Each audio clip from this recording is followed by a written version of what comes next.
currents right now, do you? Me? Yeah. No. They don't. Good morning, everyone. We have recently arrived at the seafloor on dive 0444 or 444, and this is our fourth day of diving, I think, with Sebastian.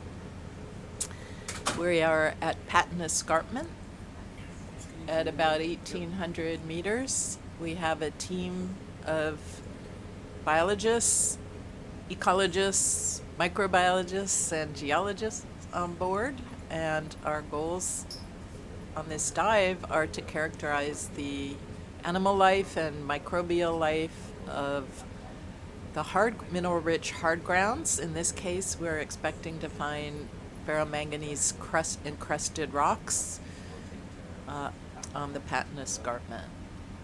We will be sampling rocks, water, and slurping some sediments, as well as collecting pieces of the large megafaunal animals like sponges and corals, looking for microbes that might produce products of biopharmaceutical interest. What else shall we say about our goals? That's Baby megalodichopia. all right. So what we're looking at now, Greg will explain it since he knows all about this. This is a sea squirt, a solitary sea squirt. It's called megalodichopia, and it is unusual for sea squirts in that sea squirts normally have a filter basket, and they bring in water through one opening and blow the water out through another opening, and they filter the food into their mouths. But this one, the filter opening has become a large cavity that they can close, so they actually catch plankton. And that's because there's less nutrients in the water in the deep sea for filter feeders. So a lot of deep sea creatures have become more like encountered predators. So think of this creature as a bit like a Venus flytrap. Another comment about this rock, the surface is lumpy. That's called botryoidal surfaces, according to Kira, our geologist, and that's a good signature look for ferromanganese crusts, so this is a good possibility for being one of our targeted rock types.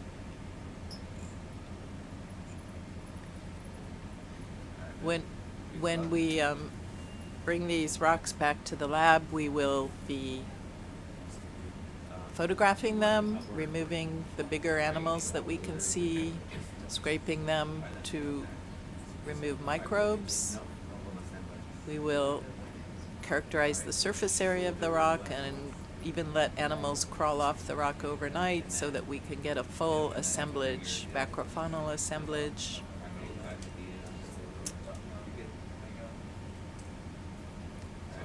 With the goal of producing quantitative information about what animals live on these rocks and whether they have an affinity to ferromanganese crusts. Okay, if you like, I can take over that. Usually that person does the other log sheet, so. Do you want me to do this one? Or are you going to do them both? Do you want to collect another rock here, or are we good to shut the lid? I think we're good to close it. The depth 1803, time 1452. Just put it down here. Call that rock 1. Yeah. I assume you didn't get any others. Yeah, we have a slurp set, but no other rocks. And it went into green 3. No.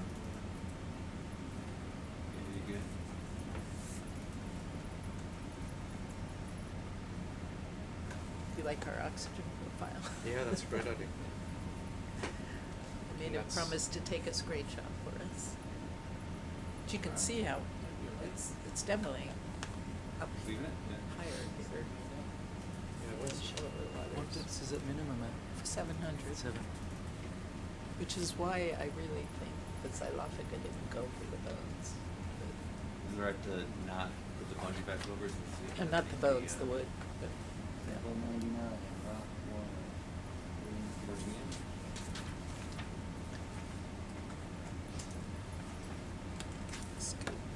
SCB 099. 99, yes. Okay. I got it. Yeah. I mean, Kira will come back. I mean, if somebody wants to stay here till she comes, they can. Otherwise, doesn't matter. You guys have to resolve who's doing the 10:30. I think Kira should do it. I think it should be a man and Okay, will you come? and then I'll come in here. Yeah.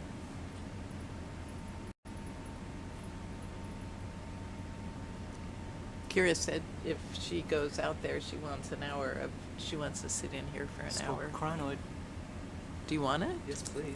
Right. Okay, Could I get a image of it? Yeah. Let- Let me bring the camera out so you can get it in. Higher crinoid. There you go. This one, top one. Yeah, yellow. Yep. Move the This arm one. over to the That could be another kind. It says 5 arms. Let's get the lasers on it. Hopefully the rock's free. Probably not.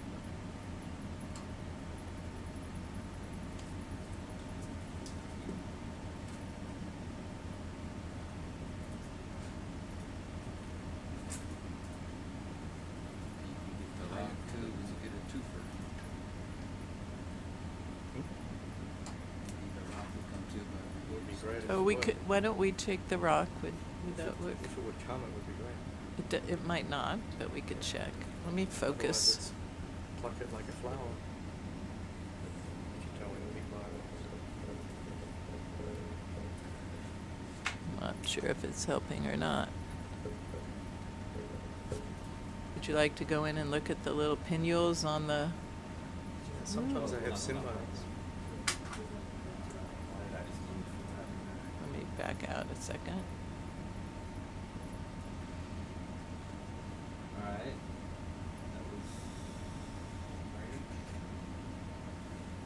We good. They never get fouled. I think we had a They must have some kind of defense. rock collapse. We did. Yeah, we were sitting on rocks and I think they all just fell. We just Oh fell. no. Wow.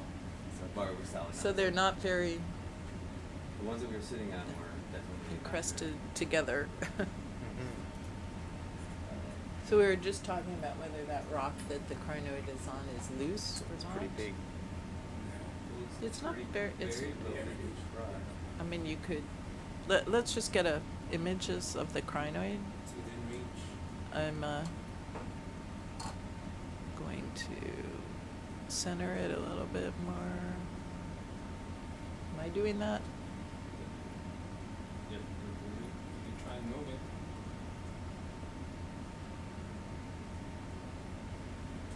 Okay. Well, we're not really in focus, so There you go. Am I going to be able to focus it this way, or should I come back out and? You should be able to. Let's try. Get a little better.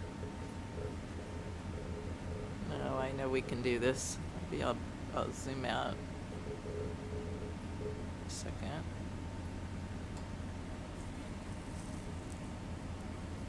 Doesn't look like anyone's home. There we go.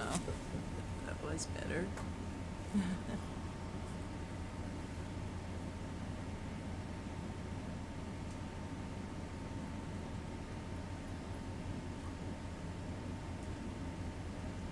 That's it. Maybe an amphipod. There, that white thing. There we Yeah, go. little amphipod. Can you do IDs by looking at the This crinoid. pinnules or any of the Yeah, other I think features? this is one named for Charles Messing, Chuck Messing, who's the. It was named from the San Juan Sea mark. Looks very like. We're pretty close. Hmm. Okay. But a lot of these yellow ones look quite similar. So until we get it up. Good with the picture? Yes, please.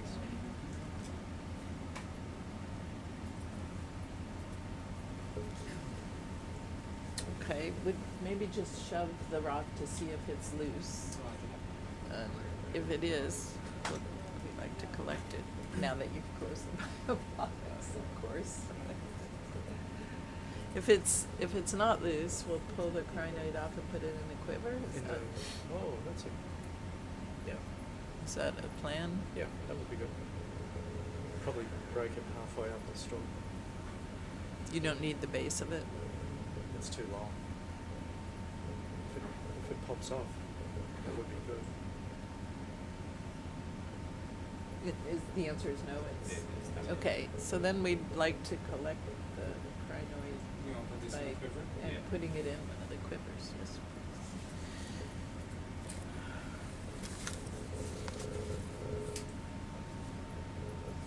So I guess we don't have a Niskin here yet. Is that correct? Correct. And you want to wait? My preference is to take them before we start stirring the bottom up. Joanna said no. We offered For the on the ones way that down, move right back. above the bottom. So we'll do it. Yeah, I think we wait till we cruise a little. We just need one, so we can take it on our watch. I think she The one didn't for want to us. take it because she didn't. J-Rod changed the run.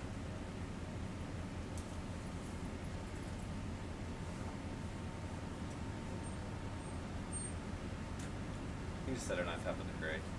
Maybe. Probably after this, we might just do a transit going up. We have to make Good. some. We have a kind of a long trek today. Progress. Yeah. We don't want to come into our shift and see you like go and move like 10 meters from the start. You of the might. dive. If we don't do transects, you will see that. Especially when people keep asking for things like I'll zip like it. carnivorous tunicates and crinoids. It's hard to make tracks. Maybe it's a different arch. So that one right? So. Oh, yeah. Are you trying to get the rock or the crinoid? So this Okay. is a Yeah, unique the deep rock. sea adaptation. So this Okay. is a Yeah, unique the deep rock. sea adaptation of stock crinoids, where you don't see these in She- shallow water. Very, very rare. The shallowest one's about 100 meters in the whole world. Right. So this is deep So- sea. For people just looking at what we're doing, crinoids are a group of animals called echinoderms. And they have, what do you call it, pentacular Pentameric symmetry. pentameric symmetry. That means they have basically like 5 sides. You can see. You want me to attempt to take the long I can't hear you. Do you wanna, I mean, if you can get the rock, take the rock. But we are happy for you to cut the crinoid about I'm gonna give it one shot. 3/4 of the way. So, first thing with the clip is that was a tunicate. Alright, that was the word I was looking for, so I didn't know what it was. Sea squirt or tunicate? Tunicate. Yeah. So believe it or not, these crinoids, they're related to the starfish that we see out there, the asteroids. They're related to the brittle stars and even the sea cucumbers. They're all in the same group called Want to go echinoderms. sideways? Let's go spin 90. Crinoids tend to be common in the deep sea. Ooh, we are picking up its rock. Yeah, so spin 90 to counterclockwise. It's too big. Too big for the biobox No, insert? I just don't know if the clock can grab it. Being able to. I'm in this reposition. See if I can shut it.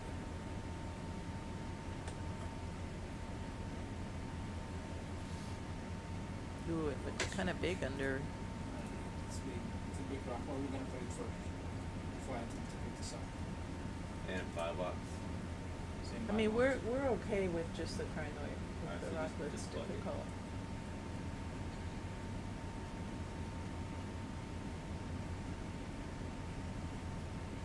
Crinoid looks to be about 20 centimeters long, based on the lasers. Yeah, it's a juvenile.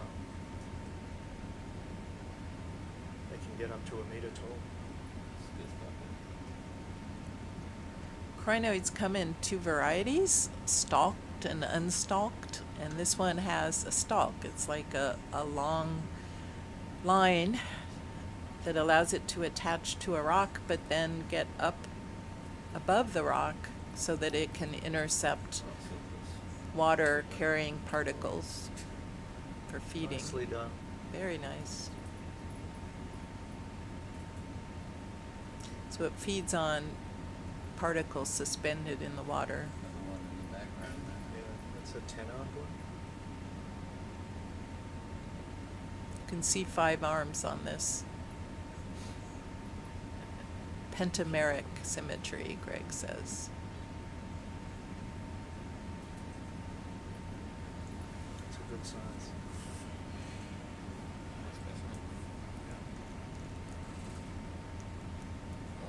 That's all right. That's all right.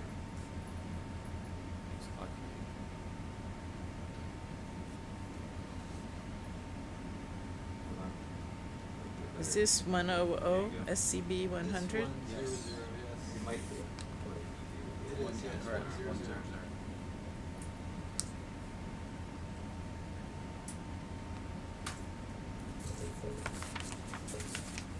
Usually Kira does this one, but it's fine. 204 15 5 100.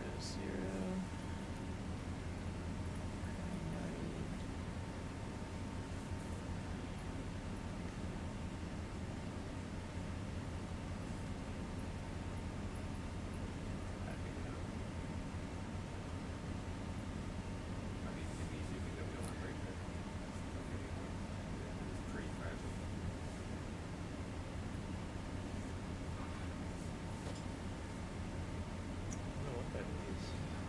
The pink thing? The red thing. You mean on the rock? The red thing. Is it a sponge? The red thing on the ground. What's the white thing behind the manipulator? Another, what's it? Megalo.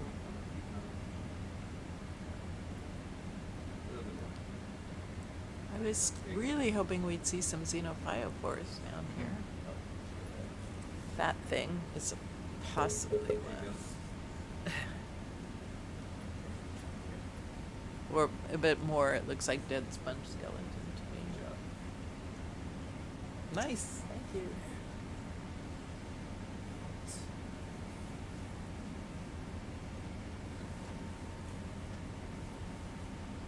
Okay, I think maybe we'll just do a transect to make ourselves move. We should go into those arches.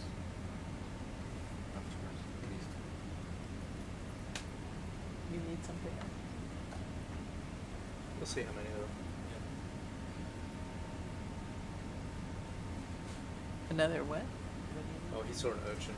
But we'll do the transit. We'll see how many there are. 16. Hi, Alan. Good morning. Good morning. Can I speak? Yes. You.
You want me to do this one until Kira shows up? You want me to do this one until Kira? So we would like to do a 100-meter transect next, and we need to make sure the lasers are on, and fix the camera angle so it stays, and fly maybe a meter off the bottom or something like that.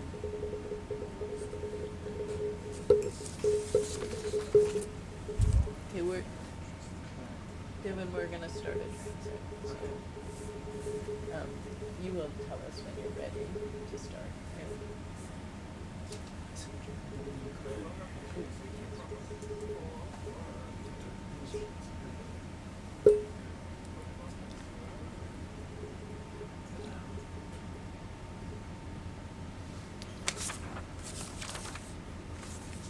This is our forced march. Well, I can tell you, we've gotten a lot better this cruise with processing the rocks. We know what we're doing You're now. very fast. No, I mean in terms Oh, of actually everybody. getting these crusts and finding the right places to scrape. So Johanna's gonna prioritize some of these Great. to get a quick look at Great. what's going on microbiologically. We got some really great crusts last night. Alright. Good. So excited about that. We might want to be a little closer to the bottom. Oh, yeah, I'm not started yet. Okay. I'm moving out of the line. Okay.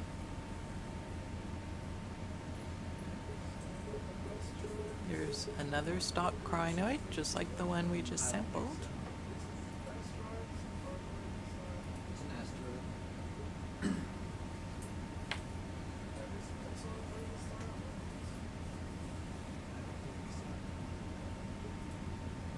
So, as I came back in here from breakfast, it seems, I'm told, these rocks look like a big jumble, a talus slope of loose rocks, but in fact they're not. Many of them are attached to each other. So one interesting question is whether they came down loose and then became attached as the ferromanganese crust forms, or whether there's some other way they could become attached to each other. Alright. You ready? Yeah, I think so. It's gonna be more than, it's gonna say more than a meter on there. That's just the video that we're at. Okay. So, alright. So start. Start transect. Alright, starting transect 1. Bridge, you have a new position. Just ready.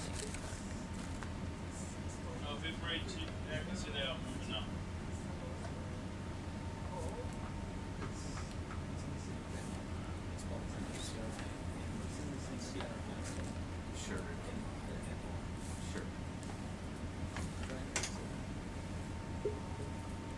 With these transects, we will be traversing the bottom for about 100 meters, sitting 1 meter off the bottom with a fixed camera angle and the lasers on. And our goal is to use these transects to count the types of animals and how many of each type there are to characterize the biodiversity of the megafauna on the seafloor.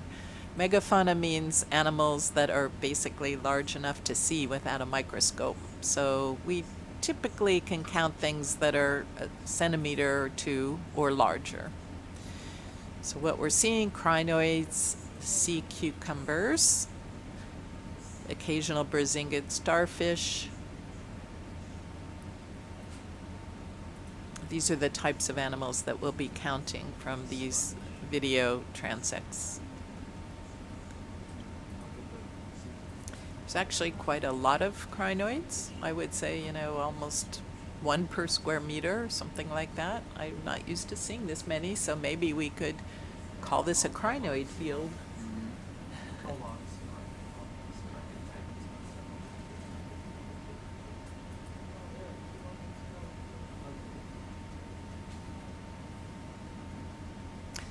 'Crinoids are an old group. I don't know how many million years they go back, but I do know they are part of the fossil record also. And they look the part. They look like it. Yeah, they look prehistoric. Yeah, for sure. We need Kira, our geologist, to come back and help us age them.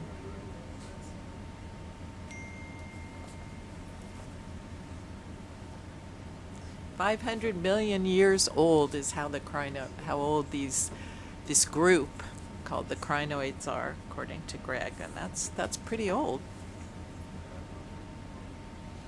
How long the individual ones live? Oh, old the individuals are. Yeah. Crinoids are individuals. Yeah, but how long do they live? Oh, we don't know. Greg in the library, do you know how long a modern crinoid might live? 10 years, 100 years? I would guess a long time if nothing disturbs them Yeah, until we go. till the till humans get to them.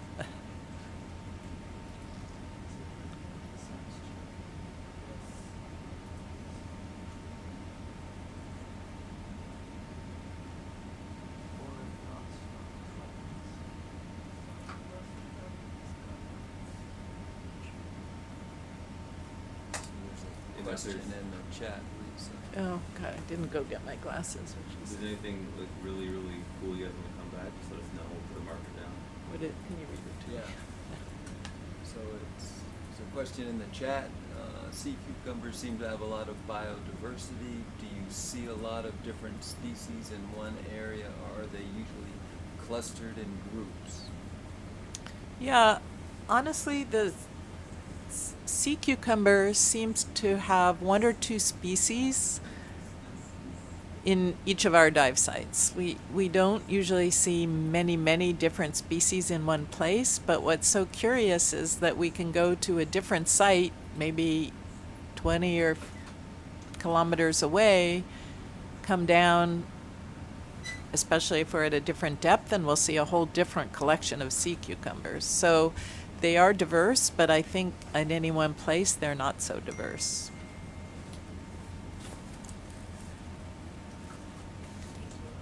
So in terms of how long crinoids live, Greg says shallow ones can live for a decade or so, but nobody knows how long the deep sea ones live. I've been asked to look at rocks with stalk bases, scars. Not sure what one learns from looking at the scars, except maybe how old the rocks are.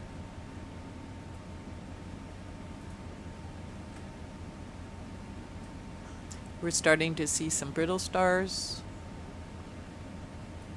The spaghetti worm right there? I'm not sure I saw it. Hey, Kira's back.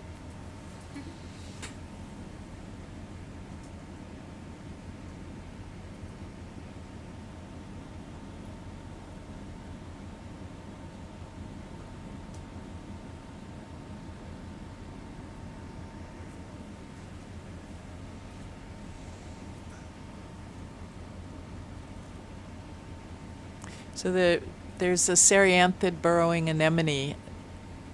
It looks like a dark flower on coming out of the sediments. Ooh, is that a pycnogonid sea spider? We can't zoom in while we're doing these transects, so that looks like a giant upside down sea spider. It did.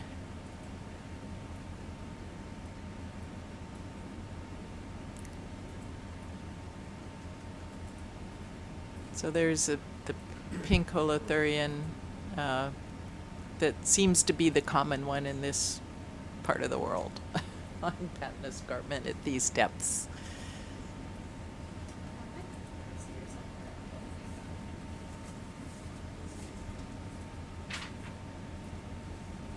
And when I say holothurian, I mean sea cucumber.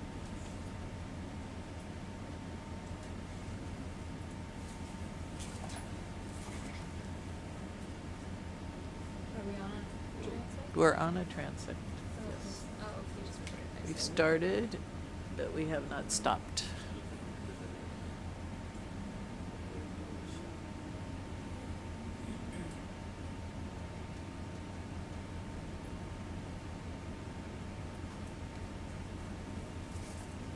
This seems like great crinoid territory. I think the slope, I can't tell how steep it is. It's fairly You steep. If guys you look can. in the camera down here at the bottom in the middle, underneath my sit, next to the sonar, you get a pretty Yeah. good idea of I mean, would you say it's about 20, 30, 40. I'll say at least 30. There's a big- 30-degree it's gonna get slope. It's getting a lot more steep right here. Okay. Oh, so we just went from a talus pile of really angular basalt, and then here's an intact outcrop. So basalt is an igneous or volcanic rock. And so we're looking at this. This is the Patton Escarpment, which is actually, it's interesting that it looks so igneous or volcanic, because Patton Ridge and Patton Escarpment is the last bit of continental crust on the very edge of the borderland. The Southern California Borderlands is an extremely wide continental shelf, and it's a unique place in the world in terms of geology. There's so much tectonic action that the continental shelf, which is the part of it's the geologic feature that we call where we go from the coastline and it sinks into the water, and the continental crust continues out into the ocean. The texture. Yeah. For this Say something transect, about do you the guys texture of want the rocks. 100 linear meters or just 100 meters period? 100 Because linear meters, Okay, right? 'cause it's gonna take us a long time. to figure this Oh, straight up actually, like 100 meters period, I think. Okay, so Right? Just 100 meters period. all right, so Right. we've gone up 6 meters now. Plus, you see how far we've gone up to this point. Glenn?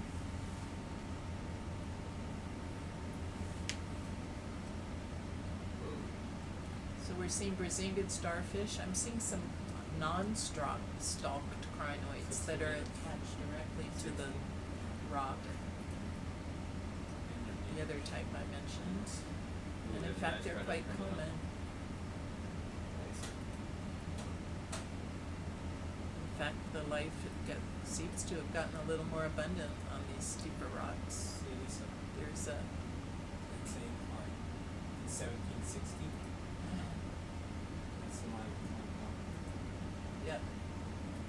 We're definitely climbing a fairly steep wall at this point. You come up 10 meters. Crinoids love it. They don't need stalks to get food, so there's a lot of non-stalked ones too. And we're starting to pick up more brittle stars even. Does the texture of the surface look botryoidal to you? Yeah. Yeah, so all the rocks, as they're sitting out here in the seawater exposed for millions of years, they will get a ferromanganese oxide coating on them. And if we're lucky, it'll get thick enough to become a full-on ferromanganese crust. And so it depends. On the outcrops that look more intact, you'll see these loby or bumpy textures called botroids or botroidal textures. Like here we're passing some nice botroidal outcrops. The more angular rocks indicate that those have a thinner crust. They're still showing the original blocky, broken edges.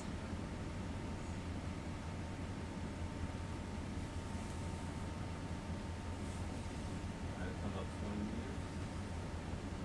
And then start to level off slightly. Yeah, a little less slope here. So we're gonna add our vertical to the horizontal. Yeah, so we've done 80 meters in total.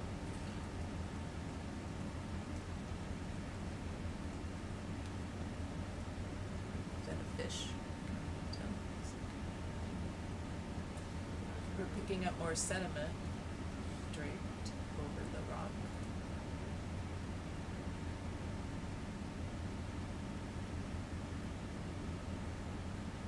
Almost looks like a dromelia. Maybe it's an archie.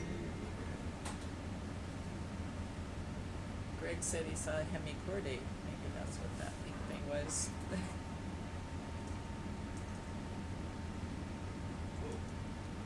Steep again. It's We're now looking at a almost near vertical wall.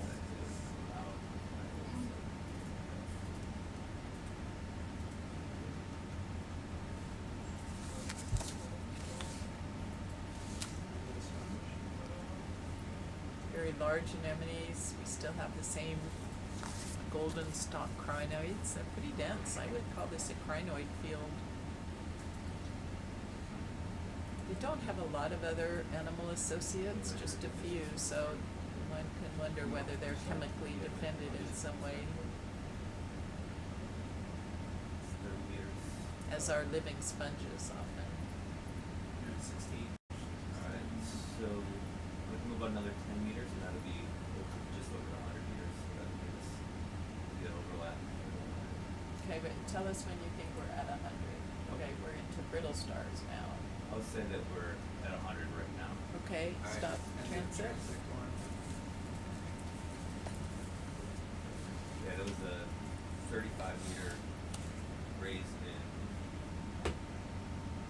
Are we giving them a sample number? We're not. No. Okay, so I mean, that's right. Yeah. Okay, so we went Right. approximately 70 meters forward and 30 meters up. Just write that down, horizontal plus 30 meters. Well, Could you okay, put that in the facial notes? 70 meters horizontal and 30 meters vertical for this transit. Actually, I was gonna ask to zoom in on.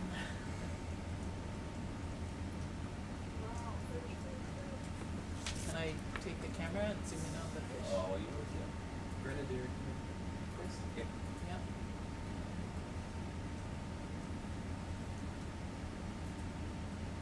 Check the profile.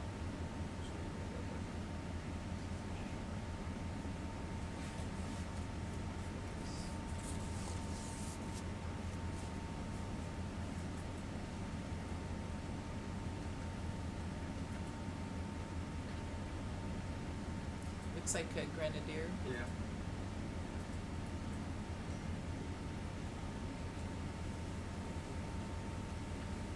Greg says he sees a sea mouse. Anybody see a sea mouse? No, it isn't. Oh, there it is on the lower right. See the sea mouse? Is it right? Yeah. It's an iridescent sea mouse. Do you want us to try to collect it or not? Yeah, if you can stop. Alright, yeah, what's up? What are we looking at? What are we looking at? It's going to be one of the coolest things today when you zoom in on it. Really?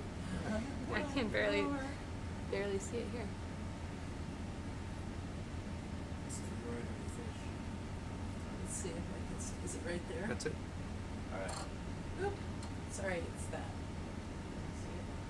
It's a yellow crab. It's just a We're hanging midair, which is why.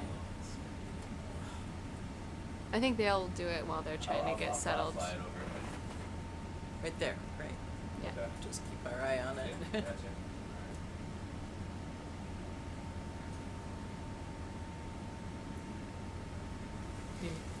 Is it an Aphrodite? Yeah, it's late Monacy. Late Monisi. I always call it late Monisi. That late Monacy, yeah, you're probably right.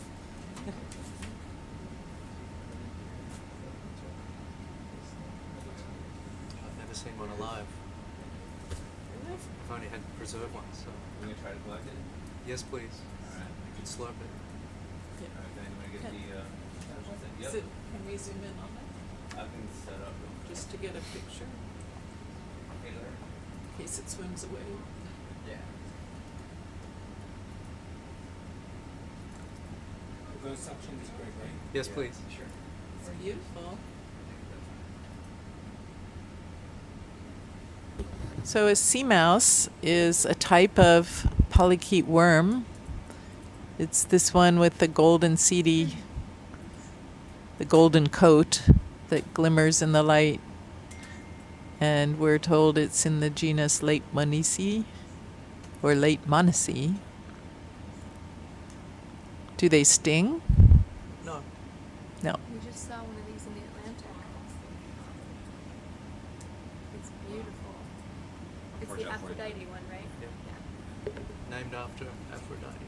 Named after Aphrodite, the goddess of what? Love. Love. Oh, yeah, yeah, sorry. Wisdom, love. Venus. Love is better. Venus. Alright. It looks like it's about 5 centimeters long, Can you maybe. zoom and get a really good grab on? Well, Before you do, let's get I a picture. can't. Yeah, yeah. Let's let them do that.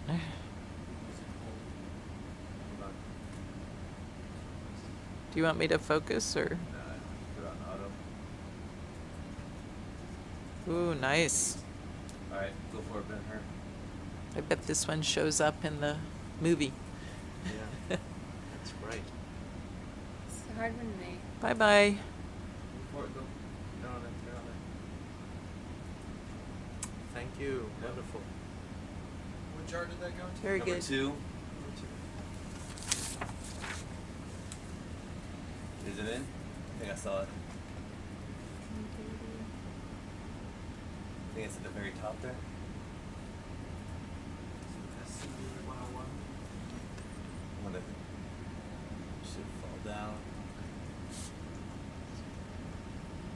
Yeah, I think that's at the very top. I saw something go in. There was something looking going there. directly at it. Alright, what I do though, Synth before we light. go anywhere, I'll turn to make sure that we have it.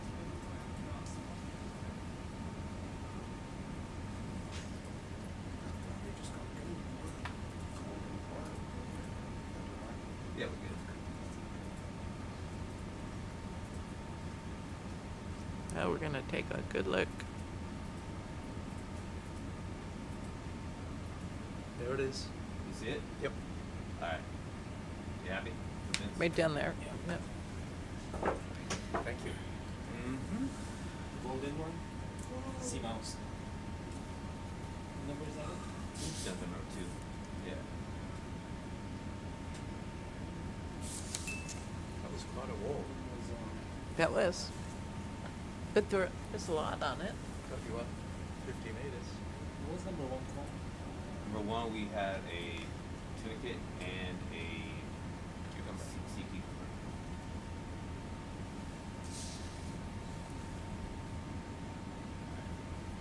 And the camera is all yours. We'll go whatever you like. Well, have we had a good enough look at this fish? Let's go in one more time.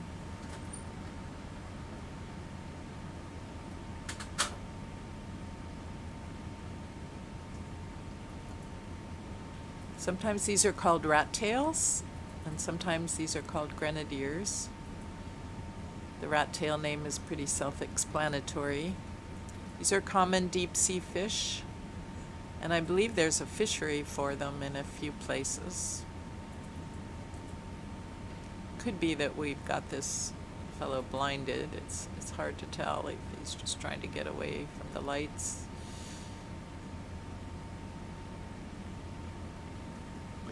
I'm gonna zoom in on the rocks for just a minute. Okay. Yeah. Can we? Sure. Yeah. Can we check these things? Which See if things? they're urgent. Okay. I'll have to fly over those. All right, You just can give me focus one here. second. I just want to look at the rocks really fast, see what's living on here. There's a non-stock crinoid, brittle stars, some sponges, some types of sponge. Maybe this thing, the white, would be hydroid or a coral, maybe an octocoral.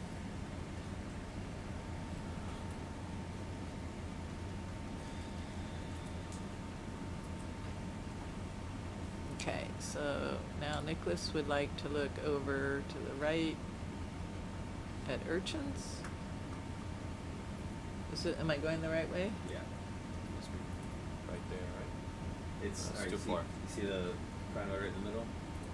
Whoa. Sorry for that. Should come Point- to the left and up. here, I don't know point if you for can me. see him. Over there must be. Oh, that's where you want to be. Okay.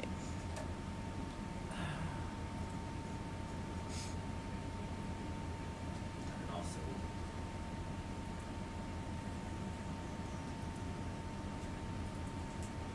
Can you point to what you're thinking about?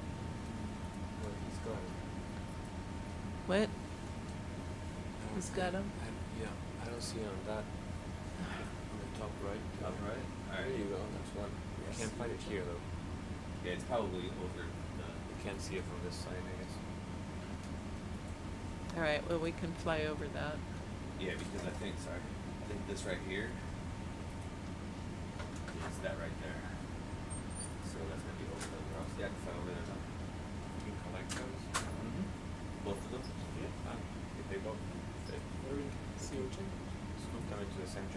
those are those the well, pinks? I don't. The The what? the pink urchins? No, I don't think so. I can't. I need to get closer. Yeah. Okay, good. Alright. I can set up easily for the far one, and then we'll have to readjust for the. Greg's pointing out that we have xenophyophores somewhere here. Yeah, in these sediments, actually. We might take a look at those in a minute. Can we corridor maybe? Although we didn't take any. We don't have any. Yeah, sorry about it, sorry. No push cores. But we can talk about them. We can suction up some. Yeah, no, that's Doing won't layers. help. Thanks, though. So we're repositioning so that we can go in and look at the sea urchins and maybe collect some.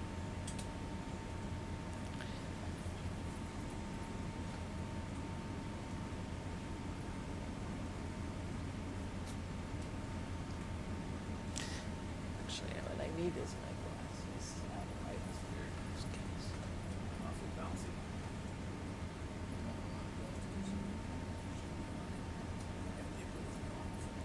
Does anybody know where the ice scoop is? Apparently it's missing. Whoever put the ice in the folding table. Besides the machine. It's nobody used ice last night. In the lab, we used The ice. lab. We covered the equipment with ice. Yeah, but that was way earlier. I think it's just buried.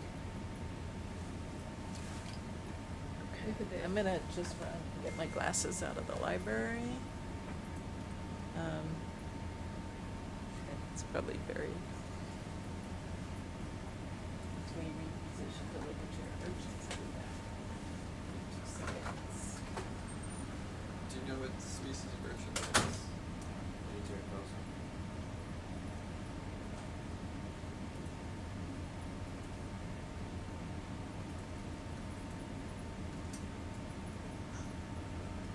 So, Nika, you want to explain your interest in the urchin?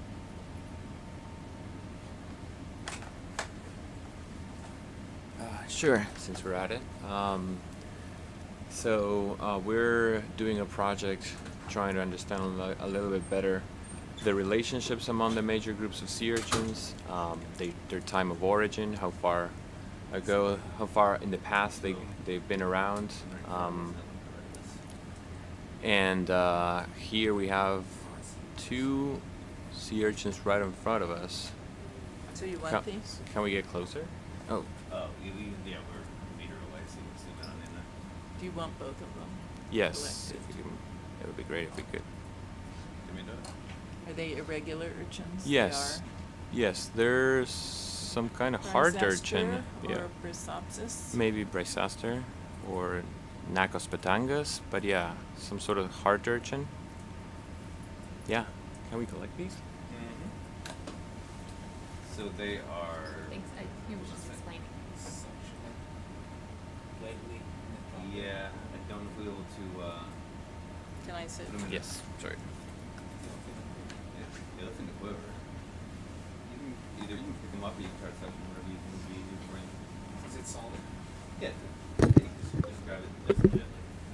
So an irregular urchin means that it's a group, I assume it's evolutionarily different, but they're not spherical or round, they're a little bit elongated.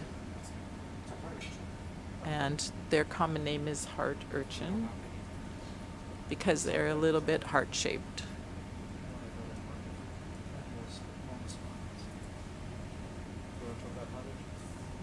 What are you talking about? Can? Very non-technical. Okay. You were introducing irregular urchins. So yeah, across all the echinoderms that we've seen before, the sea stars and the crinoids, they all have a pentameral symmetry, which means that they have 5 equal body regions. The only clade that sort of diverged from that body plan are called irregular urchins, And the regular urchins have a bilateral plane of symmetry, so they have a left and a right side that's superimposed on top of that pentameric disposition that's shared by all echinoderms. So they're quite unique in that respect. They include a huge diversity of forms. Probably the most common are the sand dollars. So whenever you pick if you have ever picked a sand dollar from a beach, you can see that it has some sort of symmetry, left-right symmetry to it, but it still has those 5 rays coming out of the center. Another major group is this one that we're trying to collect right now, which are the heart urchins.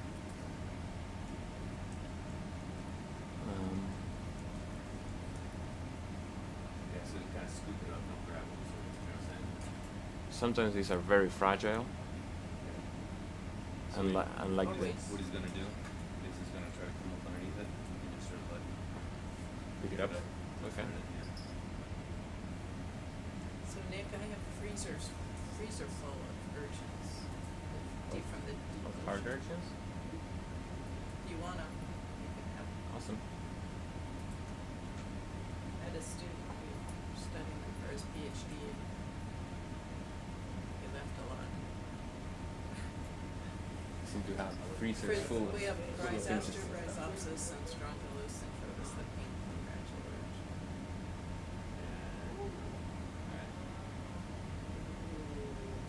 I'm gonna force out. Nice grab, pilot. Beautiful. All right, straight back. Come down just a touch. Back just a bit more, and left just a touch. There you go. Perfect.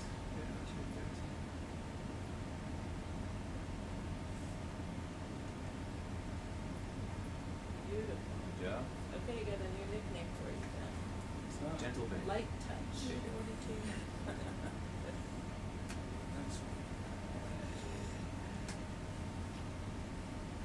Which container is that? That is, Sorry. yeah, 13.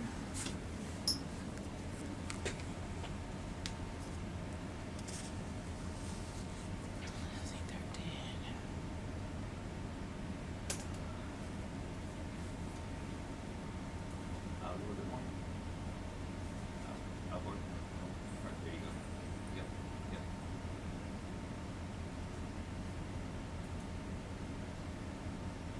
And back through just the slightest bit. Yep, there you go.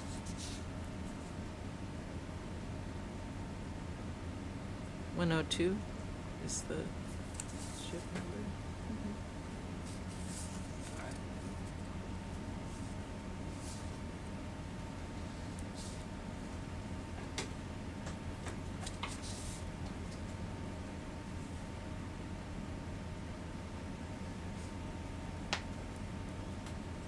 You want to portion out or you good? Alright, portion out. You're fine, really good. This species has long spines, much longer than I'm used to seeing for shallower, irregular urchins. Bring your shoulder over.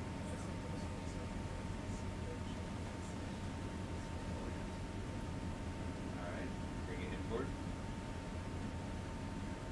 Alright, come on down.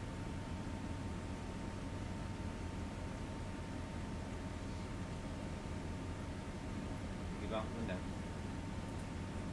And come to your right just a little bit. To your right just a little. There you go. And come down with it. Just yaw down. I don't know how floaty it is. You don't want to go somewhere else. Alright, there you go. Ooh, is it over? It Yeah. is barely. Oh, there you go. There we go. Yay! Awesome, Ben. Thank you. you. I almost thought I had to reset it. Oh no, you're fine. Ben the light touch. Good job.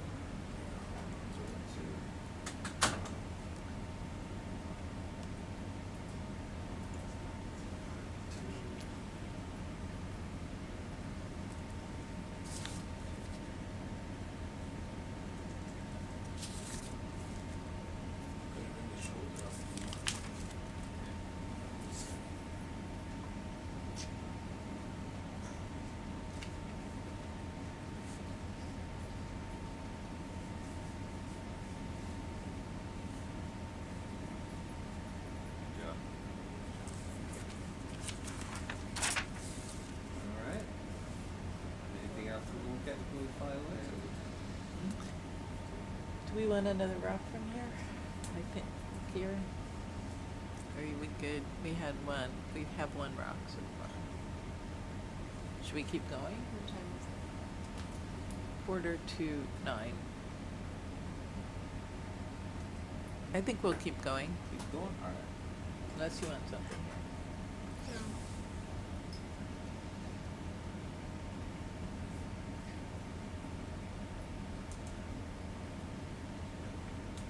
No. Oh, actually, Yes, yes, yes. can we stop a sec before we keep going? Let me just find out. Greg, did you want to slurp some sediments from here, since we aren't going to be able to core?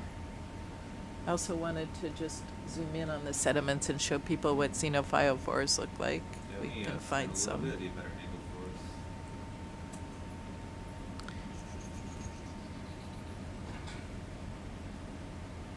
The scoop might be found.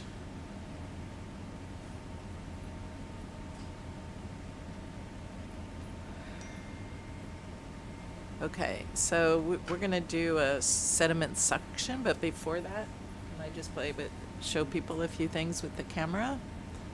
So right in the middle of our view are these sedimented objects that blend in very well with the sediment.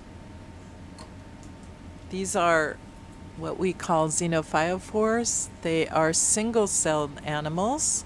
They're actually multinucleate, meaning they have multiple nuclei, but it is still one cell, and then they have agglutinated sediments to their protoplasm to form a house, what we call a test. You can see they have various shapes. They look a little bit like honeycomb or flowers even, but these interesting shapes are designed to trap sediment particles which become their food. This group of protozoans only lives in the deep sea. I think the shallowest known xenophyophores are 400 meters deep, and then they're found all the way down, I think, into the trenches. And they're very, very fragile, so pretty much the only way to collect them intact is to core them. It is the more robust ones that grow on rocks sometimes can be picked up with a manipulator. But they're very interesting. Those on sediments tend to host a lot of other animals. You can see a brittle star arm poking out from under this central one here. And then there's many animals that will live inside. Let's see if I can get this in focus. Which way? It's an auto. 1 second. It's on Yeah, autofocus. there you go. So brittle stars hide underneath them, maybe to get away from predators or to take advantage of all the food they trap. But there are a lot of other invertebrates that live inside these. On the Falkor a few years ago, we discovered that snailfish lay their eggs inside xenophyophores also. So these are fascinating creatures. I've always I've always liked them since I first found them, and they tend to be common in sloped environments where there's a lot of water flow and particulates for them to trap for food. The other interesting thing is that the fecal material that they produce from eating the particulates is kept inside and used as building blocks for their tests. So I think they're called stercombs, the fecal material that's used to construct the shapes that you see here. All right. We don't have any cores with us now, so we can't collect them, but we will slurp some sediments to try to study the animals that live in and around them. We're going to suction up some rain, sediment, small, tiny little critters. Right. Just Just the surface sediments. okay, not that. I was gonna give Ben a challenge. Would you like You to know, pick one we up? picked those up before. Yeah, we pick them up with the. Yeah. I'm just Sure. wondering if you need one We'll sand or we'll not. take one in a quiver. if you can get it. Stand by the They're silhouette. pretty I'm- fragile. Yeah, I'll have to look for that. When they were first studied, people believed they were sponges. When they were first seen on the seafloor, they do share morphology with shapes with sponges. Um, Yeah, I might need to look for you. Alright, maybe we can do it real fast and then, we can give it a shot.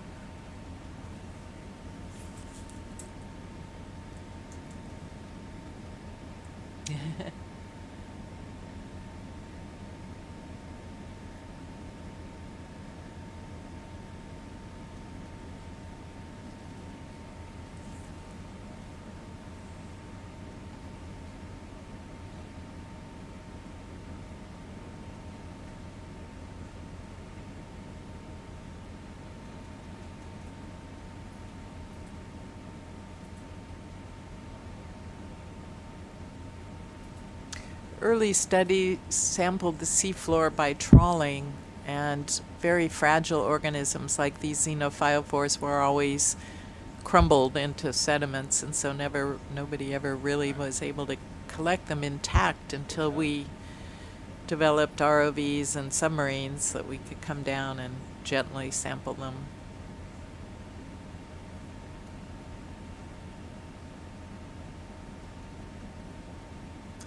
But we're going to try to collect a xenophyophore into one of these coral quivers and also suction the sediments in the vicinity.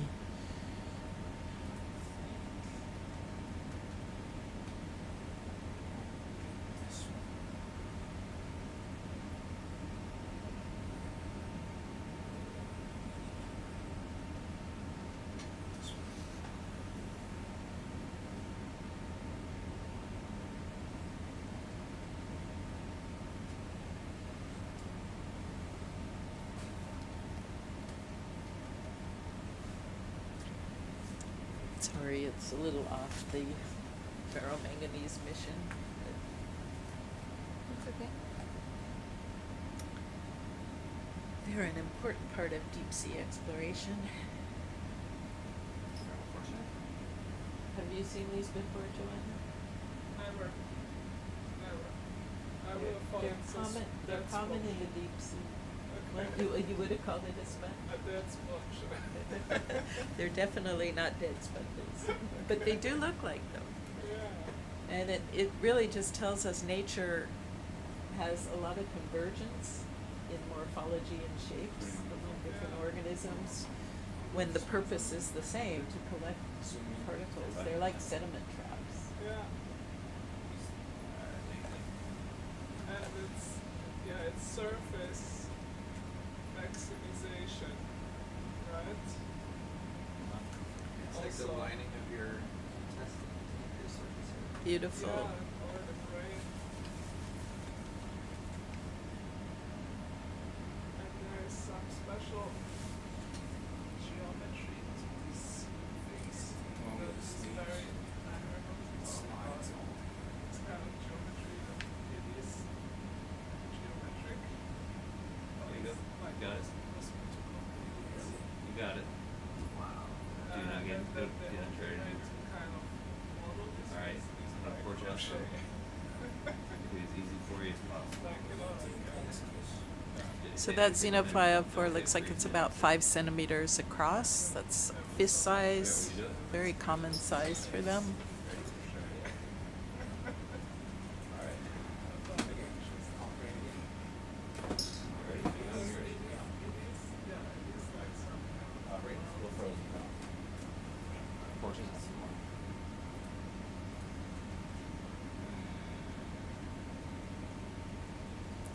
In my mind, these are some of the more interesting deep sea creatures. We always really wonder why they've been so successful in deep water but not in shallow water. People have said it's because there's too much disturbance in shallow water, but probably there's something about the high pressure that allows them to thrive as well. Now, when it drops, it might crumble, but we'll find out. I see it. You can see it? Yeah, on there? hold on. On Your view, yep. Yeah, Great. good view. Thank you, Ben. Okay, there it is. So we can zoom in a Yep, little we bit. can see it. If we could get another one, is it too much to ask? No, that's good. Can you reach another one from right there? Yeah, we got it. That back one, that's nice and big.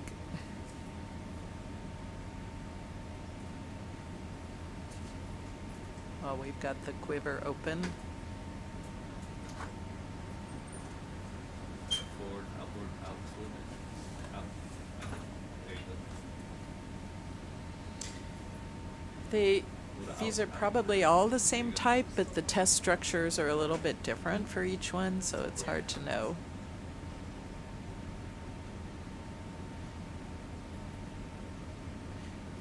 There are a couple of genera that this could be, Reticulamina or Syringamina. The sediments here we can see are relatively coarse, and, That's it. and xenophyophores are good at agglutinating sand-sized particles to make their tests. All right, fortune out again. Keep it right there. Past studies have shown that not only are the xenos themselves serving as little apartment houses for other animals, but the animal densities underneath them in the sediments are also higher, partly because Right here, shadow bird above it. these creatures are acting like food traps. They're pulling material out of the water and depositing it on the sediments, and animals benefit from that, also from protection underneath them. Wonderful, thank you. You can cover that.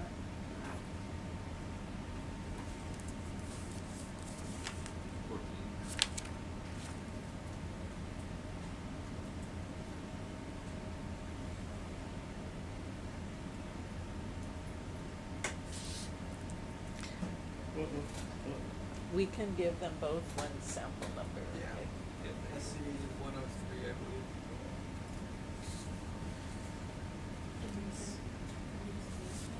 Yeah. those are my 15, 57, 28. This one to quiver 14.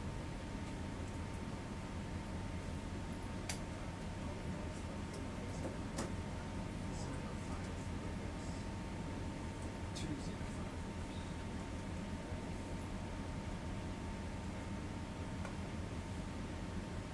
Thank you. We'd like to do a section sample here.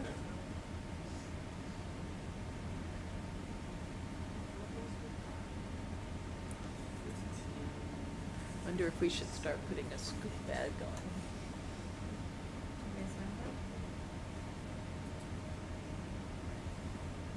Are you reading about Patton or Yeah. Little Joe? Yeah. Yeah, I'm just trying to get my bearings of what kind of rocks we could be seeing here. just the Because surface. Patton is a little bit different in that. In its origin. Just want Yeah, surface it's here. continental. Yeah, I would try to just skim it. Just saying. Sideways? Yeah, just skim it. Just, Alright. Just keep it tight. Yeah, if you like the top centimeter or two of sediment would be good. And what jar are we going into? Going into jar number 3. Okay. Ready?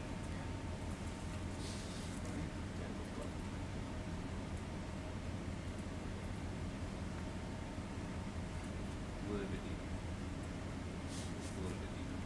There you go. That's it right there. Vacuum the floor.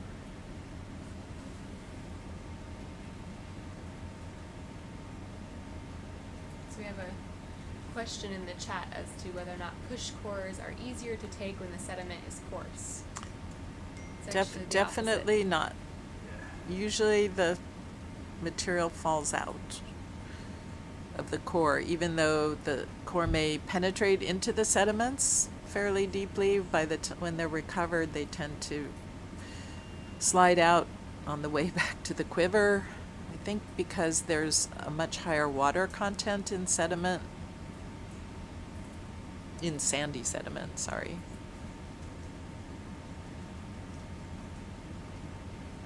Take it a little bit. Ooh, there's some interesting platiness to this sediment. Did you see how it looks like little leaves or something Yeah, it's getting sort of consolidated. at the surface? Yeah. No more. It's good. Can we get more, or is it clogged? Yeah, it's fine. Who's that little guy sticking out of the sediment? Can you see the white? Yeah, I'm not sure what that is. Can we It looks slurp- like a slurp that? Nidarian. Where's the pointer? Oh. There was a little animal coming out back here. Back a little bit, Ben? This You one, want that? sure. You see that? The white thing just above your. It looks like a small umbellula or something like that. There. So we have some ROV camp folks tuning in today, and they've asked, do we know who's operating the ROV arm this morning? That's Ben It's Herchong. Light Touch Ben. So we've got, can you guys explain the pilot setup we've got right now? My name's Chris. I'm the pilot, so I'm actually the one. I'm Chris. I'm the pilot. I'm the one who's moving the ROV around, and Ben Herchong is the one who's been using the manipulator and doing all of our collections for us today. Doing a very good job at it today, I must admit. Hello, hello. Okay, some more mud. Do you want this one? What is that? Are you showing me an animal that's stuck in there? No, I mean this sediment, or I can dump it. You can dump that. Well, if you can get it, there's worm tubes in there. If you can get it in, that would be good.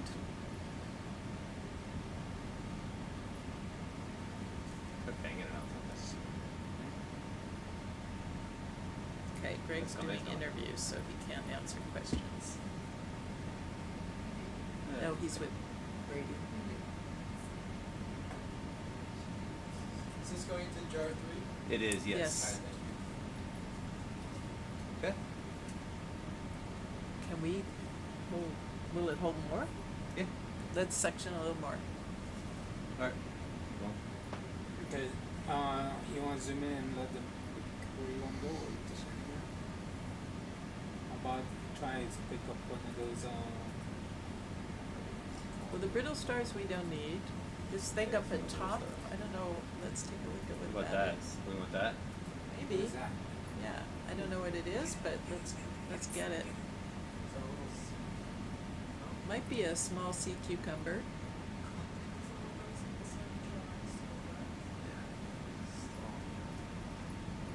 There's some pieces of xenophyophore. That's kind of neat.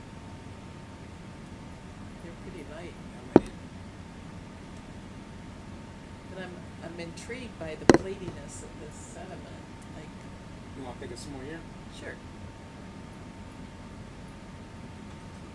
Yeah, it could be I want to help you by shoving it in. Like it's Yeah, it's such like a good whenever I try to see picture. something, I do this, and that's not going to turn. Okay, I think that's probably good.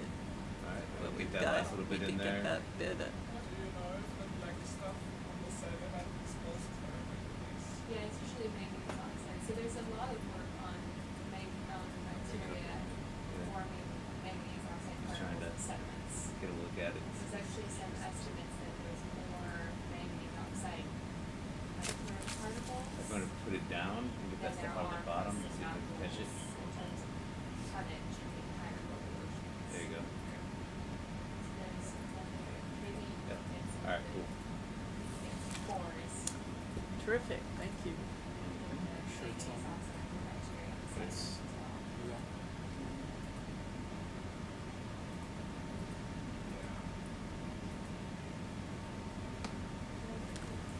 So we didn't bring push cores along this morning. We were thinking if we were going to have very steep rocky terrain without really an opportunity to take sediment cores. But many of the sediment animals including xenophyophores, don't need very deep sediments to be successful. So in productive areas, material falls down from the surface and forms sediment patches like the ones we see as soon as the slope is gentle enough so that the sediments just don't slide away. This is in three, right? Yep. So, Sediment and maybe a xeno pieces. Oh yeah, those are in the Xeno.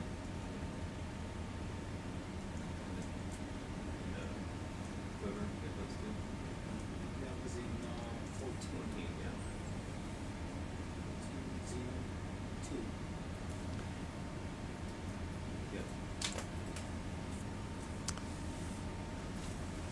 Jimbo, is there a way to show our audience the oxygen profile? He is not here. Go find Oh, the he's river. not here. No, we'll wait till he comes back.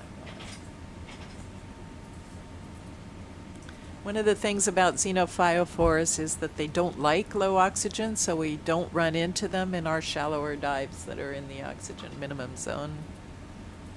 An advantage of going deep.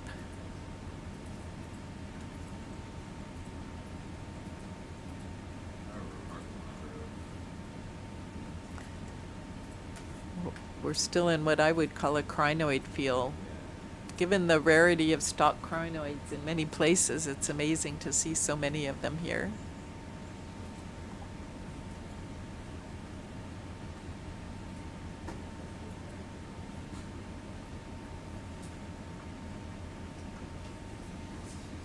They're beautiful. Asteroids, brittle Jimbo, stars. Is it possible to put the oxygen up for people to see? I was just thinking, I was asking if it could be put up for a minute or so I could talk about it. When you do the outreach call? Right Or, now. oh, you mean on the actual thing? Yeah. So that the people on Yep. YouTube and Facebook could see it. Here's another good one of those tunicates we had earlier. Oh yeah, the predatory tunicate. Yeah. Use that real quick. You want me to zoom? Can I zoom in Yeah, on go that? for it. It's all your good. Right, first I want to move it up a little. And we can see it's about 10 centimeters across. This is the predatory tunicate. I'm going to look up the name right here. It's on your sheet. It is called Megalopia.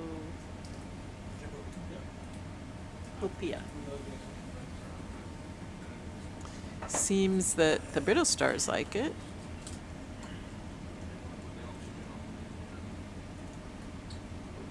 Did we set down again? And it's got, Yeah. yeah, What are we doing? Just looking at that. we're just looking. It's got an amphipod on it, and maybe some animals in it as well. We collected one earlier, but we didn't get a good name on it. Okay, thank you. Better database. Try and move it along.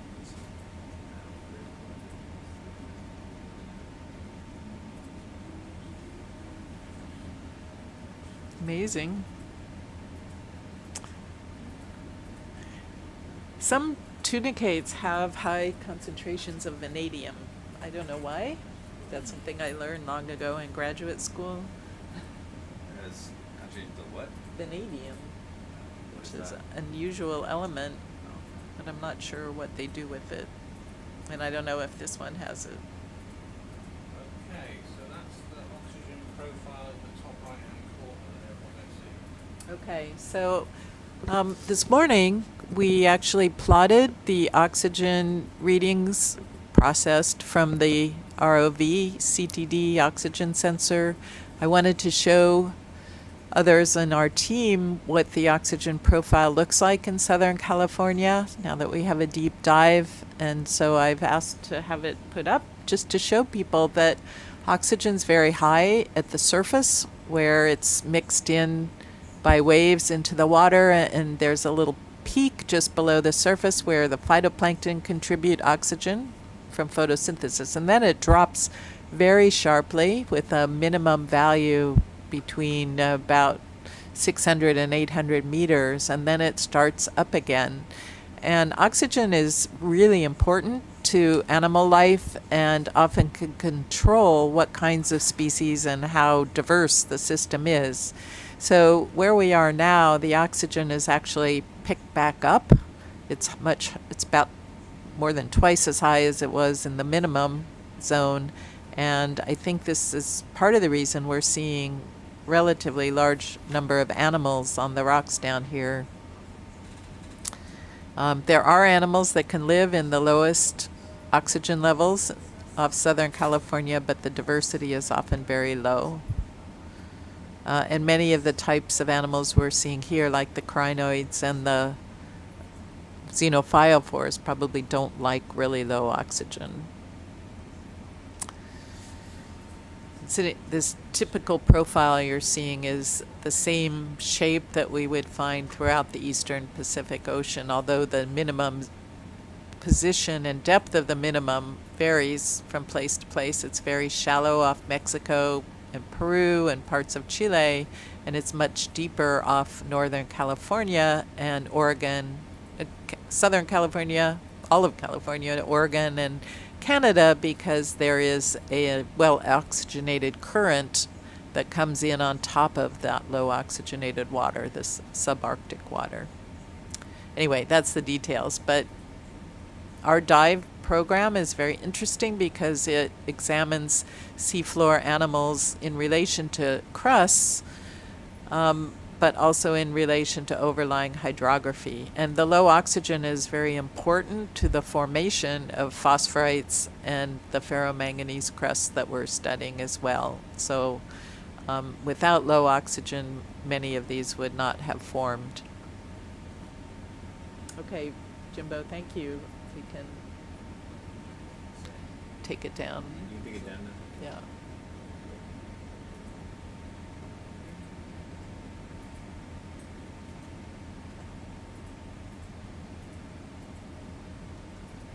There's a lot of things on the rocks. I don't know what if it's all sponges. What do you think is growing on the?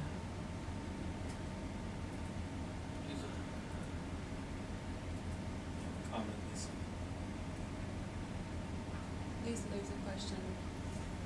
Are anoxic zones getting bigger? Or they just shift and change? It's also not anoxic.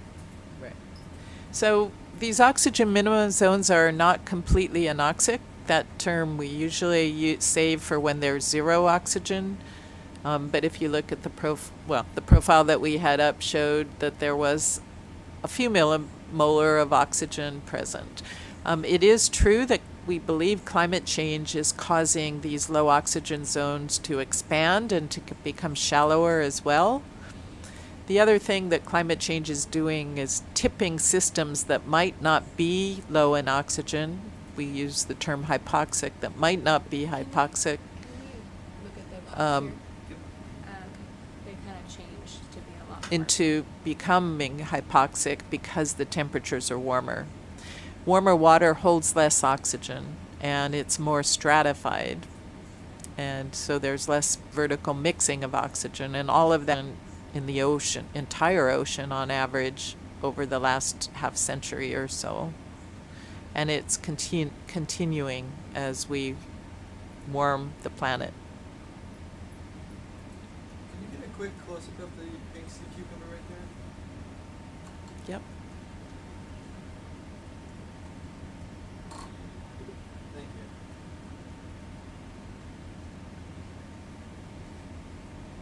We can go in more. Yes, We want to look at it.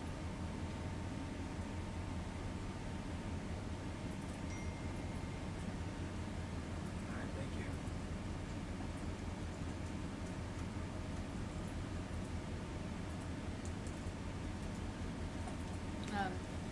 There's little xenophyophores all around it. Those little mud lumps that are white are those single-celled sediment agglutinating animals, protozoa. Push some of these rocks around, see if they Yeah, lose. so I got excited.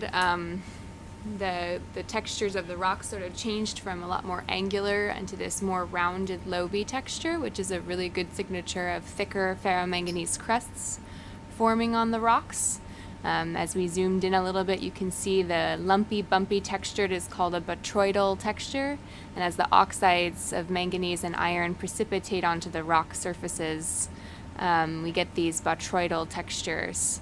So one of the goals of this cruise is to look at the biology associated with deep ocean mineral deposits of ferromanganese crusts and phosphorites. And so we're not seeing phosphorites here today. But we are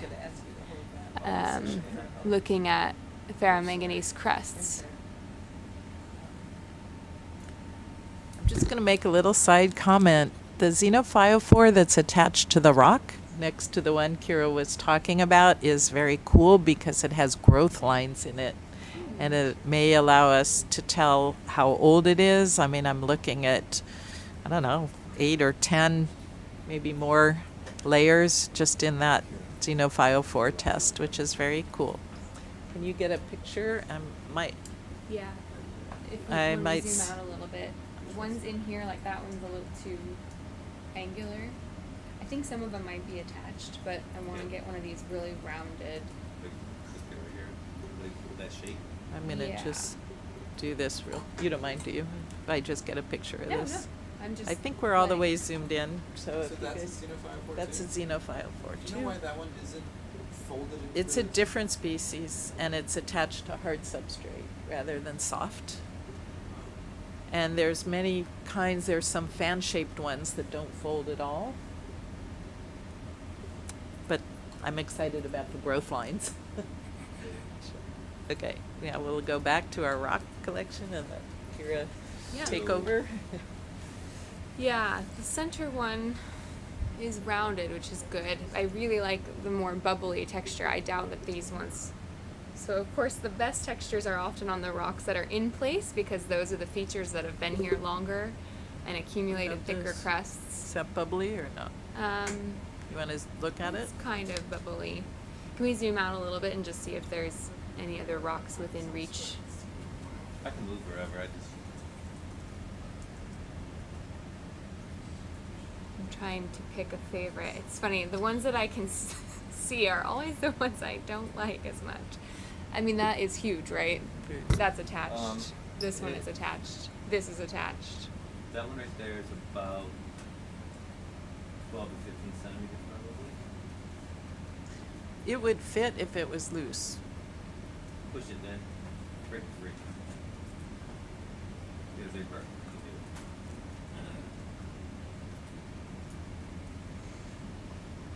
I mean, it needs to be, you can get underneath it and try to break it off without getting too much damage to it.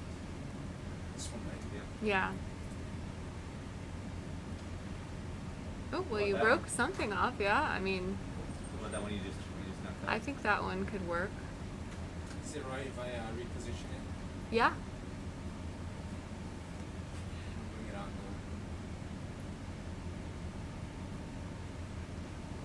Who is that one that just broke off the ledge? Yeah. So you gotta get you to sit on it then.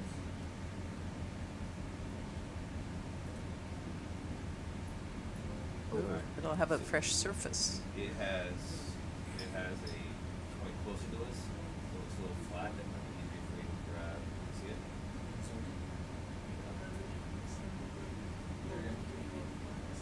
Yeah. Might be a spot. Back out. So we're trying to select rocks that would have a thick growth of Yeah. ferromanganese crest on it. Alright, so we have that, and then we'll rocks. Are you not trying to grab the xenophytophore or trying No, to we are not. We're just trying to collect the rock. Alright. Did you want the xenophyte? Oh. I don't know. Not for me, but I thought for you guys it's too interesting. I They're don't know very if we're putting rocks in the front, right? We're not putting rocks in the No, front. not in G. No, Okay, yeah, the so front you of put G. the other two. Alright, so we're gonna get pushed off. So we'll do it and then,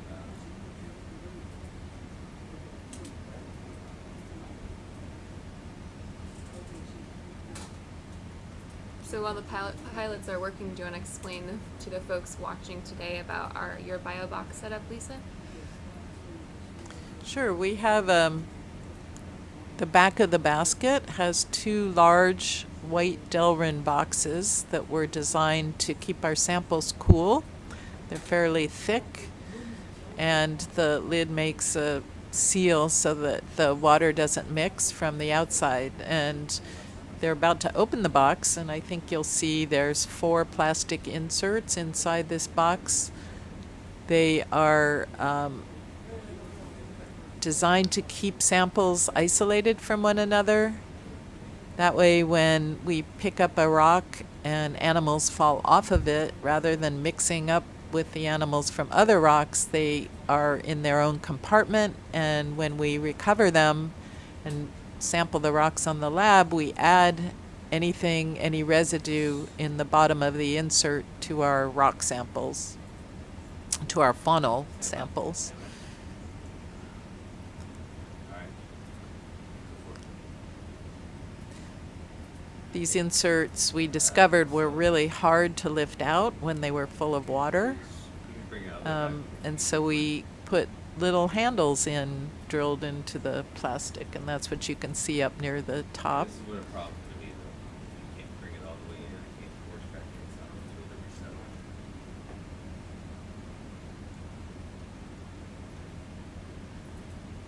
We've created quite the All right. So unfortunately, maze of doors and labs and places for the ROV pilots Watch to your, open and pick things up and put them inside, but it's a really neat experimental setup. When we pull them off, it's almost like each rock is in its own little mini aquarium.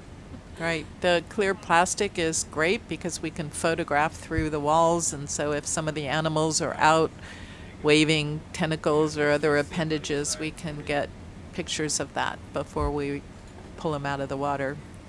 The color coding also is just to help us keep track of which rock came from which location. We have a dual system so that we've got non-overlapping numbers and non-overlapping colors to help us keep track of things. we're gonna swap the video because right now they're just seeing that. I'm gonna try to get that one so they can see some actual rock. Give me 1 second. Give another perspective. For us, but for the live stream. Oh, because they're not seeing everything you just explained. They don't want to show us the box. They're not seeing this. I'm not sure what they're seeing.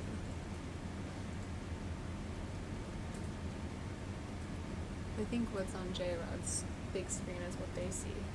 Yeah, they're seeing that right there. So swap it over to that.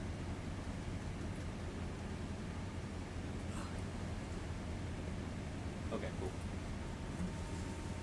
Carry on then. Zoom this way. Alright. Just a touch. Hold on.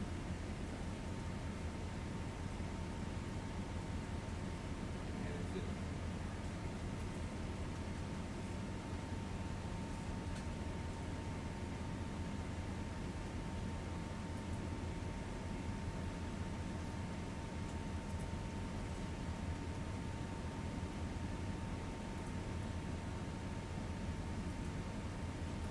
So this is a little bit more challenging of a pickup. There you go. Because you can only use this one camera to see, so we don't get a whole lot of depth perception or different angles. Yeah.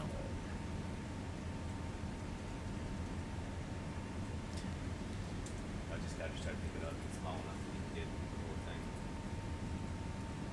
It's not one big camera, right? Yeah, that is. This one. Yeah. Yeah, she wants roundy, Yeah, that's the all one. the sea. Yep. So my guess is if you were trying to turn it on its side, it would be narrow enough. There you go. There you go. Bring it back. There you go. There you That's go. the good broken right there. Gently. edge, right? All right, that's good. You got Might it. crumble. You got it. It- Don't squeeze it. It's- I opened it. Yeah, just I don't know. That's okay. We tried. We can you want to We can look take- at what the inside of the rock looks like? Sure. Or We probably will have to grab another one for the quantitative experiment. Do you want us to grab that one? Just to look at it, to see what the inside No, looks no, we, like. No, okay. he doesn't need to pick it up, does he? Oh, if For you? it's too hard to pick up, no. You want to give it a shot? Yeah, I mean, I think it'll be easier to zoom on it if it's in the claw. So the Patton Escarpment is actually an old accretionary wedge, which that's a kind of a technical geologic term, but that's where you have a plate subsiding underneath another. So you get a lot of sediments that get smashed up in that plate collision, and you get new metasedimentary rocks that form there, and a lot of old sediments from the plate that's subducting, and so we're seeing that ancient geologic environment here on Patton. So it's interesting to try to look and see what kinds of rocks the crusts are coating. So, zoom in a little bit more. Get down just a touch more. Hold on. Rotate. Do you need us to recover this rock? We are probably not gonna, I'm waiting to I just find don't out, want do you want you us to to- recover this? We won't use it for biology. Hey guys, can you zoom in on that rock with the other camera? No, because we can't bring the camera up. But we might be a little bit. Hold on, stand by. We might be able to get it. What? I don't know, where would we put it? We'd have to use one of our compartments. Oh yeah, no, we should. It's clear. I can't. But it's not moving. Turn it off. Let's see why. No. Second pattern. It's not jammed up on anything. No. Have her pull hers back. You want me to Or something. Yeah. Try to move your camera. move it, or? Yeah. Pull Move it. back on the handle. Okay. That I'll happened. stop. That I'll happened. stop. I'll stop. That happened. Stop. That happened to Nick the other day. Yeah, this isn't working at all. Yeah. Is your Zoom working? Can I Hold zoom on. with this one? That's not working. Yeah. You can go for it. I just can't use mine. Yeah, that happened. That happened. It was just a quick little thing. Then it went away. All right. You can. Yeah. I'm gonna bring it closer.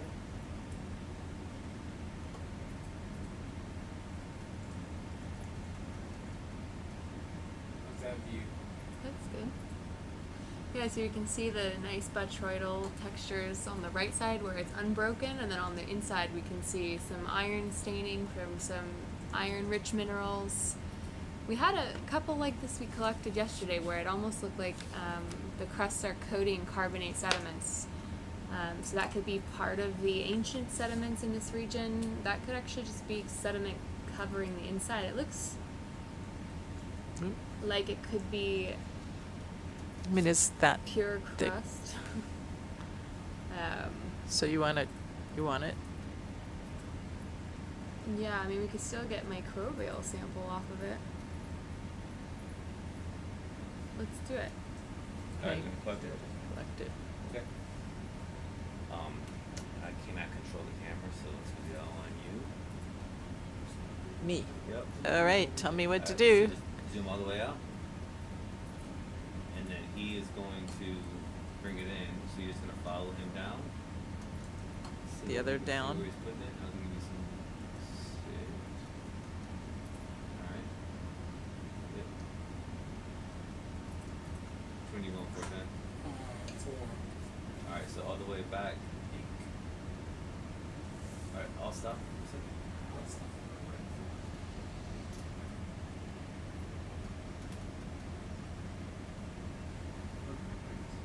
Could you just make a note that it's probably not good for biology, quantitative biology? It's fallen all over the place, broken.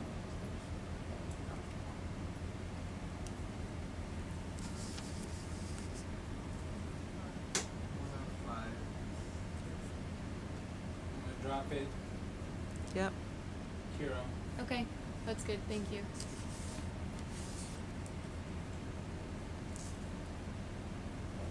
We're still calling it rock 2, right? No, wait. How many rocks have we got? Alright. Is it rock 2? Yes. Oh, there we go. I got control again. I'm back. Alright, you want to try to grab another one from right here? Yes, Alright, so please. Well, one, if we can keep it sort of vertically and back. Small one. So help us find one that we think might be crest. Okay, looking on that camera.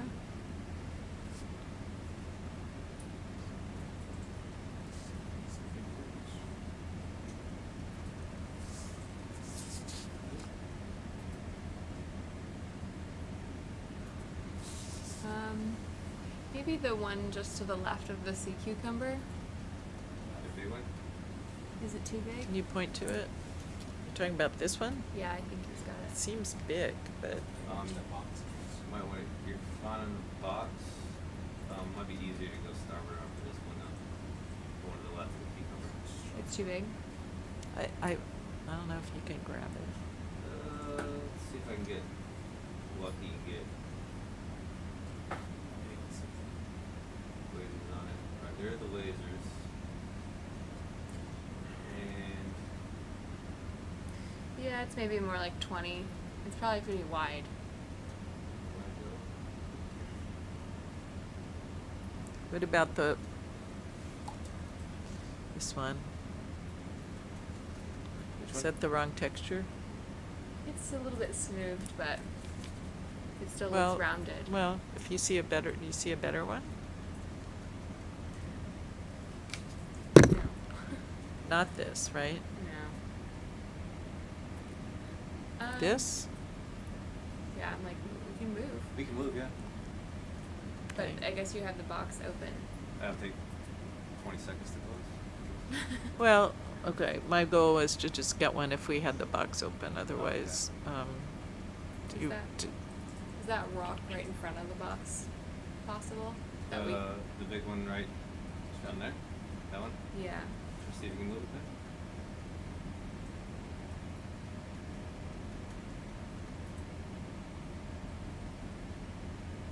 Is it too big? it's loose.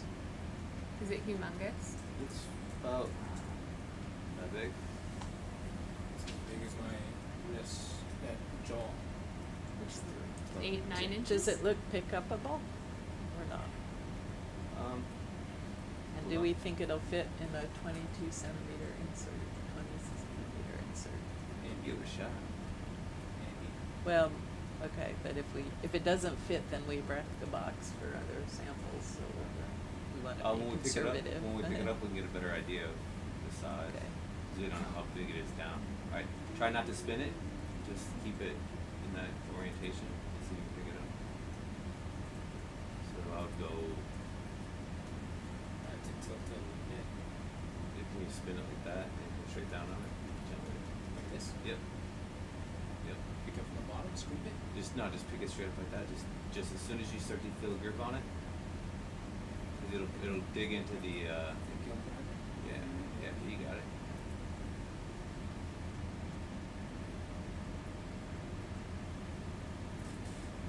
Squeeze just enough to. We didn't get much of Alright, an so in now situ try- photograph, but it's okay. Yeah, that's Alright, true. squeeze just enough to get We it can't there. do it from here. Let's get it right there.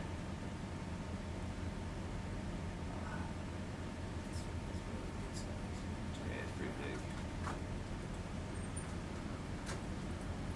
Might be better on the back now. No, it's not gonna get it. Alright, take it off for a second. Alright. Okay, we can See. pick something easier. Okay, trust me, not quick. There you go. The one right where the crack is.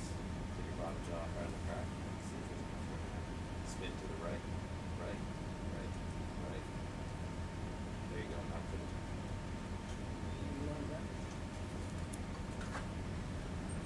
Right there. Right there. Okay. What I can do is, since we want to hit the box, You're out of the box. grab it maybe in more. It might still, we're not gonna change it orientation wise. Please spin. Make it feel.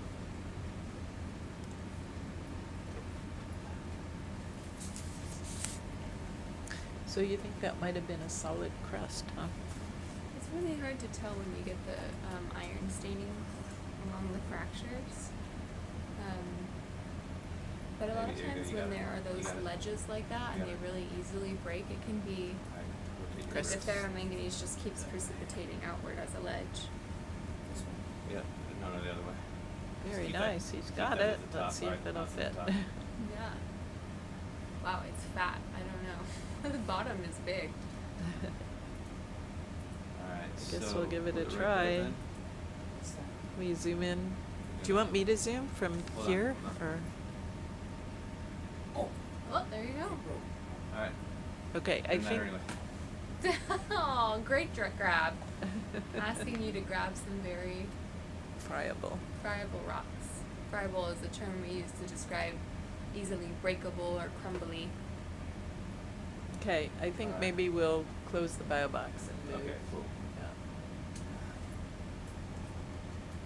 But hopefully we can get a quantitative rock in this texture before we move on to the more angular, if we get into another more angular region.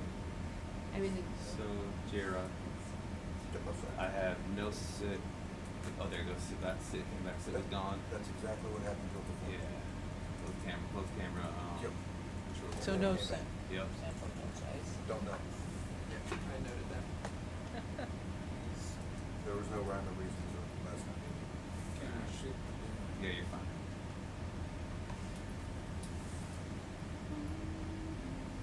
It's gone again. I don't know if it's clear. I can't move my camera. Oh, Should got I- it. No, you're fine. Alright, go for it.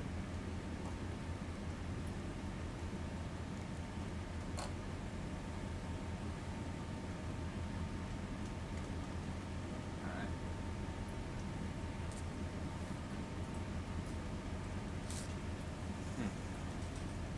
That's weird. It's a concept. Hang on. Come on. Alright. Judge got that they no call him. Porch. I mean, just post Good. council. Tony, you know what's going on? At the same time, whoever that's sitting in the market said he couldn't hang around to sit down and do his work. But the Sony's work. But the Sony's work. Like our 4K controller now and it's going out. What It's case on, sits on, portion. Which one now? It's just the whole concept, the DAC. Yeah. The DAC is messing on this one. Alright, And it's just occasional, and then it comes right back. So now, yeah. Yep. is it working right now, Chris? Negative.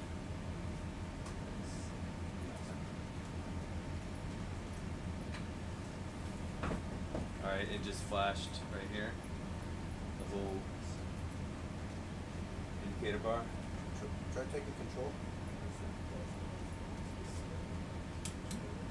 just to let folks know, we're taking a quick break, troubleshooting some camera controls for the ROV pilots.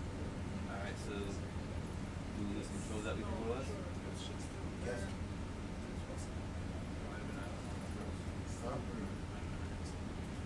Huh? We've left a little ferromanganese debris field behind. And he got control back. Could be an experiment. We could come back here and see what shows up. See, now it's gone again. Roll again. Nothing. Nothing. I think it might just be a coincidence, perhaps.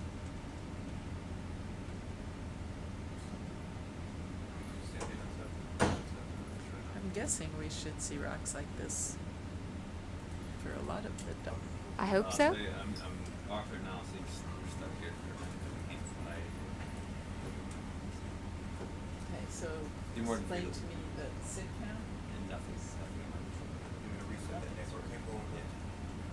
So, can't move the cameras anywhere now. Locked in position. Do we have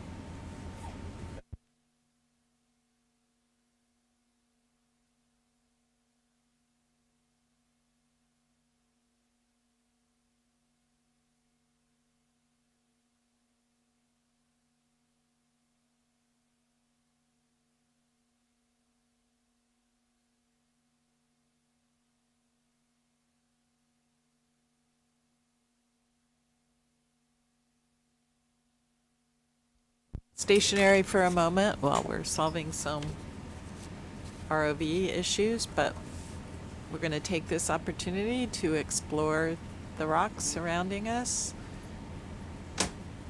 Zooming in just to see what kinds of things are living on what almost certainly is ferromanganese crust here. We can see non-stalked crinoid next to a stalked crinoid. Looks like pieces of sponge on the rocks, these little white structures.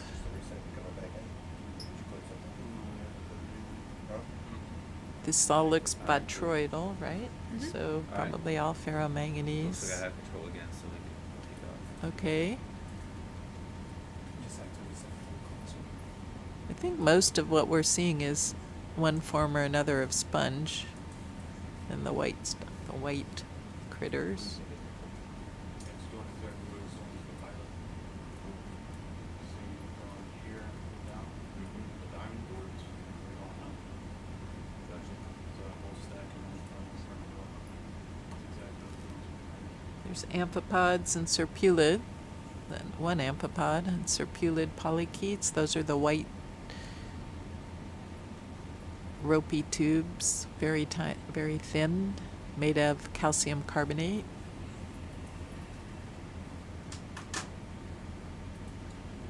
See if it doesn't hold this. Should we go? I think so. I think we've got Took a while. they Good? Alright. good to go. Now.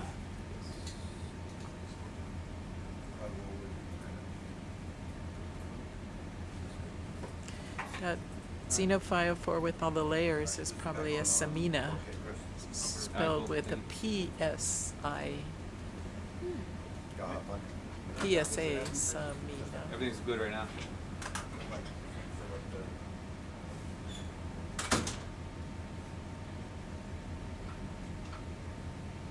Nope.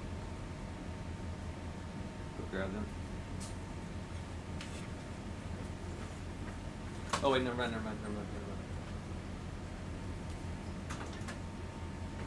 We're going so far away. Yeah, Let them adjust. it just wiped out all my They'll come back. settings. Yeah. Okay. Oh my.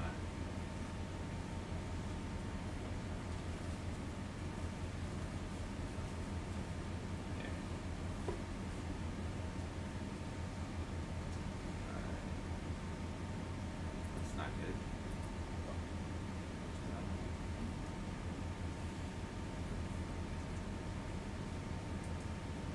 Do you want to try one of these rocks that might be free, or like that one right there in the middle? Kira, we'll call this yes or no.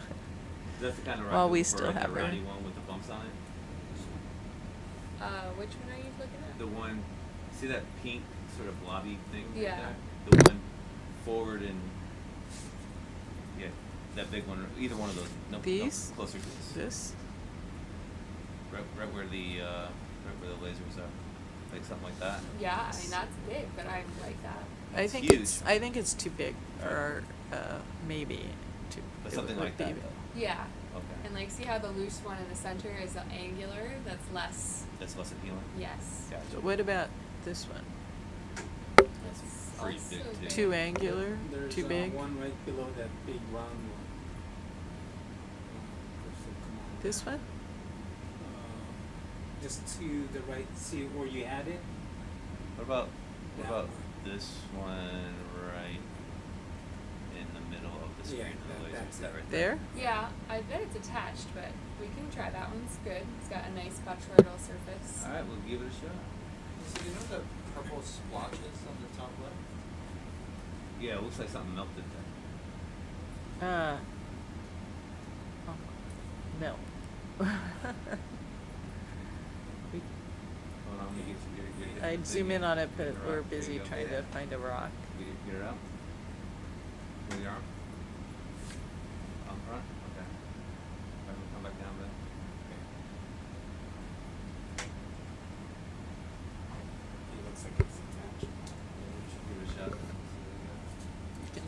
about the rock if you want. We like to get an in situ photograph of it, It doesn't move. but I guess if it doesn't move, never mind. Move it.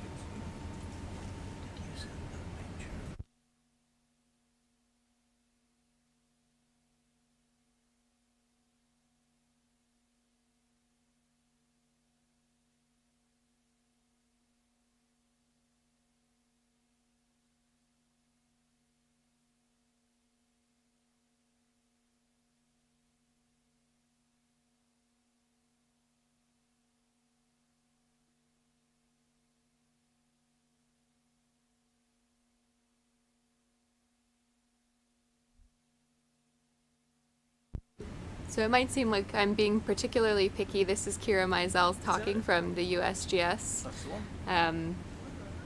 This is a very interesting pink blob of stuff. There's a little worm crawling away or something. Any clues what this is, Lisa? Something else there. Well, Yeah. Oh, it's a bunch of, is it like a brood mass? There's all these little, No. Oh, but look at that there's- little worm. There's amphipods eating it, and so it's a dead animal that is decaying. That's my guess. a bright pink animal. That is First I've heard. very neat. Then how about Yeah, sorry, I said worms. The little guys we were seeing are amphipods. I think everything's a worm, but Greg is here to remind me that it's not. Amphipods. These are amphipods eating. Okay, I've said it. Okay, put it back. Is it? Okay. Hopefully it went. But sorry, as I was saying, it seems like we're being really picky about the rocks, and that's because we're trying to get ones with thick crusts. Thick crusts mean more millions of years of recorded seawater chemistry. It means What about that? more opportunity to see what microbes and fauna are really truly associated with the crust itself and not the substrate underlying rock below. And also, thick crusts can accumulate lots of metals that may someday be of interest as a potential mineral resource. So, to support all the goals of our expedition, we're looking for really thick crusts to be able to look at their composition and also the associated microbiology and larger fauna. Okay, I think these are all attached. This one has a lot of life on it, though. They seem all cemented together. I agree. Yeah. Okay, maybe we just keep going.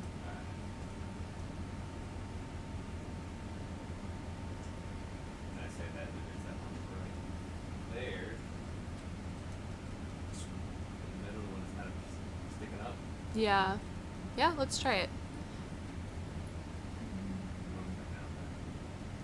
Alright, go for it. This one? Yep. Oh, look at that one. It's got a xenophile for. There you go. Oh. We'll take the one you just nudged. It's fine. Alright. It looks good. Maybe there's something hiding on the other side.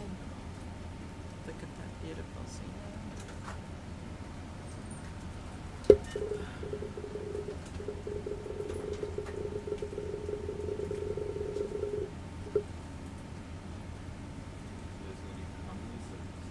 Oh, there's a few worm tubes just came off it. So honestly, with that disturbance is probably not so good for us. It's up to you. This is just a really hard region to sample, I guess. I know. And it's breaking. Okay, I think it's too friable for us because it's just broke into 3 pieces, which suggests it is all crust, huh? Yeah, Maybe. or it's growing on some loosely consolidated Ben, sediments. do you think this one is loose or attached? The one right behind it.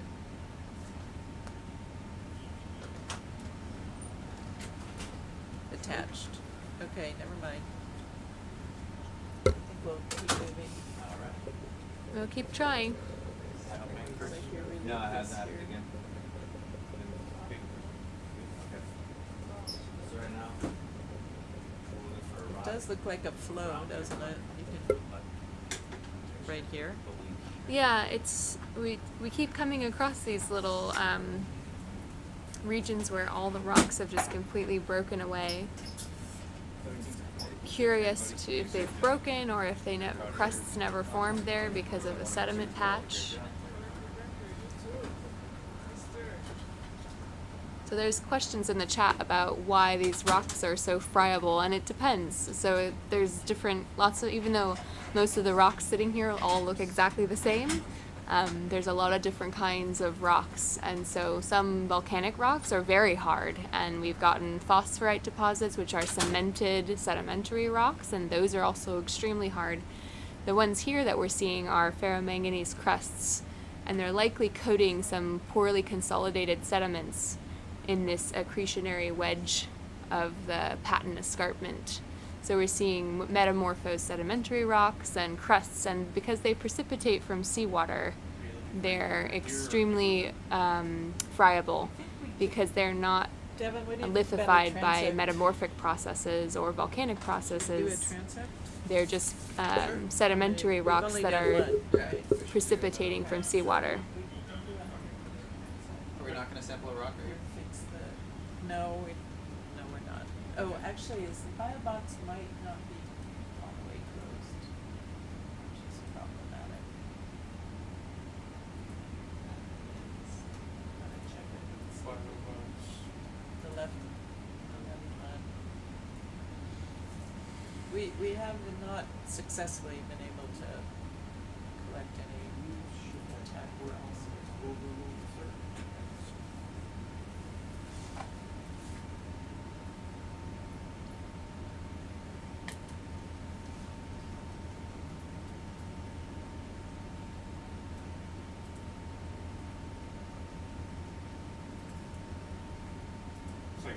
The back one. I mean, does it matter? It's down, but not bungee. Is it okay? The only reason we kept doing that one to that one because it wouldn't shut all the way, but we fixed it last night. That's the only reason we kept. So you can drive with it the way Yeah. it is. Yeah. Underneath. Yeah. Okay. Yeah. The only reason we kept doing it yesterday is because that lid wouldn't shut all the way. But we fixed it up last night. Alright. So we'll keep the lasers on.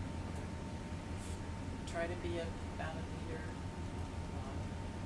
Fix the camera angle and go tell us when to start. Is the camera lights good from there? Happy with that? I think so. Good. I'm gonna come up. It always looks strange with sediment, but we're not gonna have very I'm much gonna come up sediment. just a little bit. Yes, that's what it's gonna look like when I'm flying. Is that good, Devin? That's good. Yep. Do you want to bring out that touching tool or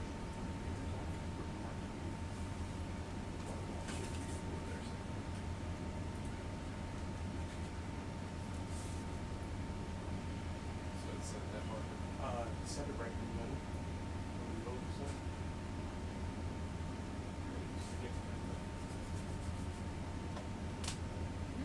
Jump 100 meters forward.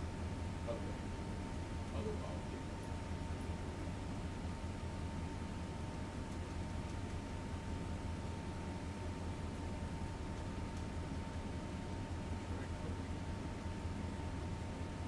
Still a stalk crinoid field. Still beautiful. Star Transit. Thank you. We're a meter off the bottom? Yes. Okay, thank you. Alright, start transit too.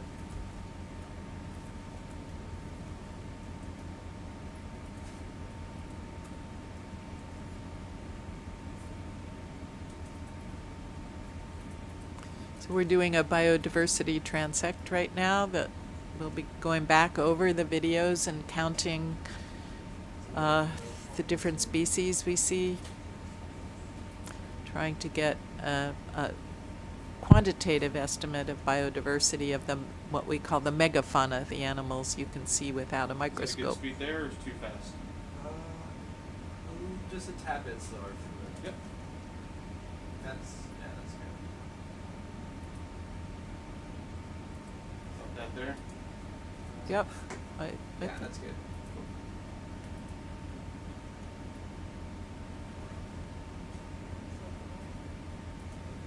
Predatory too.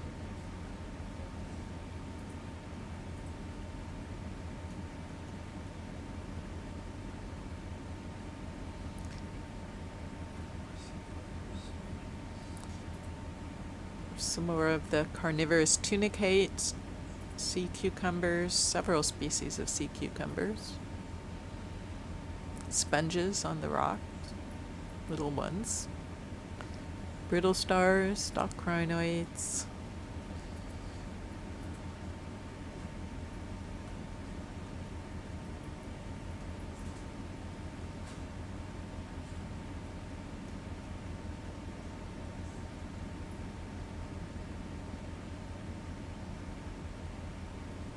An occasional heart urchin. These urchins should be able to bury themselves into the sediment and go up and down through the sediments.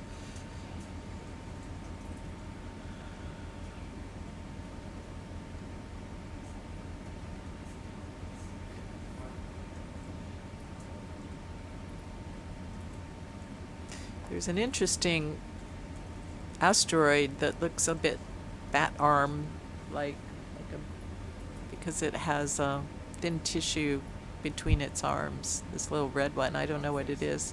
Do you recognize that, Devin?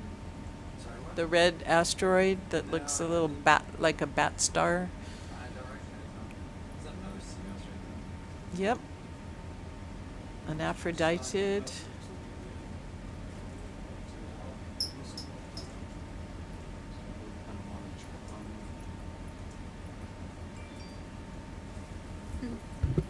I was going to thank Spider Active in the chat for doing a good job breaking down my geologic explanation for Stanley. That's about right. I think there's less geology talk on a lot of these public dives, and so a lot of those terms might seem new, and anytime you guys have extra questions and I can make it more simple, let me know. And good question about if we ever find copper in ocean floor rocks. We do. Deep ocean mineral deposits that form slowly over millions of years or that are related to hydrothermal processes, different kinds can accumulate high amounts of copper, nickel, cobalt, tellurium, some other rare elements in addition to the iron and manganese oxides. And sometimes sulfide sediments associated with hydrothermal vents can have particularly high amounts of copper in some locations, but there's still a lot of work to do on the geochemistry of those kinds of mineral deposits. Look at this feature, like a cave or a ledge. Yeah, likely some differential erosion going on there, allowing the inner portion to collapse and leaving a crust on top. Every rock we've tried to pick up so far has seemed very friable, so these crusts must be coating loosely consolidated sediments that are having this differential erosion and causing these really neat little cave features. Great hiding places for animals.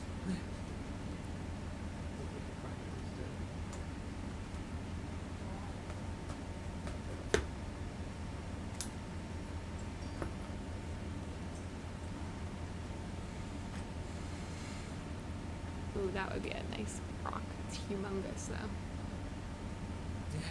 Yep. Big.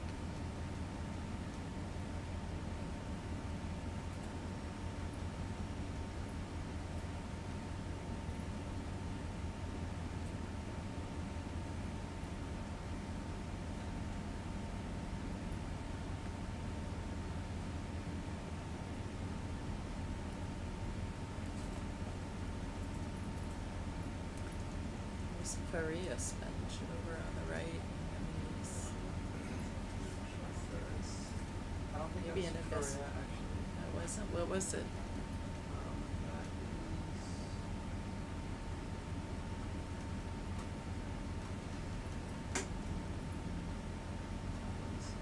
That Ooh, I like that rock. That would have been a good one. Let me There's a few more sponges showing up.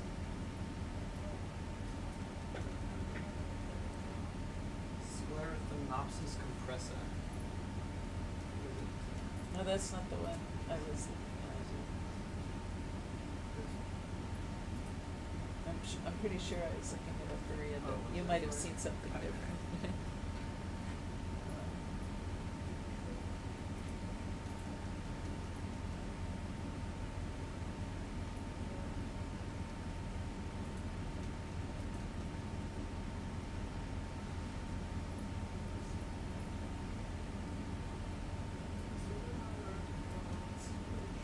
Oh, here comes a bigger sponge. Do you know this sponge, Joanna?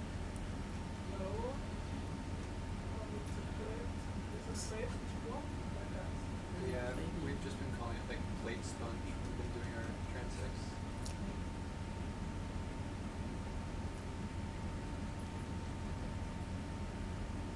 I love these little cave ledges.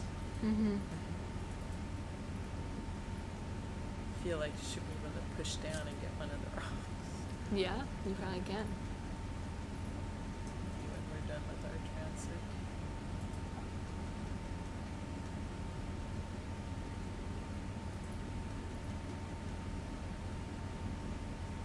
Orsinophophores on the sediment.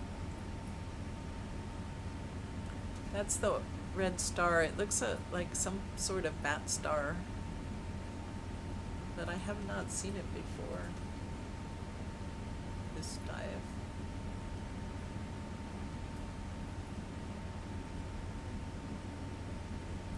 The bivalve is a cesta. Seem to be common on steep, hard grounds. I've seen them on the east coast of the U.S. and the west coast.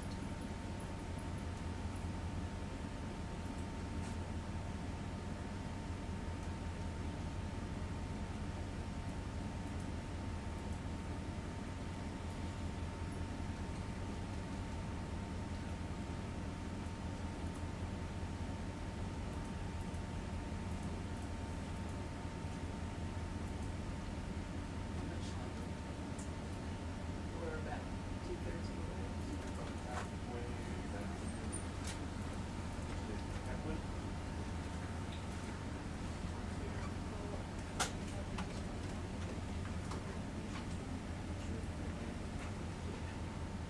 There was also a question about in the chat about if the rocks are weak because they're getting weaker over time. And actually, it's more that they are never very strong to begin with. They're slowly precipitating, and precipitating means going into a solid form. So from a dissolved form. So if you've ever precipitated crystals in a little kit that you brought home from the store, it's a similar kind of process. You're making solid minerals out of dissolved phases in seawater, and so the way that they accumulate, they never form in a dense, hard kind of rock. It's weak by nature as it forms. We call this friable. Yeah. Right? Mm-hmm. Which means that they crumble easily.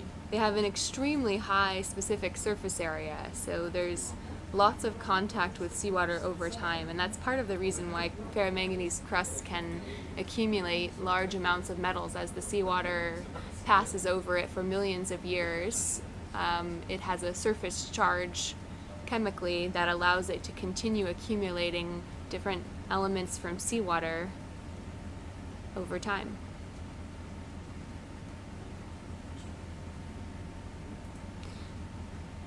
Which can tell us about the chemistry of the ocean over millions of years. It's a nice rock over there. Yeah, we're in a nice I little wish we field. could collect that rock. Yeah, that's a big one. But we're still on our transit. Do you think that's the best of Pluma? Maybe. It's big. It doesn't look like a normal Abestoplemma. But could be another genus. I mean, another species of that genus.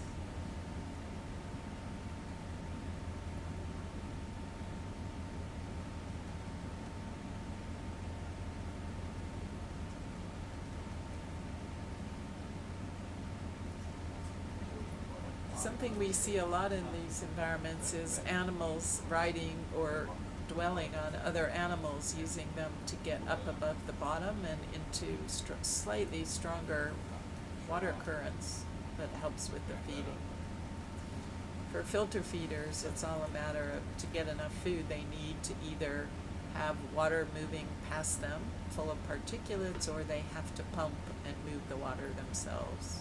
So those are called active versus passive filter feeders. But in the deep sea, you see a lot of animals catching rides on other animals or creating habitat on other animals.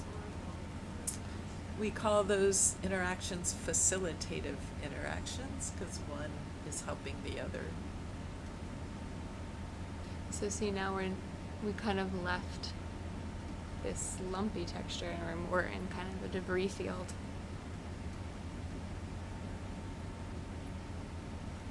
But they still don't look loose, do they? Yeah, we have these interesting kind of sediment flows that are covered in crust and then these debris fields off to the left. There's a question in the chat. White things on stalks. The one you guys were guessing was a Vestapluma, I think. Maybe? What is a Vestapluma? It's a sponge, a carnivorous sponge. But I'm not sure.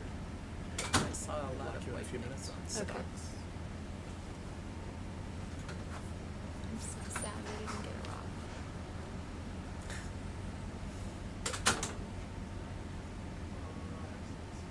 You don't have to do it. It's okay. I just hope we can get a good... You guys can pick a good one.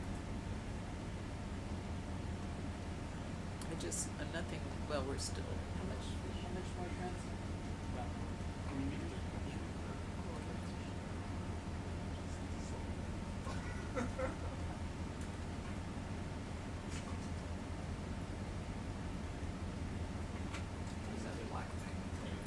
That black thing could be a different xenophile. Jet black like that. Yep, they would pick particles that are black, and they have an amazing ability to select very specific kind of sediment particles for their tests. So they would be picking obsidian chips or something like that to be black, but we'd have to zoom in to be sure that's what it was. Do you know how much further we have on the transect? About 25 meters. 25 meters, thank you.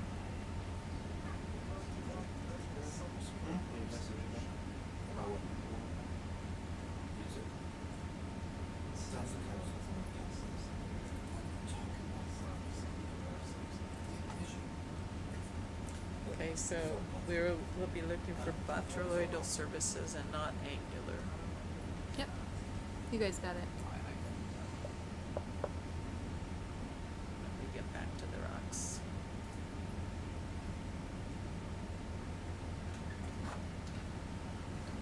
I guess I'll go. They're not on live till 10:30. I wouldn't go. I think they were prepping. But she said be in their library at 10:15. That's in 6 minutes. So Greg is here, looming. Do they need her now? Deb said she'd like her to serve. That's okay. I can text you from the other group.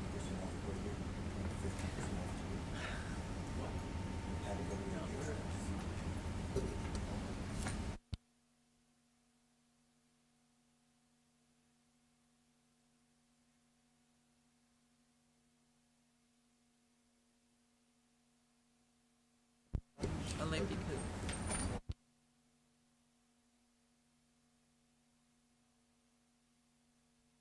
you could be Karen. I'm not very good at choosing rocks. That's it. But we're still on a transect. So. Okay.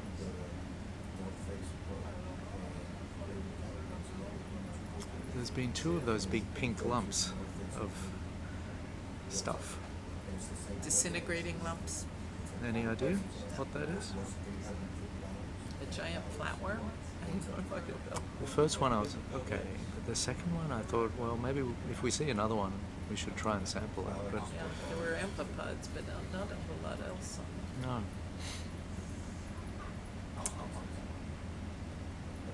don't know how we would even sample it. Slurp. Could be disgusting if it's decaying tissue. Is it a dead sea cucumber? I wonder. I mean, it's Could be one of those. One of those when it maybe it gets redder when it's dead. It loses its water. I just recently started making. Greg, do you know what that sea cucumber is right there on the center of the screen? That one? The pink one.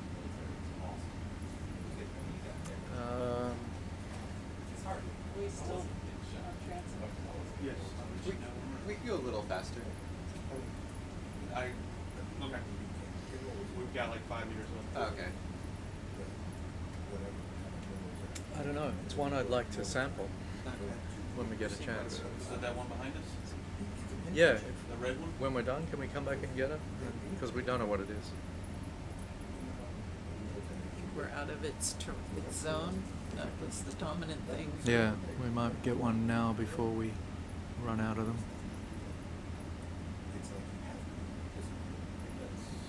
In the transect there. Alright. Thank you. End of transect too. I did it just for taxes and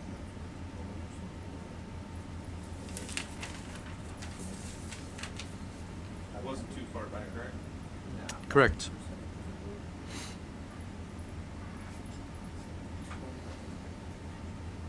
Down Yeah. right there to the left. Maybe when we come down to do this, we should look and see if there's a rock that works. Yep. Well spotted. Can we also get a close up of that? Down right there, right, Greg? Yes, please, Cody.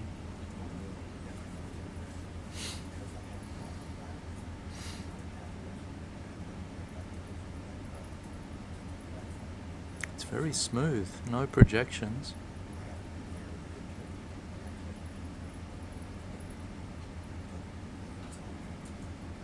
I wonder if that rock to its right Go. might Start work. zooming. Can you get some images on that, please, Lisa? Right, so I can have the.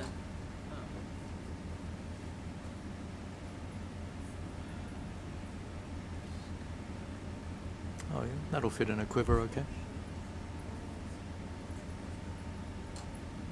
Oh, it's got a few projections on top.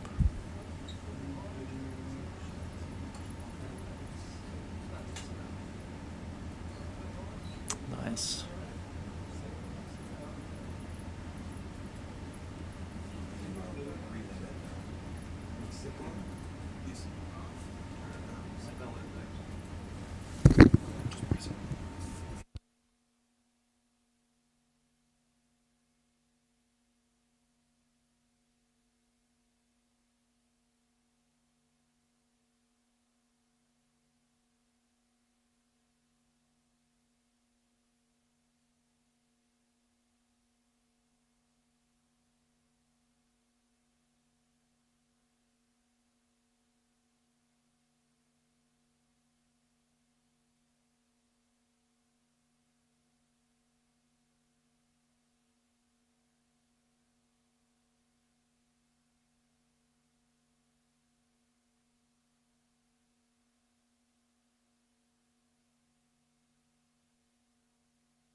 So we're looking at sea mouse, a polychaete worm.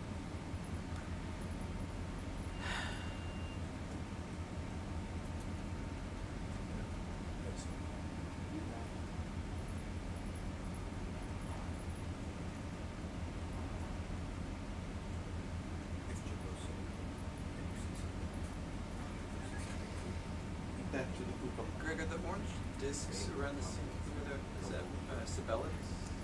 Are those Sibelics? These? Yeah. They're 4 amps. 4 amps. Yeah. Yeah. Yeah. I knew that. People could ask me. Ready for a grab? So I'll put it in a tube.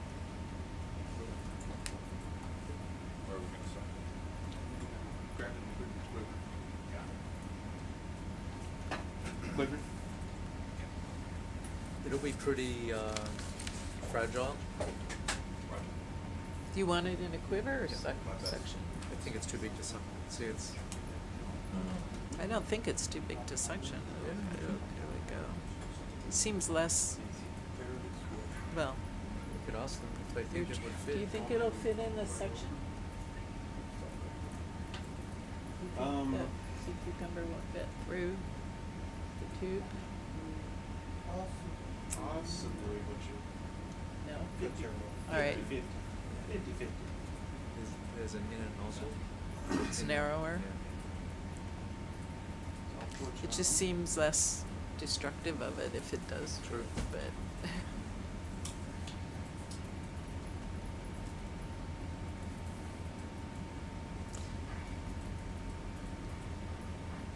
where was the sea mouse?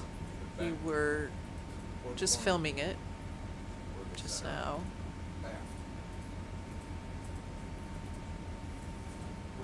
And now we're going to suction this sea cucumber. We don't know what it is though, right?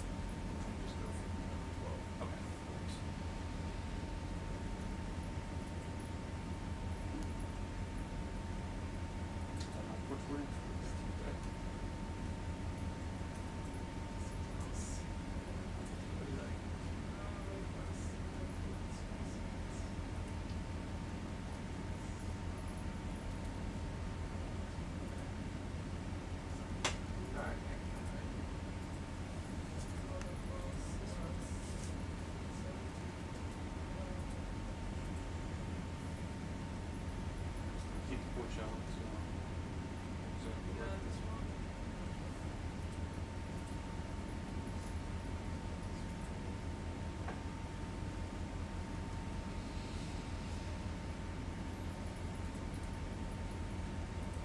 it can go as far as it can go.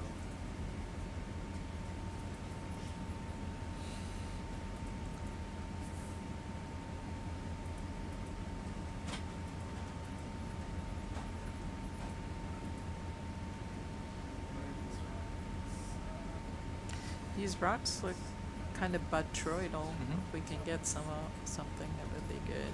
Get your elbows on the shoulder up. Like, look at that one, right? Yes. Pitch down.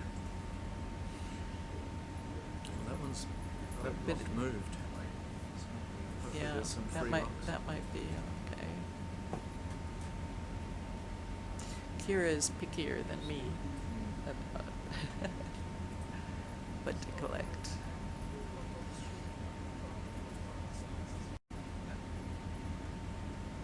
At least this one won't swim away. It's not a swimming holothurian.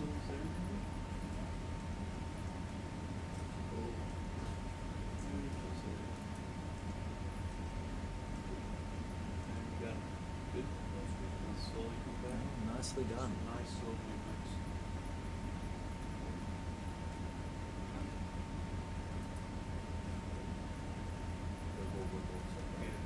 You don't try to work on. Work out on each and every. What I find so interesting is that every place we dive has a different cucumber assemblage, and they clearly can make distinctions in the environment of where they settle and survive. Sometimes it's Panicia, sometimes it's Solus, sometimes it's this one. I don't know what this is. The Scotoplani sea pigs, which we haven't really seen yet, but maybe tomorrow. But this one was dominant, a little bit deeper. Yep. It was all over the place, literally. So yeah, we'll try and get a name on it. collected. But you know, it's interesting. What is it in the environment that's causing them to be one place versus another? Yeah. It's not just whether it's rock or sediment. And the And oxygen's he goes. slowly So that declining. was 12. Yes. 12. Well done, Nick. It's perfect. Thank you.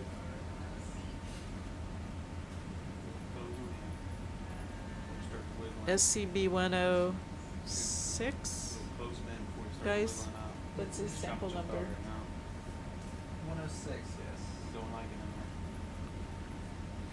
1645 meters. 1622.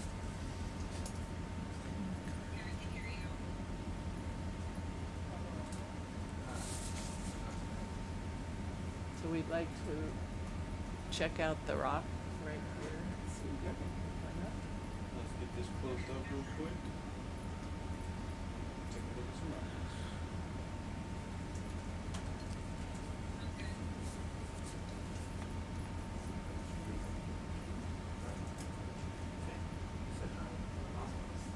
Thank you, Nick. That was good. Perfect. Okay, now we've only changed that screen there to.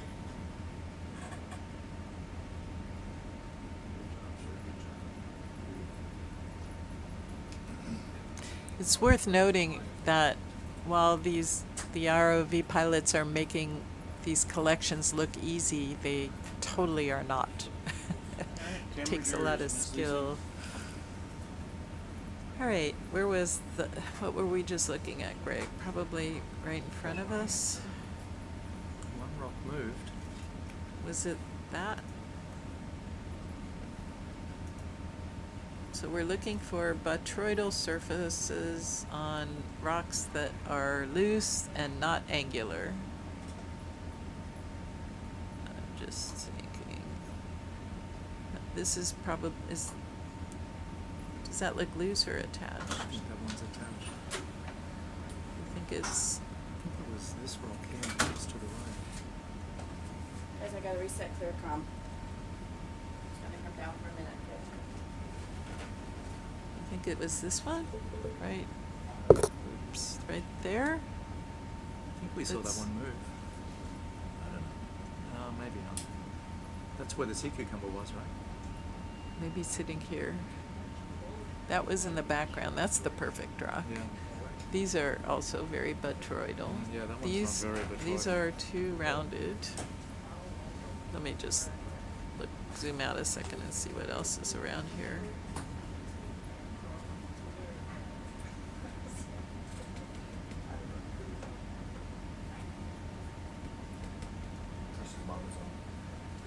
Hi, Diane. Hi, Miss Ingram. Hi, Miss Ingram. Chris is on break right now. You got Cody, Nick, and J-Rod.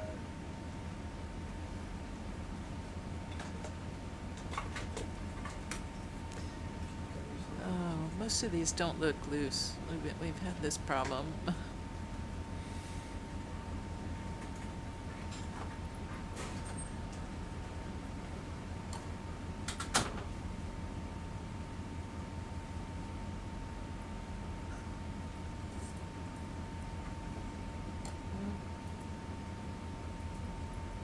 That one's too angular. All right, never mind.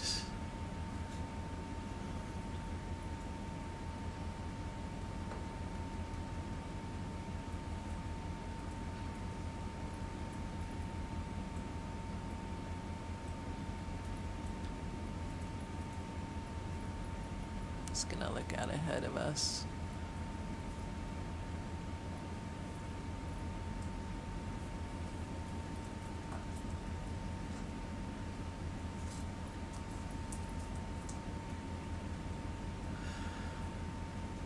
Some of these are too big. That's too flat and rounded. Okay, I'm not really seeing anything right here. I think we'll need to just Keep moving? keep moving a little bit. All right.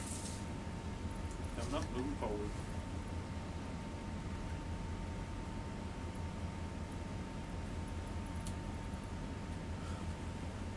How about this little rubble pile right here?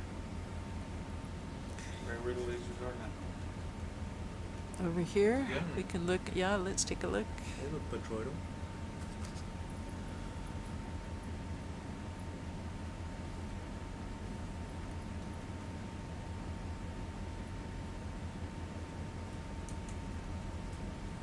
It's okay if I zoom?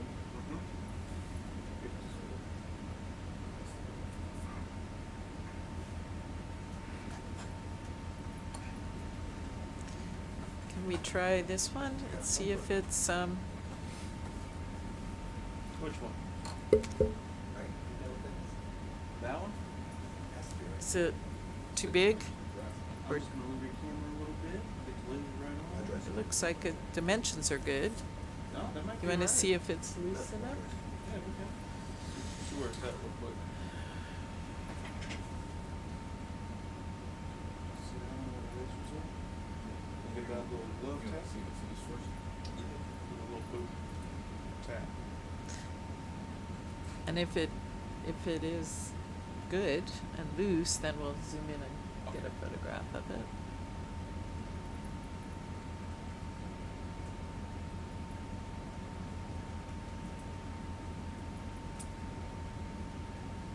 Ah. Ooh, well, we have to zoom in and photograph that crust because it looks like it's about 4 centimeters thick. That's but pretty cool. Can you move that from? Yeah, great. Kira will say she wants that. Go ahead. All right, so okay for me to center it and zoom? Yes, go ahead. Okay, so given that we're looking for ferromanganese crusts these turn out to be super friable, but this is a beautiful illustration, I think, of that. The black would be the crust, and inside is some carbonate or conglomerate or something like that. It's unfortunate Kira's probably not able to come in and give us a full description. But it does tell us these rocks right here are exactly what we've been looking for. Beautiful.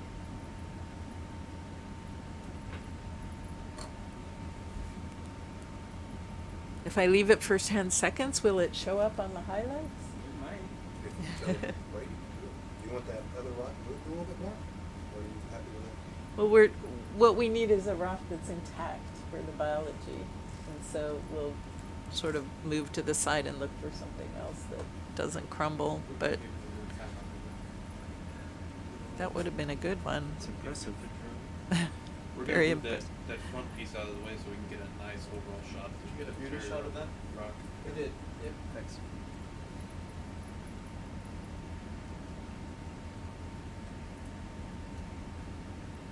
This is some of the thicker crusts that we've seen.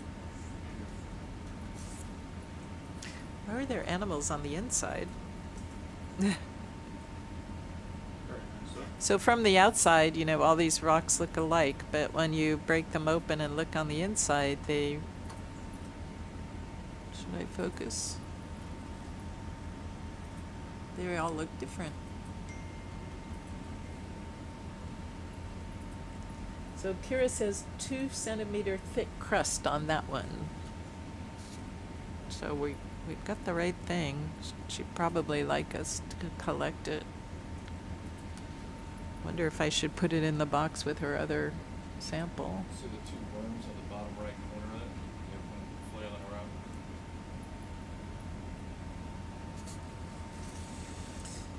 Polychaetes. Yep. Just zoom straight in right there. They were just wiggling their stuff. So that's what I'm as zoomed in as I can be.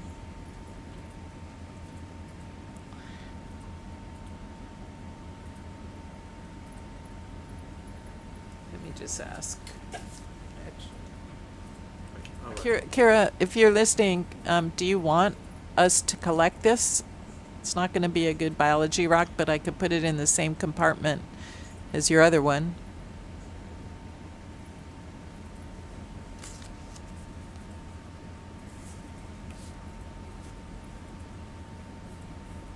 I don't know. It'll break apart probably when we hold it, right? What do you think? Okay, maybe what we'll try to do for now is look to the right Okay, and see go ahead. if there's something we can pick up here.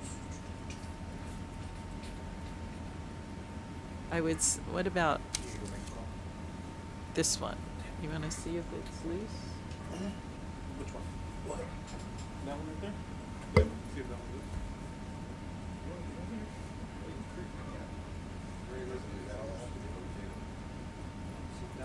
Could be they'll all break apart.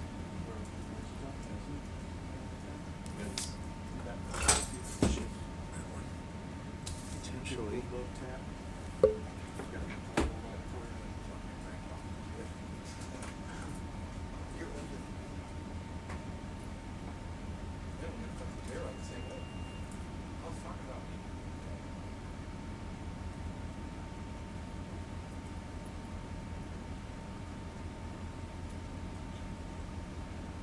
No? Oh.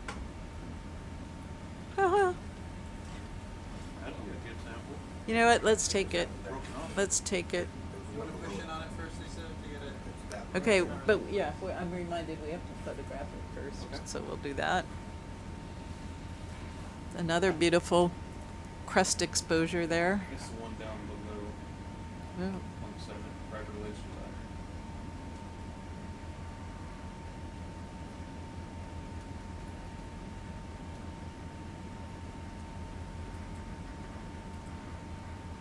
All right, got it. Okay. I don't know. We'll see if it breaks into pieces, but is the bio box need to be opened first?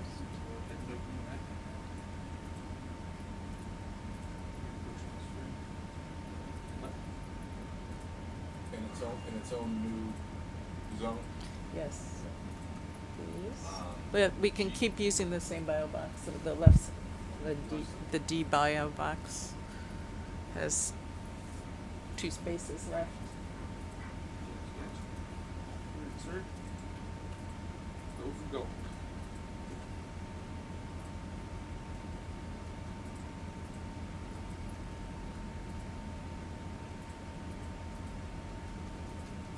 Somebody wants that rock.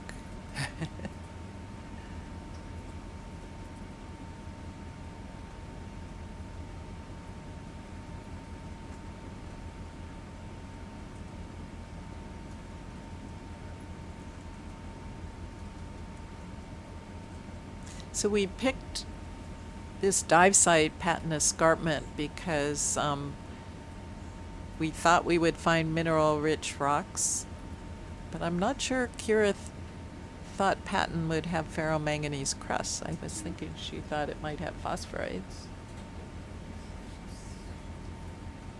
I might be wrong about that.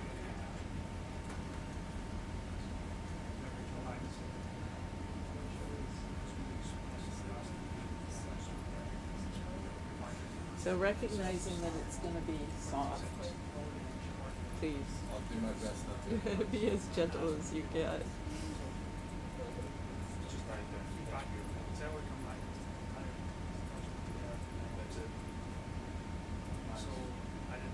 Great.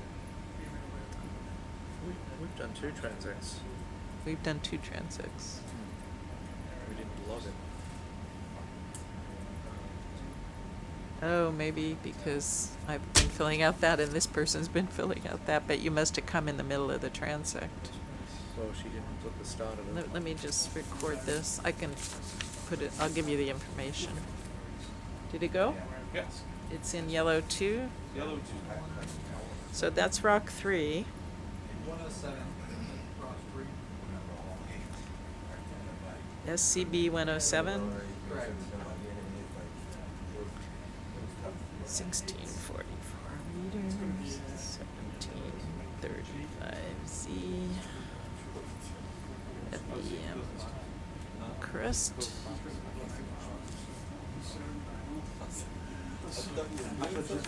You can copy the transect info from there.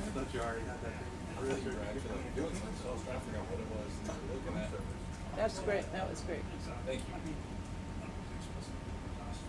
You can compete with Ben for the light touch award. What's that? I said you can compete with Ben for the light touch award. Thank you.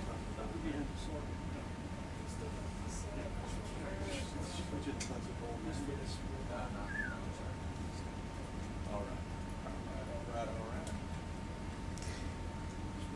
Well, I'm really hoping, since the one it broke off of that spot, right? Yeah. So the rock should look just like that, should be a crest rock.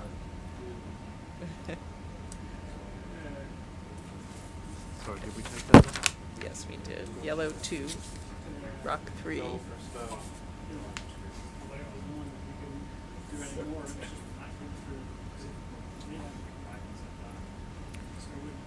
Okay, are we good to go?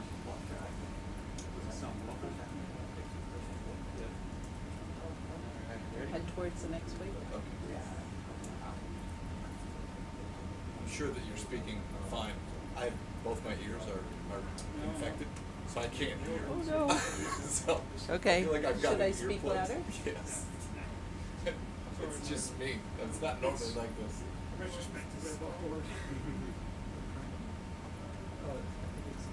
Here we go. Going to waypoint now.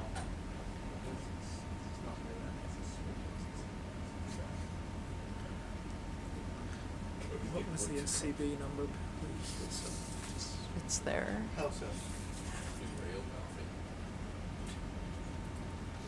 Oh, I didn't put, I need to write it in here, but it's rock 3, SCB 107. I'll just make sure that you Let me just hear me. put rock 3, SCB 107. I don't know if you need anything else on this. Look, there's now that we've got one, there's Now they're lots. Is that a sea squirt there? That yeah, is, that's a normal kind. it's not a megalomania, No, That's a cool texture. beautiful. but it's beautiful.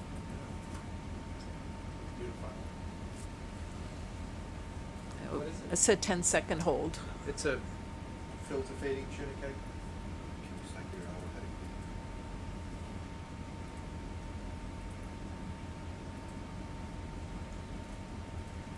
You're losing things sometimes if the parcels are growing too much. That is crazy looking texture on it. Especially things like that. I'm surprised there's nothing inside. Do you know which star that is? call it a slime star. Slime star? They're very slimy. Did you guys hear that? Slime star, yeah.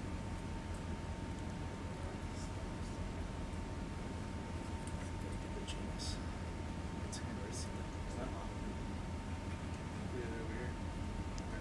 What are you looking at? I was just comparing two monitors. Seeing which one's better. Oh, which one is? That's the This newest one? monitor. Yeah. Oh, okay. We gave you the best one. There you go. Go ahead and look. Can I go over to Of course. the slime star? Go to the slime star. Just take a quick Those are cool. look at it. It's about 10 centimeters in diameter. Ooh, it's botryoidal too. But I don't think it's a ferromanganese crust. Let's see. It's very soft. Are we on autofocus or do I have focus? It's on manual. It's on manual.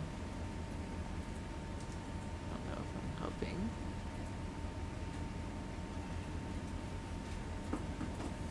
Could be Hymenester.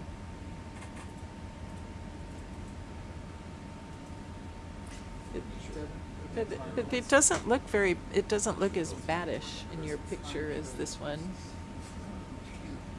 You know how it's, the arms aren't that well defined. Yeah, and the other one, we've seen another one today.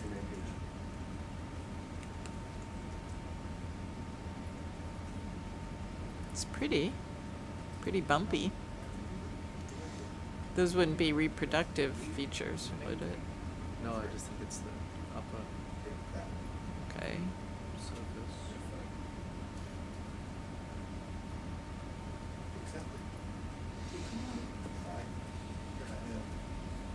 Oh yeah, Hymenasta. that looks just right. Okay, Ready to go? ready to go? And we're off. Going to waypoint 2. That sea star is called Hymenasta.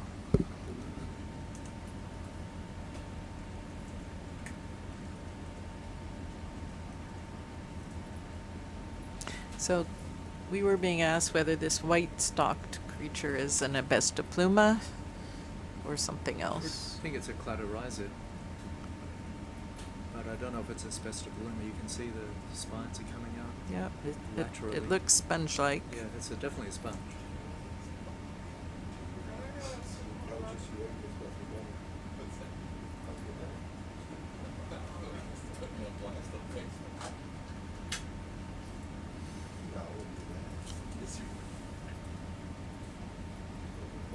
What's on it though? Technically, I am it's okay if I do that. Let's come out as a. You would like this?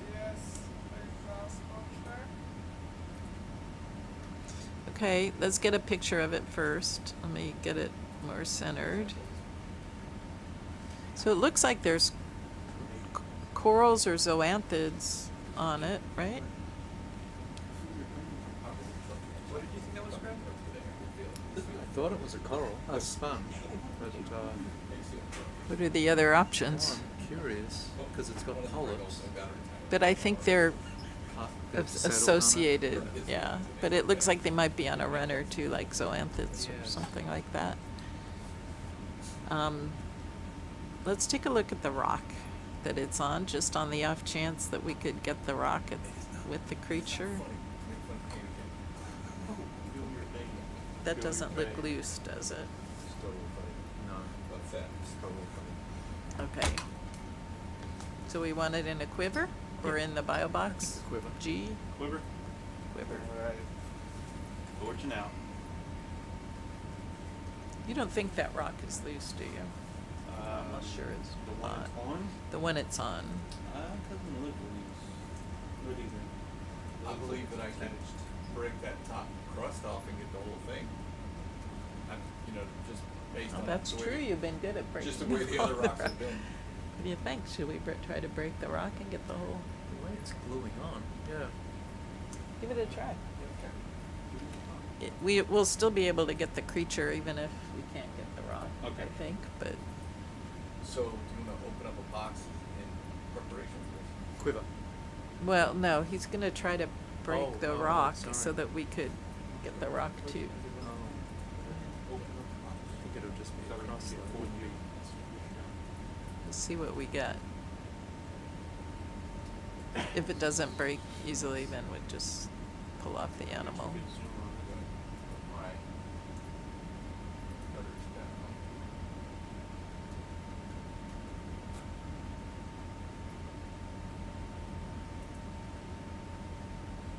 Any luck, you can grab, break, and swing. And just open the portal. Yeah.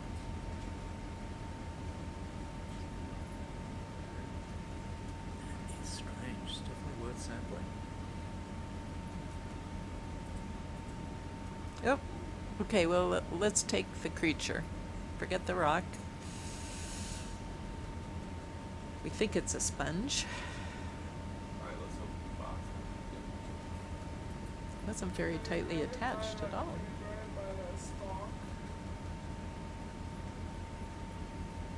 I'll stop there. So you still have 9, 10, 11, and 15. 15. We're going for 15.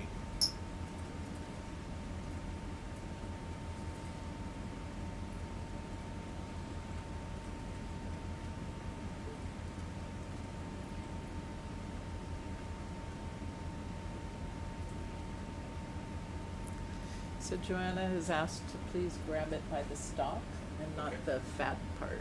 Okay. Right?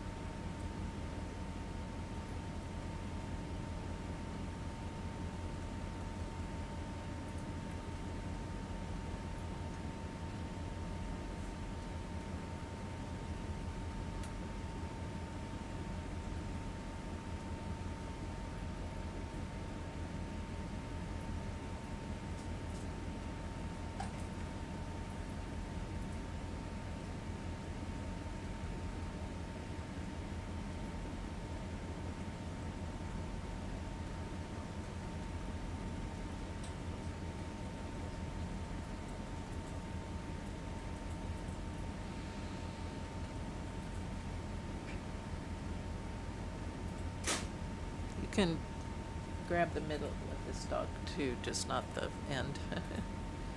That's easier.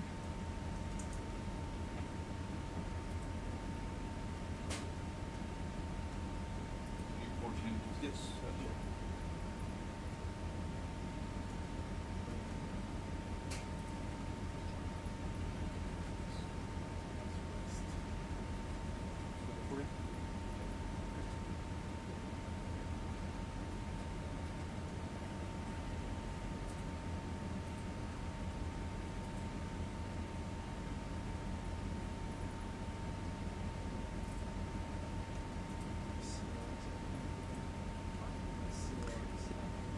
Almost got a bonus brittle star. So have you ever seen something like that before? I mean, it looks like a giant Abesta pluma on one end. Yes. So it's probably carnivorous. Oh yeah. Look at some pictures.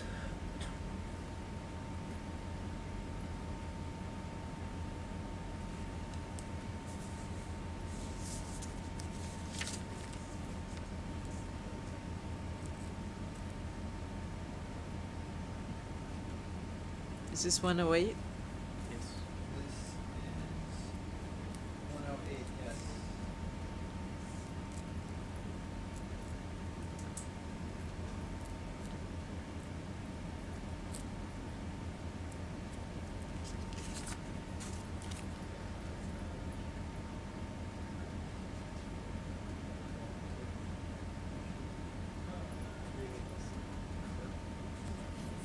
Oh, new carnivorous abyssocladia. So this seems to be an abyssocladia. Just lost my voice.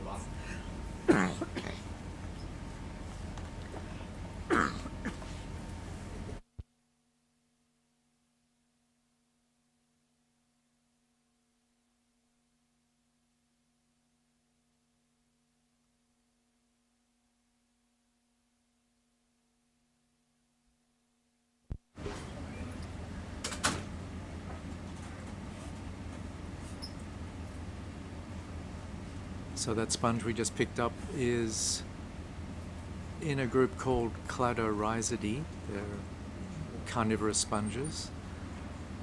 And we were trying to get a name on it. There was one described about 10 years ago, very similar to it from southern Japan, called Abyssocladia.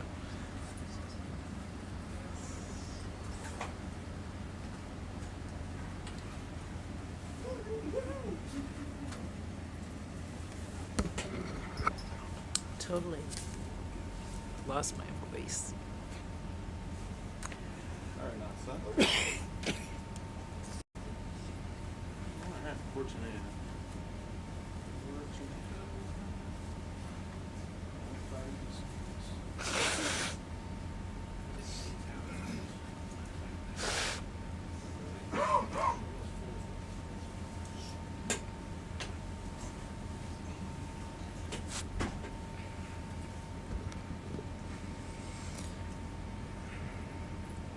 So we'll continue.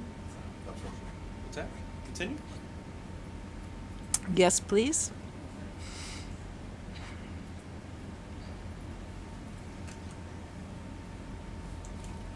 And we're on.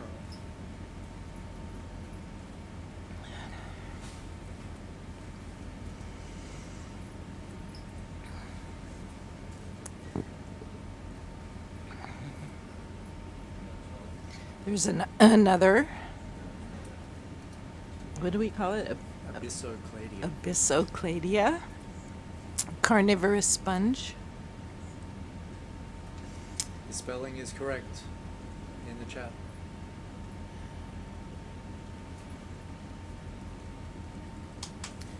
So we're continuing on to which waypoint now are we at? Waypoint 2. Waypoint number 2.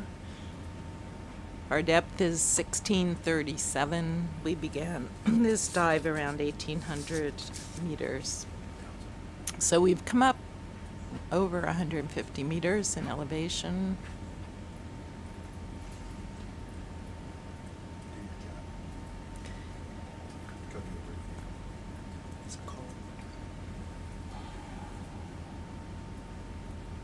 Want to take a look at it? Yep.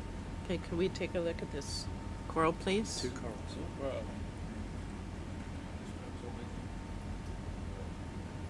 They look like octocorals, yeah? Yeah. Are they they're not acanthogorgia.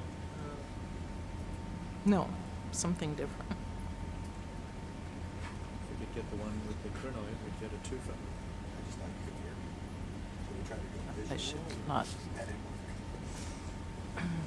Those rocks are slippery. Get it. You might want to try to take that one down there. Perfect, then I'll get in a position so we can sample. And there's another kind in the background. So it's starting to see corals now. Yep. Just at 1635 meters. Hemichordae. Ooh. Torquarator.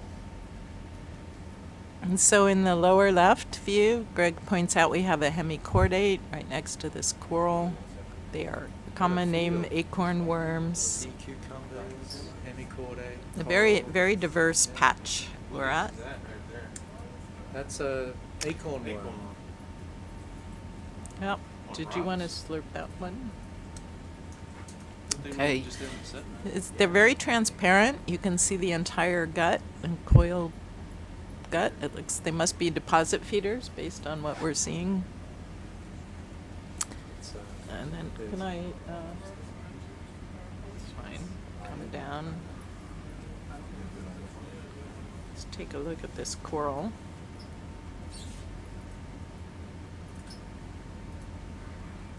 Okay. Whoop. Actually, that's a better view of it, but.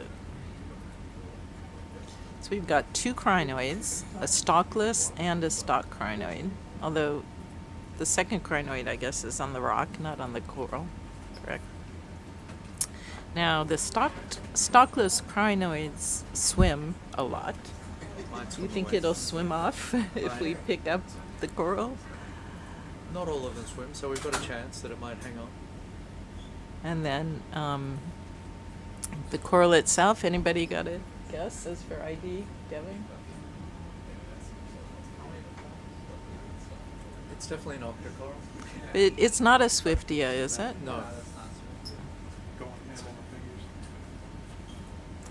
It's got 8. Octocoral means it's got 8 tentacles on each polyp. The polyps are the little protrusions you see here. Can you get a zoom in a focus, and we'll see if it's maybe get a name. Let me just move it up. Oops, move it up a little bit. Let's see if we can. Other way. There we go.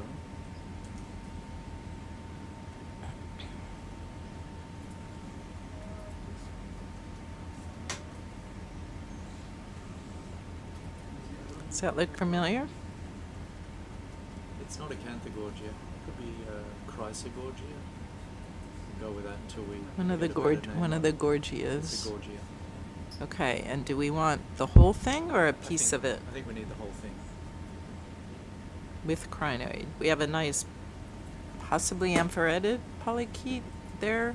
Oh yeah, well spotted. Little sediment tube right near the base of the crinoid.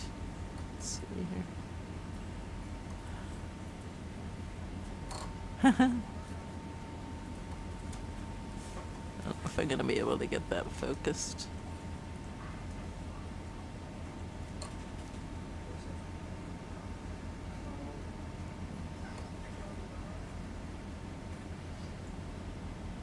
Oh, That's it's it. An amphipod.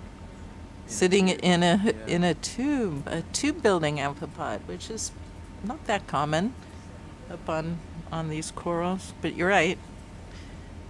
Pretty sad if I can't tell a amphipod from a amphoretid. It looked like tentacles coming up. Okay. You guys got lots of shots, I take it? Yeah. We're ready to sample? Alright. So you want that whole thing, right? Yep. With the crinoid on.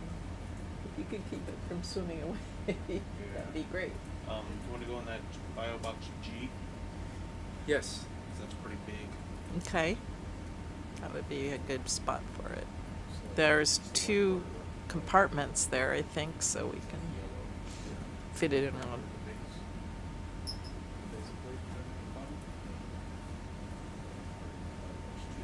There's all kinds of stuff here. Somebody's tube right there.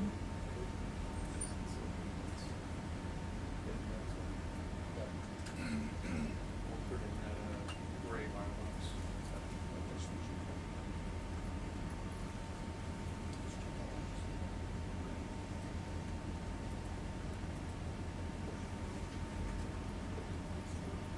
You know, every Patton Escarpment dive we've done has been great. They're all really interesting and everyone is different, which is amazing given it's all one feature. Yeah, there must be something about the water flow.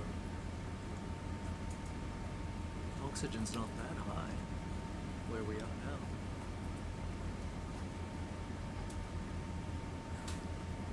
now.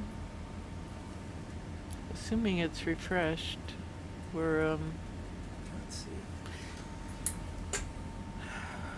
well, if it's it looks like Oh, it's yeah. above 50 micromolar, so Yeah. it's plenty high for having Yeah. corals and other animals.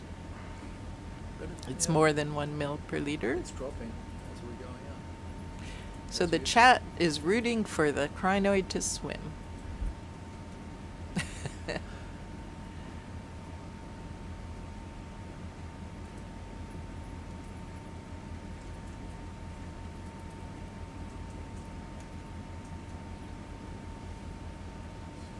Container in the gray box or on the side of the gray box? Either one is fine. We just have to know which. Okay.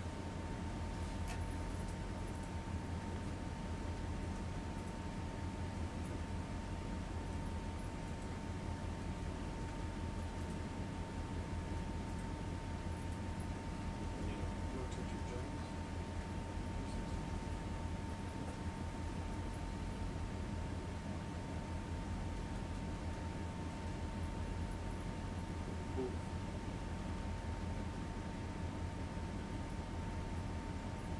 You can see the glimmer in the water is fresh water that's coming out of the gray box, presumably,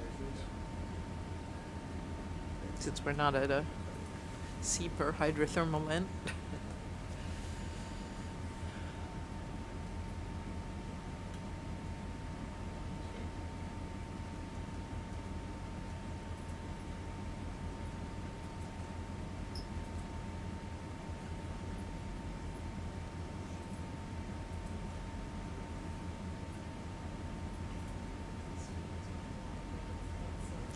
Actually, that would be a beautiful rock to collect. It's well glued in, unfortunately. Maybe.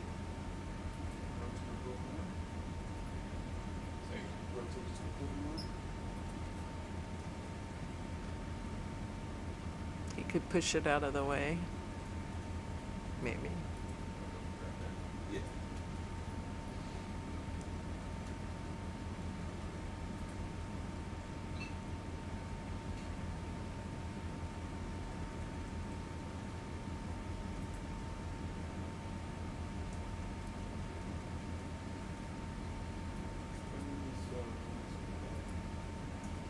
There's a fish, snailfish, Snailfish. snailfish, yeah.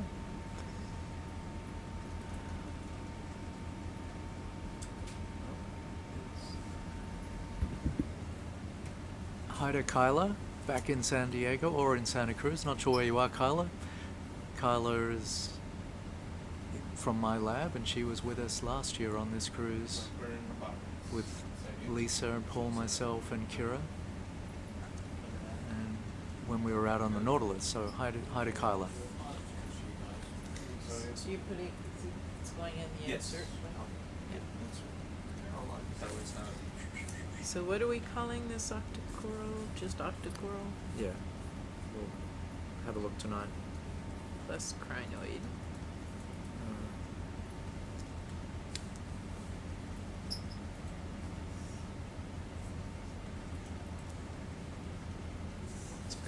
102.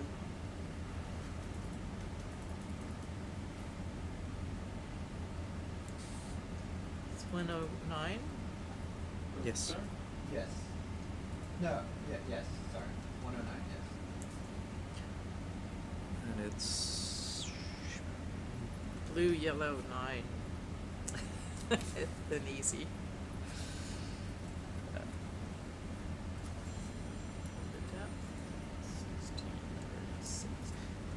So actually, can we get that? before we go anywhere, right, that guy. we want to slurp the entropes, the acorn worm thing that's here. I'll show you. It is right there. Okay, I'll pick up and we'll move over there. If we could get a nice video of it. And we want to get some video imagery of it before. Could we also try to get that glass sponge on the left? So we left already. We're going for the Endrop News. I'd like to get a rock from here. If they all look correct. So this is the one that we saw 2 days ago, I think, where when it finished its processing section, and then it swam off, so it doesn't think it was going to work. Good one.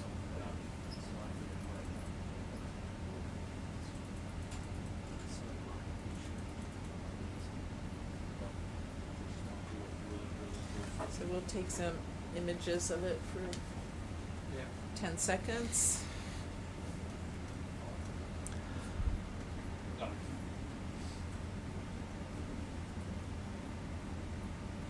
So hemichordates are a worm group that is related actually to echinoderms. And then the echinoderm and hemichordate group is then fairly close to our group, the chordates. And these deep sea worms are very, very delicate. You can see the head there to the left, the purple lobe, and then it has a collar. And inside the collar you can see its gonad. It's got some eggs in there, the white trail. And then going back is the trunk. And if we go back a little bit, we'll see the posterior end.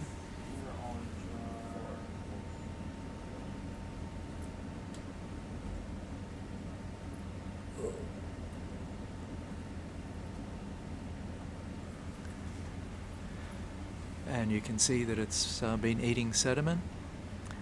And so we're hoping we can delicately slurp up this creature.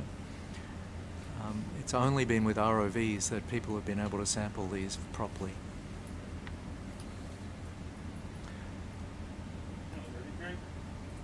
Yes, please. All right.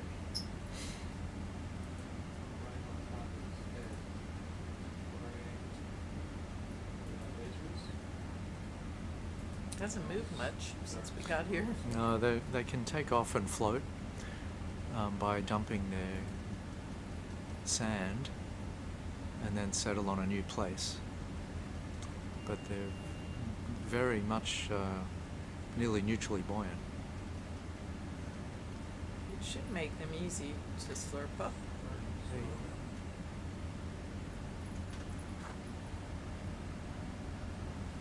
There. What did it leave behind? I think half its body. We took the head.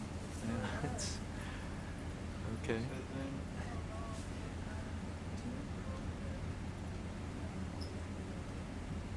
There you The go. rest of it. Thank you. So I'm seeing jar 6, but we should be on jar 4, right? I don't know. Jar 4. Okay.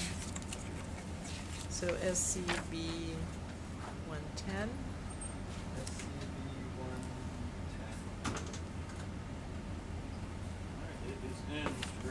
Thank you very much. So I'm interested in getting a rock if it's loose, but Joanna, where was the sponge you let me zoom back out. And you, where was the sponge you were interested in? The insert in the Biodiverse G. No, You said you wanted the glass sponge. a glass sponge. Right, here just on the left bottom. Yeah, that one. Can you remind me what jar that acorn worm went into? Number 4. Four. Number 4, thank you.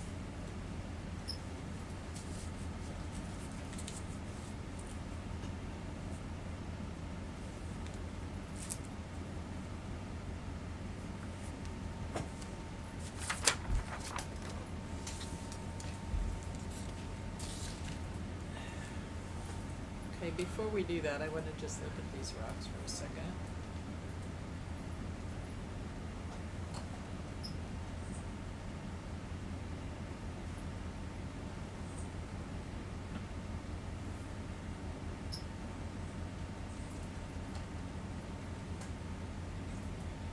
Nothing looks loose, does it?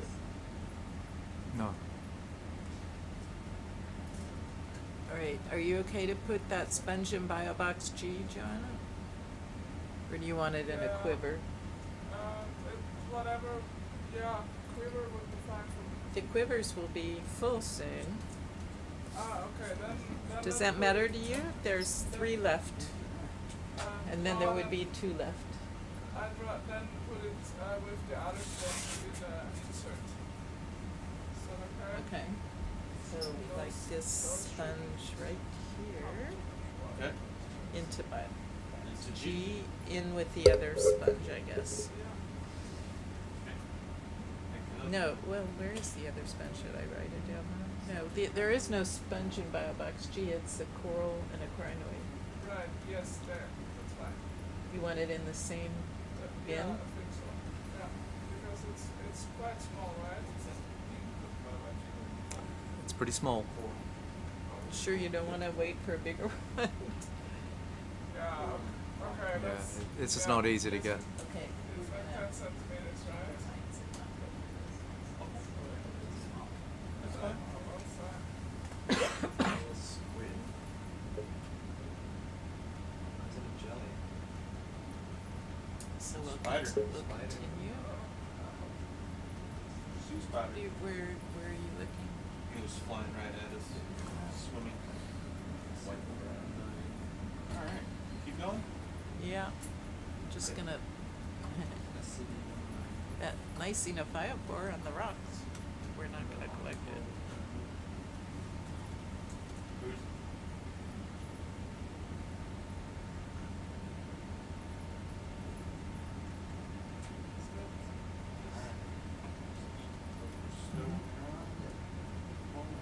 Here's the Acanthogorgia, that old one we saw yesterday, I think, maybe.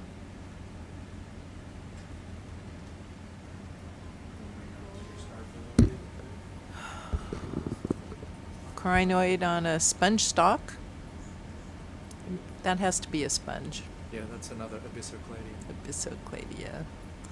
We have a cesta, the upside down bivalve down there. I guess Acanthogorgia with a basket star on it. So Abyssocladia territory now. I'm seeing lots of them. Maybe a stylaster, that coral. Hydroid, right? Stylaster's a hydroid.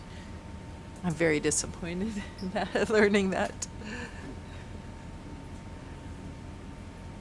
Maybe hydroids don't get enough credit in this world.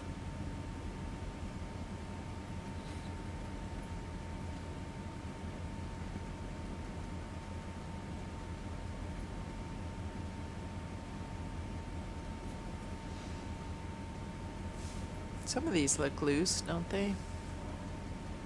some of these right here? maybe? Yeah, Yeah. let's stop and see if we can check out the territory. See if they're botroidal.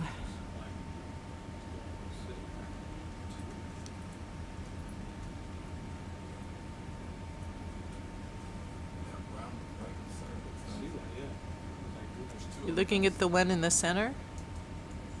Go ahead. At these? Right where you're zooming in. Exactly.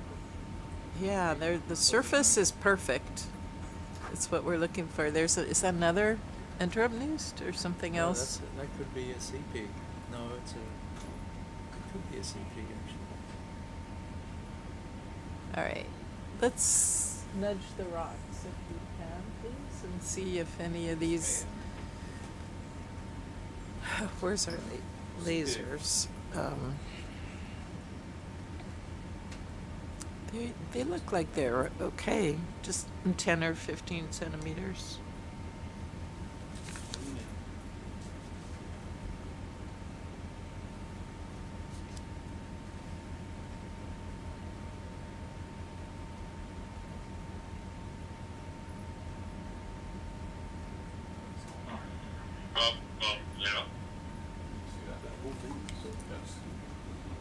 Oh my goodness. There's enough for everyone. There's enough there. Can for we bring everybody. that one? That Wanna could be go 4 right of now? our Oh, rocks. look, that one. 5 of our rocks. Forward, right, that's straight down. So that's a little bit more angular, trying to not get. Yeah, we don't want the angular ones. We want the botryoidal. So that one just Round- broke off. Which one? Bulbous section. That one broke? That's attached too, but oh, there goes the smudge on it. That would work for us if you can get it Where you gonna put it? in the bio box in the back, in box D or C. You wanna open it first? Okay. Fortune out. Coming in. Now, Kara would say shiny is bad, but it is botryoidal. So Shiny is bad. apparently,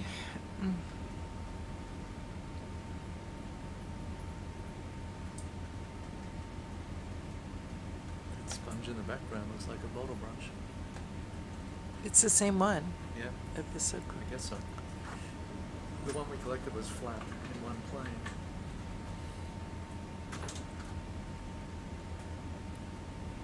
That one looks more around.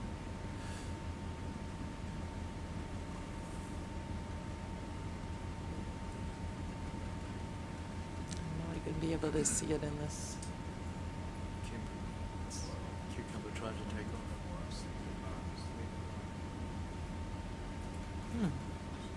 Is that an It's an Anipniastes? Anipniastes. Yeah. That's an Ecclesiastes, right? Yeah, not a CP. Got that, There's a real Abestipluma right there. Yes. Okay.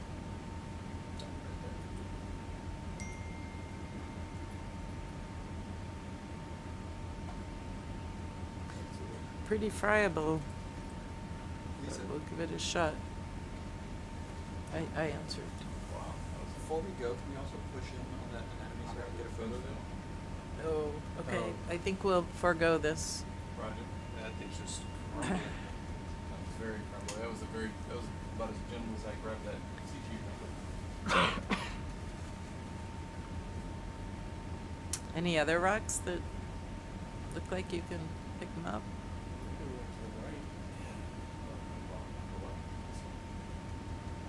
No, that's one we just touched and the whole thing moved. Maybe that one right there. Be that one? Is that too angular? Let's take it. I think it came off the same piece as the other, didn't it?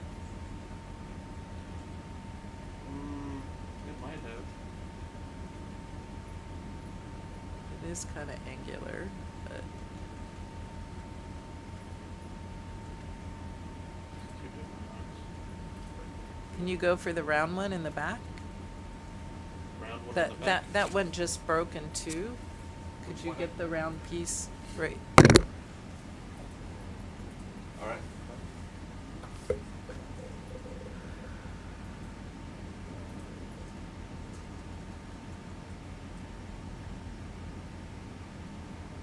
Maybe it didn't break in two. Maybe it's still one piece.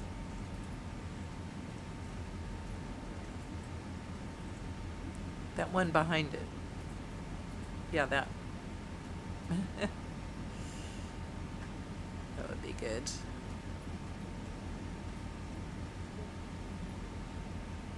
Oops.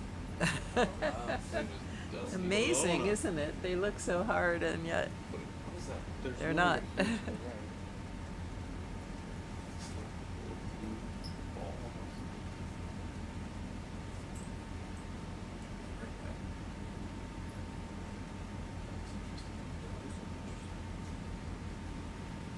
Hop up move over there. Oh, that's a sea star. Just over there. All the seven. That was blue. There's Okay, I don't know here. that any of these are gonna. Right there. What about that one, Lisa? Right there? That'd be great if you can get it. Oh wait, which one are you looking at? The one he's going for right Yeah, now. yeah. That one Okay. right there. Around us at the top. Yep. I don't know if it's touched anything, but about to find out. Oh, There it's all it goes. crumbling. Barely touched it. That is Yeah, I so can't even touch it. odd. Alright. They're just crust, I think. Like loose crust. Alright, well, I think we're not gonna be able to sample here. We did have a request for a zoom in on the anemone in the upper Okay. right there, We'll so. go ahead and close this box up Yes. real quick for us so we can get some good pictures.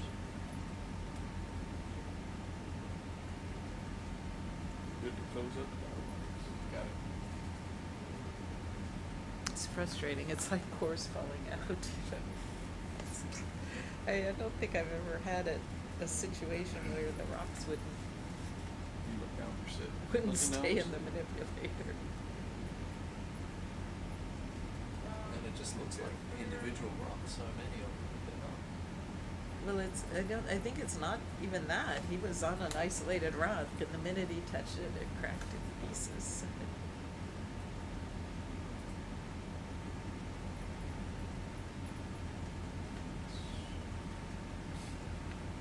It's probably frustrating for Kira because she'd probably like to have the crusts. Yeah.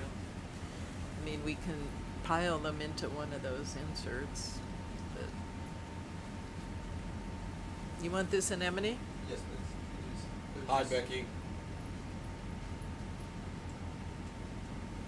It's okay for me to take the. Yeah, I'm gonna let him stow the manip real quick, and then I'll give you the Stove enough. stove nut. Yep. Alright, all yours now, Lisa. Could we get that glass sponge again as well as a second individual? It's a different sponge. Is it? Yep.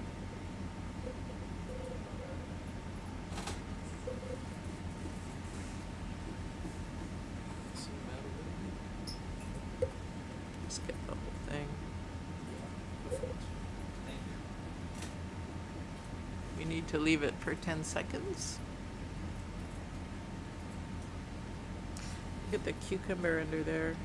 Is that? Oh no! Is that a Yeah, it's the an Hypniastes ended up down there? Look at this one. Yes, we will. But we need 10 seconds on here. Has it been?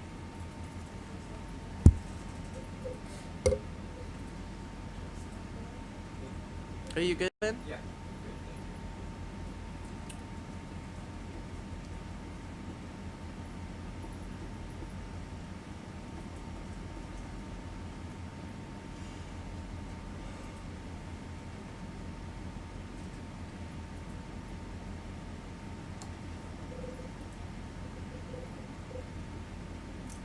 It's the same.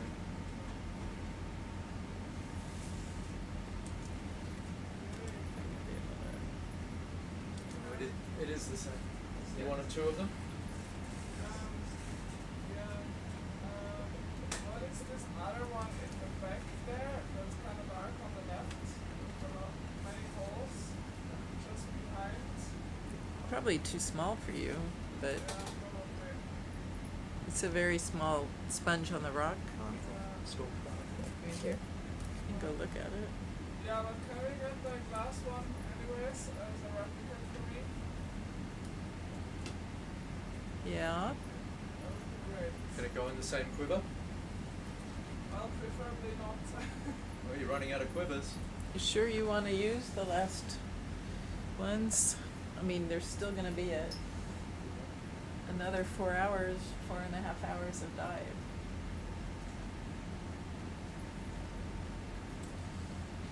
Okay. Why don't we put it in the same quiver? It's the same site. Yeah, okay. I think we only went 2 meters away from that last one. Roughly. Okay. Yeah, roughly. We didn't go too far. I might have missed, oh, let's Since see. let's put it this way, since the last end of transect, Pluma. we've only went a total of Oh, Spencer, 15 no, minutes. did I write, no, I didn't write down, which one was it? Yeah, okay. Okay, never mind. But I would like to get one that similar of that from another location. Wait, okay. you don't want it from this location? Yeah, let's get another one then later. Okay, famous last words. Yep. Okay, I guess we continue. Continue on. Yeah. Might do a transect. Let's, just to make ourselves move, let's do a 100-meter transect. I like it. Let's do a 100-meter transect so we don't stop and grab stuff. Sounds wonderful. We'll get all set up for you.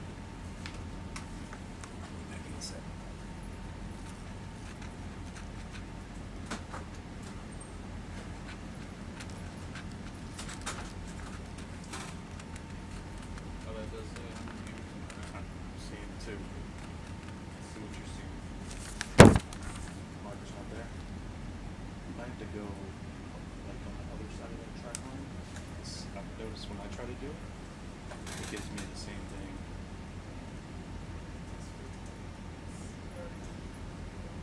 So Joanna, the afternoon, we'll have to collect our rocks, because we haven't been getting any. Yeah. And that's gonna be hard. Ready? All right. Are we starting? In about 5 seconds, I'm gonna get situated, get down the position, get the speed set.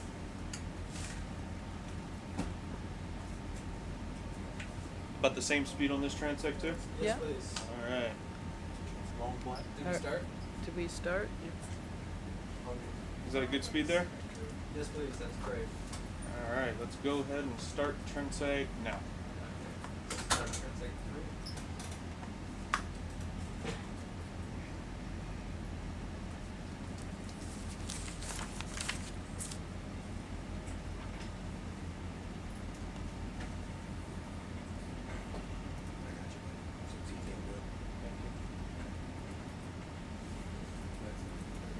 A little bit on. So we're doing a biodiversity transect to try to characterize the megafauna, the larger animals that we can see. We're going to drive for 100 meters without stopping, sampling, or zooming. These videos get analyzed back on land. What we're traversing seems to be a really good set of ferromanganese encrusted something. They're very, very friable, so it looks like the crusts are pretty thick but not very solid. Here's a dead sponge stalk, possibly covered with something else, like zoanthids.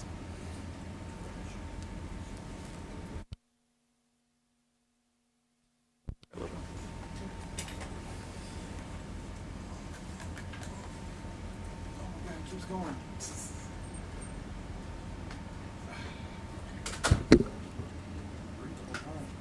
Sorry, it came off a little bit, but that's never mind. It's still there. That long stringy thing. Distracted you. Yeah. So we're on a 100-meter transect. We're on the Patton Escarpment. We're pretty much west of Los Angeles, about 150 or so miles out, and we're going upslope. We're at 1,600 meters on this rocky slope. We'll be here for another 5 hours or so, sampling rocks and animals associated with the rocks, and for biodiversity studies, ecology, and to see the microbiology associated with them as well.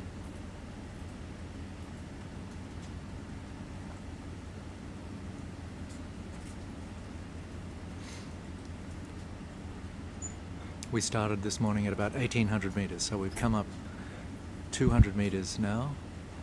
This is our third transect today. We've seen a bit of change already. We had a lot of stalked crinoids earlier on. Now they've pretty much gone.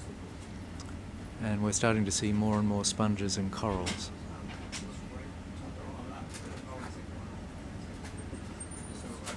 We've been trying to sample the rocks, but they're very brittle and in many cases cemented together, so it's been kind of frustrating to try and pick up these rocks.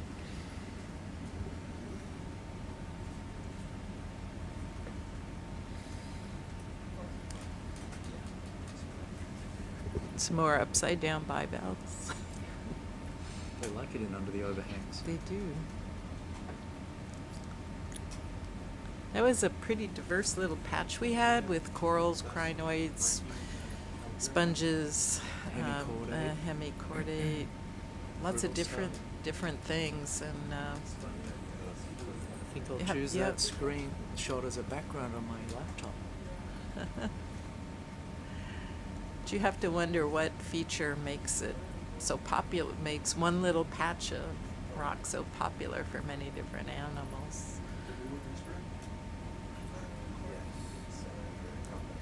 Possibly just the way the water moves around them. So that was a heteropolypus over that we just passed over. A coral with no skeleton.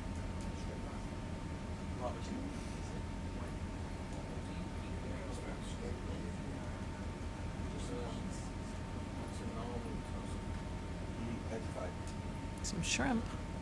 I haven't seen too many. No.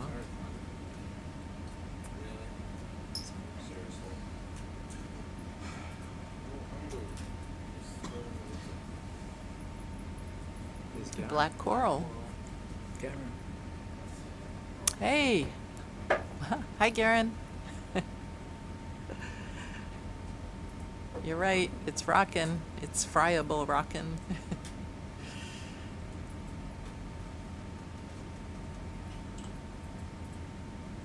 It's the first time he said they're missing rock puns. We should have some more. We need Kira back for the rock puns. Yeah.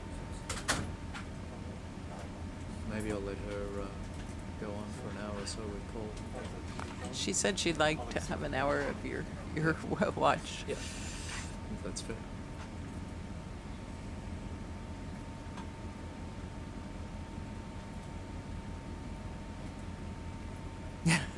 We've got some up.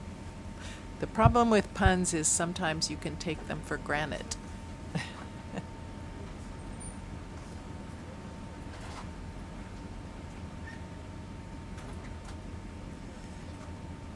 I'm wondering whether you might want to do any 3D just of these jumbled rocks. They're kind of interesting in 3 dimensions. We could, yeah. Once this transect is done, just fly a few different directions. Yeah. I mean, I'm struck by the fact that we're not just looking at one flat pavement, but there's actually quite a lot going on in that 3rd dimension. Yeah, that's a good idea. And we shouldn't really just choose the iconic Sponge gardens. Yeah, we should try and get a representation of something like this too. Yeah, well, I think, this part of the escarpment seems very characteristic of what depth? 1,600 meters is probably halfway up the escarpment, something like that. Look how nice and botryoidal all those rocks look.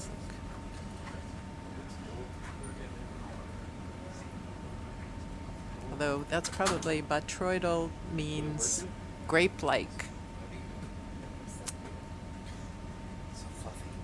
I know. So we'll finally take a shower, I guess.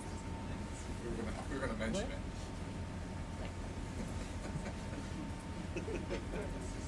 I had to impress the middle schoolers, make up for lost time. I wasn't very impressive in middle school. Do you want to have lunch and then have the first part of my watch? Sure. That sounds good. Unless you're starving. No, no. On this show, table. I know, it's impossible. Oh, these would be good 3D. They're like,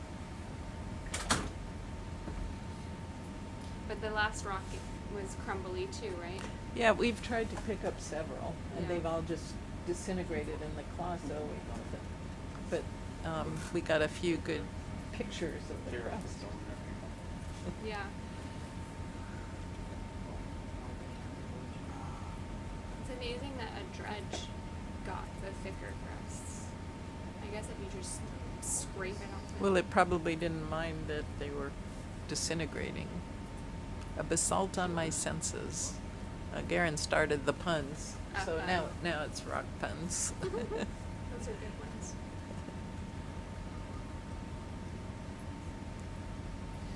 Okay, I guess I'll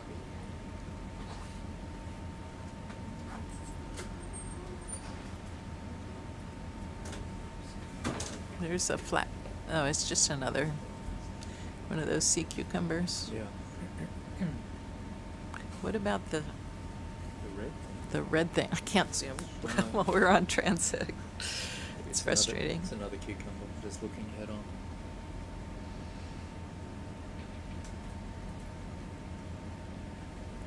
So one of the really big questions is whether the ferromanganese surfaces here interact with the animals in any way. Do they provide a settlement cue?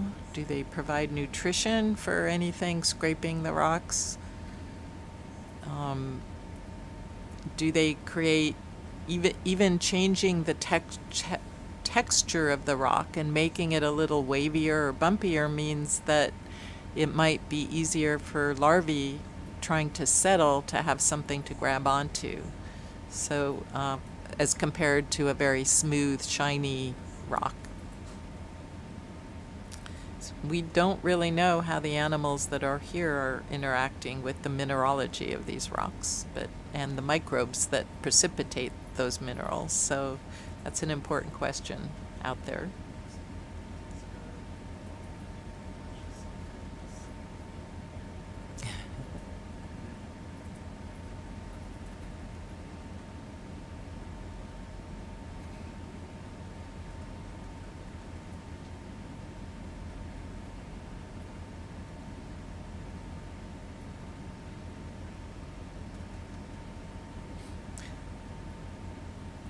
I'm not very good at rock puns, not being a geologist, but I do have a great shirt that I meant to wear today called Ecology Rocks. My sister-in-law gave me.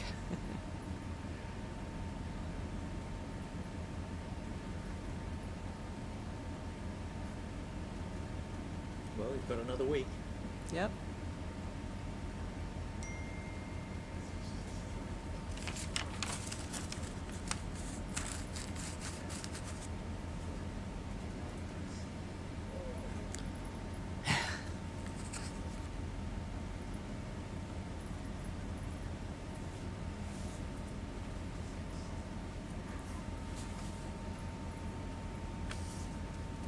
So, there's some debate about whether microbes play a major role in precipitating these crusts. For the most part, it's thought maybe they don't, that there is a set of oceanographic conditions with that involve low oxygen that lead to precipitation. These are beautiful botryoidal, perfect classic images. Did you get that by any chance? The features are what Kira has been describing to us as crustal features, botryoidal, bumpy grape-like surfaces, and rounded rocks.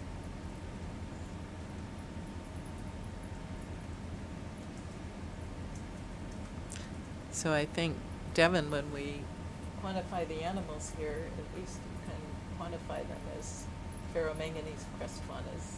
That'll make things easy. Make life easier, yeah.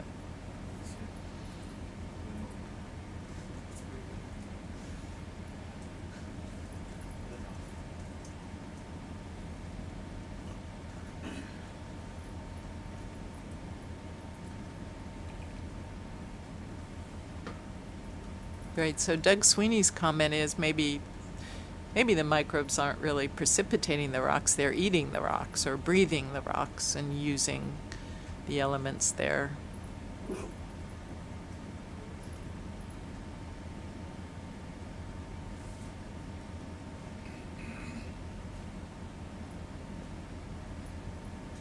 So hexactinellids.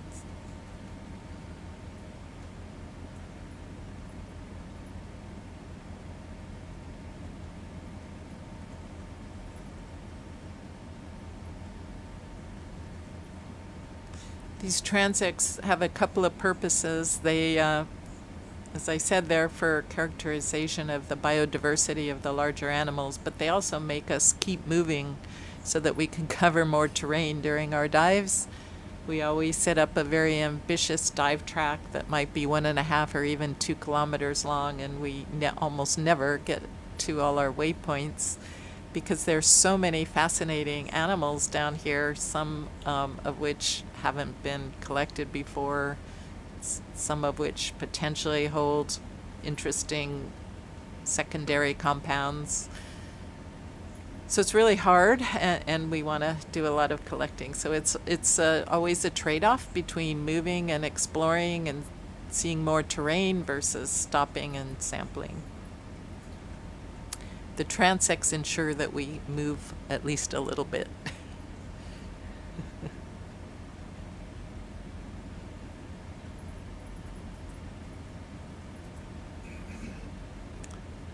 There are definitely more brittle stars here. And the stalk crinoids have gone away.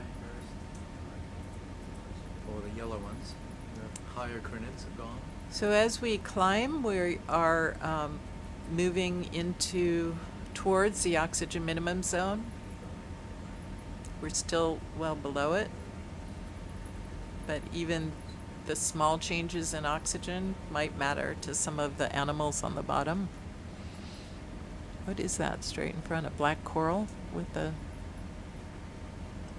stumpy black coral. Oh yeah, there's a piece of wood.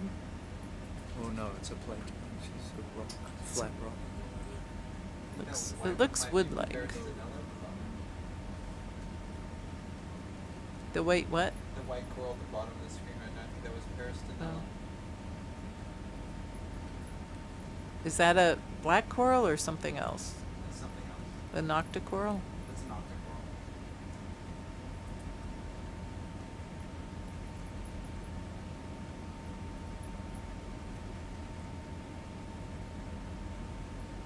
I'm surprised at how much animal life there is here, even at 15 or 1600 meters. I think things down here must be relatively well fed. We're a little closer to shore than we were yesterday, and we're in the California current, or beneath it. And that's a very productive current system. So there's End of transit. end of transit. Okay. Thank you.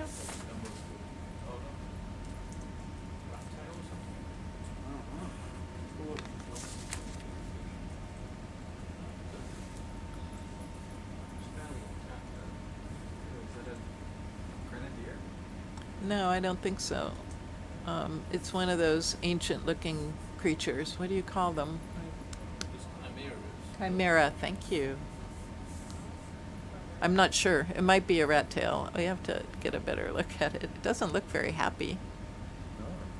It looks like it's almost belly up. No, it's a rat tail. It's a big old one. Honestly, pretty large. Ooh, look at is that that's a seaweed. a pathes, something, pathes, or you're driving, sorry. Can we zoom in on that? Yeah, we're moving Look over at all the there. brittle stars. Suddenly. Ooh, little star terrain. So these are whip corals. They're black corals, right? You want this one right in front of us? Antipathes, We zoom in. Boxes are all caught up. Just see take it. it. Too much to report. Oh, and lots of crinoids. I think we might have hit a ridge top. Maybe. Usually when the life picks up like this, it means we're at a bathymetric high, like the top of a ridge or pinnacle, something like that, with lots of food coming by, strong currents. That's a pretty view. I love that picture. That's an octocoral. Can you zoom in on that? Oh, we'll get a photo first. Well, I think we got. Look how rich this is. I know. I want this picture because it just shows this whole forest of animals. Translate, tell you to build some stuff to pick up, and I'll be in here. What they're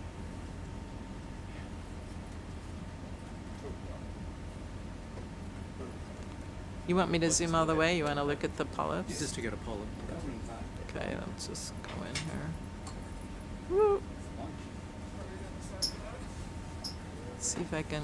I might have to zoom back out to get it to focus, to autofocus. There you go. See what happens.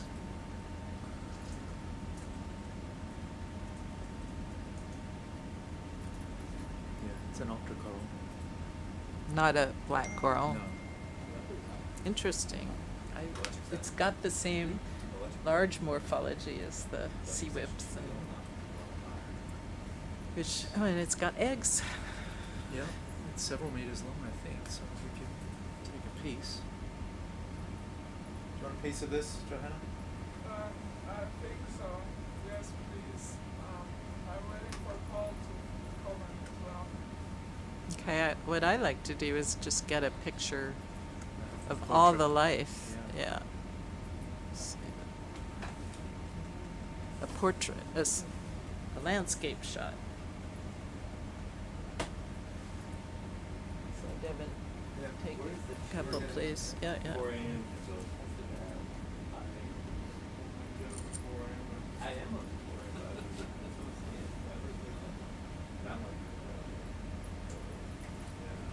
a.m.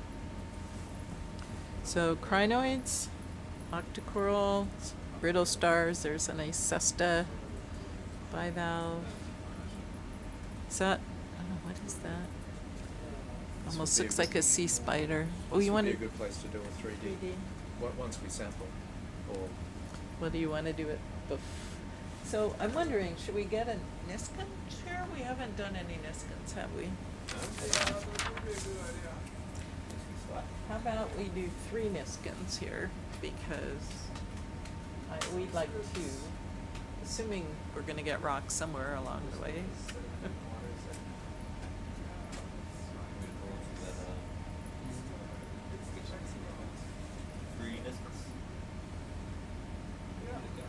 You want one, right, Joanna? I want one. Yes, please. They're all of them. Okay.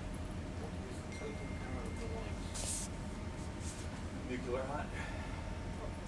Paul wants the whole animal. Oh, where are you going to put it?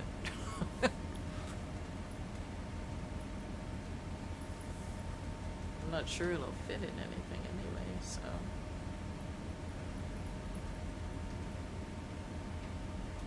The skin one should be sample 111, I believe. Sorry? Our first Niskin should be sample 111. Thank you.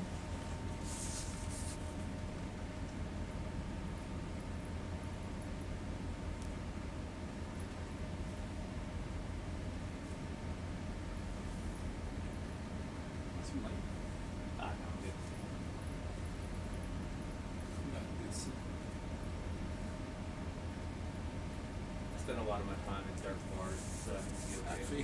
Yeah.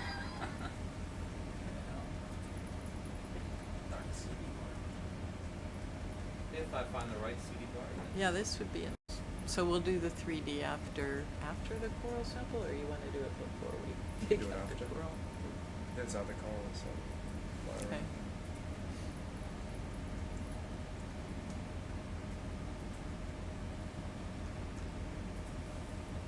So did you do one already? I've done 2 already. I mean, number 1 already. Yes, number Yes, one, number yes. one, yes. yes. We're giving them each a separate number, right? Yep.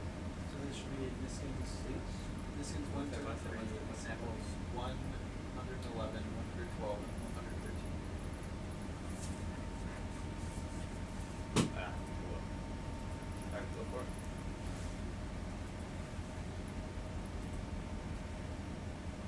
C3, I see number 3, I can't, I see, C1. hold on, turn that light on. Lower, I think it is. 4. Lower. Lower. This one. Yeah, they're all 3. Great, thank you. So we would like to sample the coral that we're sitting in front of Alright. next. This, in a clipper? So Paul is asking if we can put it in between the quivers. In between the quivers. It's gonna float out when we come up. Yeah. I mean, you could take it in 2 pieces and put it in BioBox G, I guess. I could, yeah, I mean, Yeah. if I cut it in half, it would fit in the, if I did that, it would probably fit in the clipper, but it's up to y'all. You want He really needs the whole thing if we take half of it. I think half of it is fine. Okay. Half Yeah, of it I and would. in the I box. prefer to leave half. Yeah, me too. In the box. So, In G. box? In box G. Box G, okay. Yeah. I'm gonna purchase, stand by. Purchase.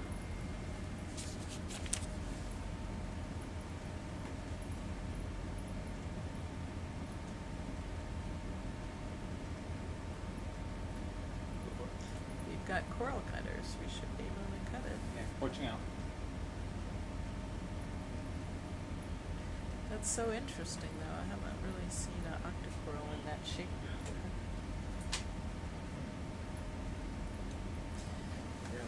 That's a classic sea whip shape. I mean, for black corals, and my understanding is that that coiled morphology maximizes the water, the interception of the polyps with the water that's flowing past. And people have done experiments in flumes, hydrodynamic studies, to show that that coiling really helps provide more food exposure to the animals. Even some polychaetes with long tentacles will stick them out into the water and coil them in the exact same way. Some spionids will do that. Yeah. I don't know. Yeah. Alright, stand by. It's so frustrating. There's so much rock here, and we can't pick it up. It's like rock everywhere. It is a pavement. Cool. Yeah. But I mean, we're only halfway up the escarpment, as far as I can tell.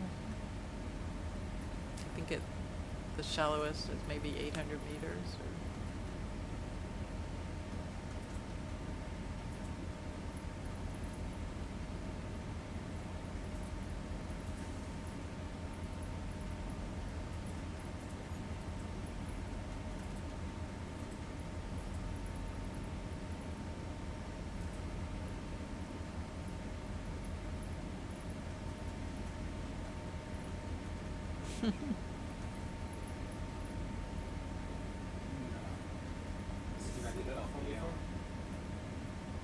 So right at the top of that curve, you think? Or somewhere else? Yeah, that sounds good, like about half. Okay. Yeah.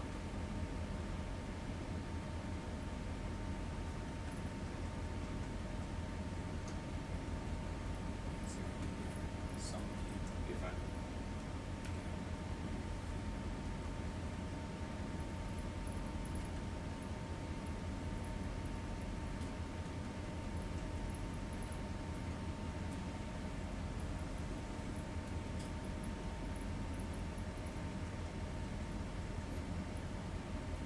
Only concern, if I go here, I'm safer as far as which way the curve is going. You can also grab it a little bit further behind if that's easier. some pretty pretty big upright. Yeah. That one behind directly looks like it's about a Oh, meter, right there. more than a meter high.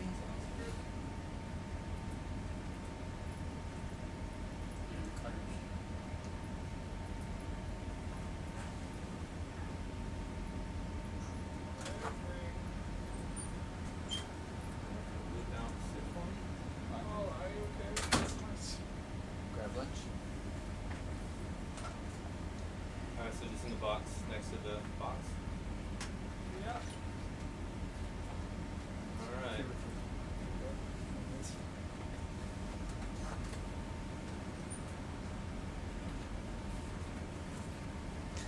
So we're putting it in the non-compartmentalized part of the box, right?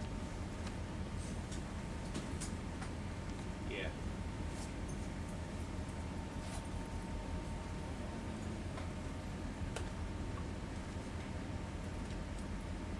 Chris, I can hold it down with the other arm if you want. No, you're fine.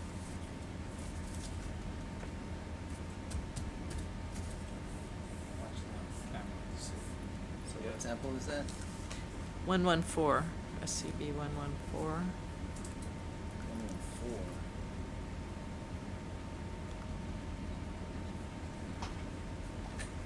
We had 3 Nistons just now. 110, 111, 112, 113. Greg didn't? Oh, we better put him on. 1112 and 1113. These are from 11, 12, and 13 were Nistons. You want 1 and 2? Or 3 or I don't care, any of them, any 2 of them, whatever you want. And then that's for 1598.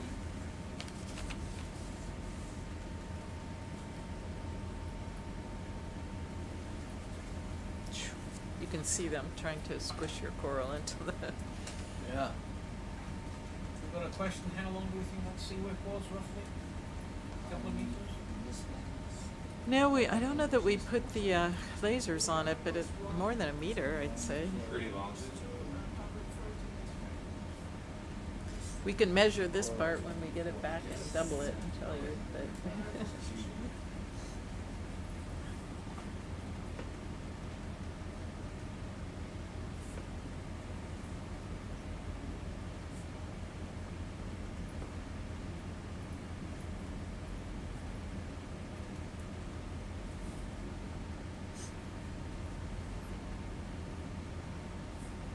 So Greg actually wanted to do a 3D video of this area.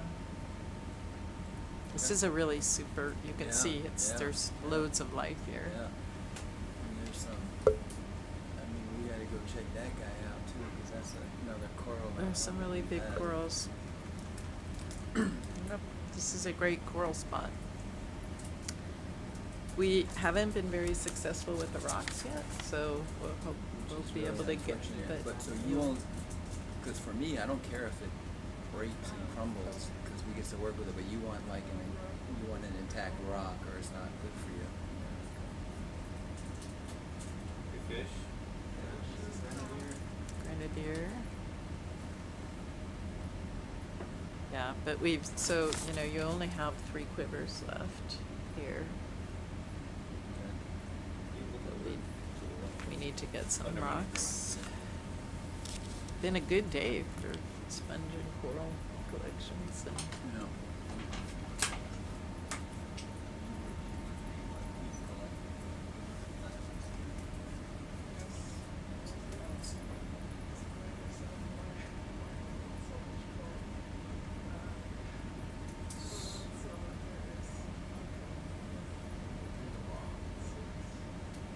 Alright, now as long as it's not springy, which it is.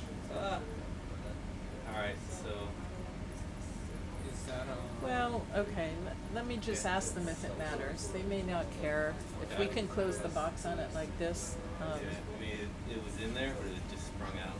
Colin, Joanna, are you okay? You can take a look at the box and the way the coral is right now, and can we just close it on it? Are Yeah, you worried yeah. about contaminating one from the other, or? You, I So mean, much. you have a Right. sponge in the other compartment, Yeah, so. That's fine. That's it's fine. fine. might be easier if you use that? Okay. Yeah. I think you can, like, as long as you can get it mainly inside the gray box, you can, somewhere you can close the lid on it, and if it hangs into the insert, that's okay. Okay. Yeah, You might shove the insert a little bit this way, this will fall on this. I can just grab that. Let's see.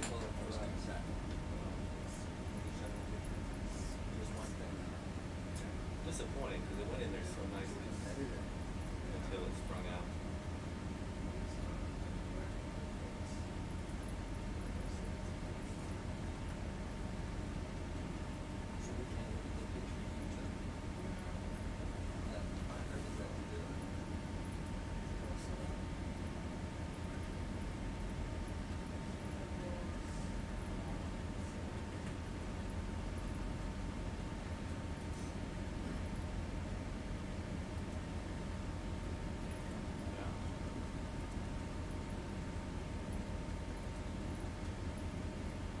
Just like that.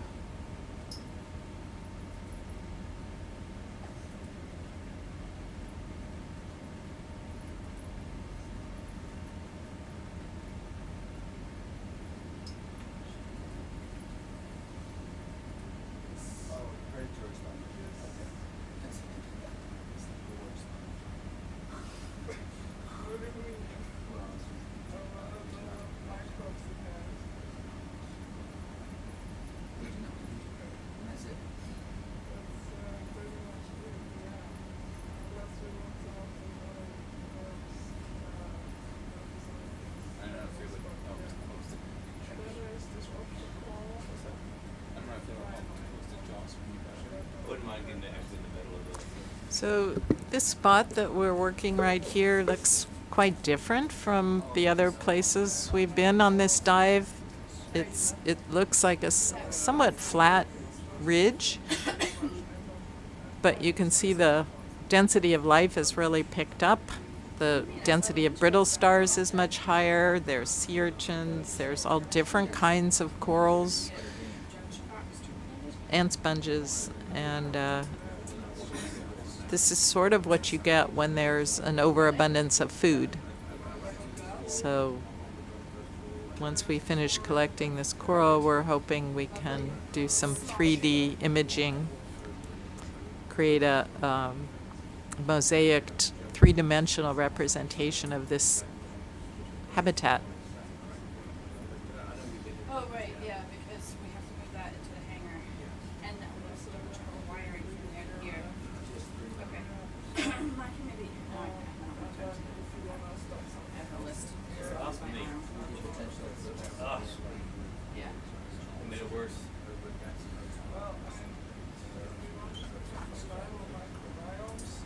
Are you making that for something?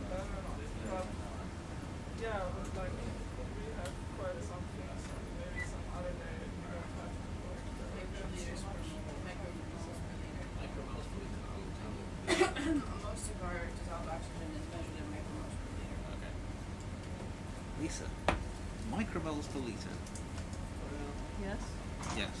that's your units. Yes, I didn't know. So I'm just I telling you. did. Oh, okay, you knew, I didn't. Okay, right. Yeah, because like the other units, the maximum numbers are like 6 or 10. Oh, right, so and simply you were no- in the six. 50s and Right, hundreds. okay. You had to be in the micromoles. Okay, well. Yeah. Thank you. Okay. Right, okay.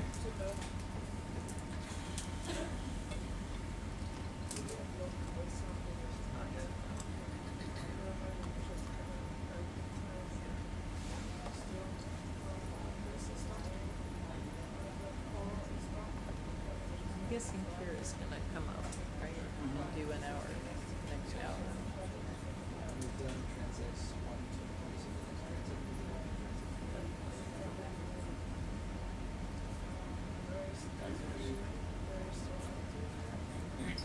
There's been some good rock puns. Done 2 transects? Free transit, just to make ourselves move, because, You got to a good place. yeah. But we'd sit in one place for 3 hours most of it without Yeah. a obligate move. Easy to do. To the right of our. Every dive we've had on Patton has always been really great. They're all beautiful. Yeah. And they're all different. This Well, looks and- completely and- different than anywhere Well, else. the I've been. substrate's completely different too. I mean, we've never seen such botryoidal, I mean, the whole body. So is much just crust, yeah. It's incredible. Which is why Now we you're need to get some responsible of this for stuff. coiling it too. Well, yeah, okay, I was gonna say there's one box here that has What'd you think? piece Wow. that fell and toppled and everything else. So if you wanna pile more crust pieces in there, you can. Did you go back and look at it? Yeah, I haven't. 105. 105 is the Oh, SCV 105, number. right. Says that? Non-quant. Non-quant, okay. That's a reminder to me that I shouldn't do biology density. We can still take animals, but I should try to quantify Oh, them. you have free rocks, okay. We have two reasonable ones, Yeah. and then that one we can't Right, really okay. use, Okay. but I'm just saying if you can also put pieces of crust in there. It's not gonna really matter too much. So you've tried to pick up whole rocks a bunch We've of tried a times. lot of times, and that, I mean, what happens is, as soon as the manipulator even touches it, they just explode or That's amazing. they Incredible.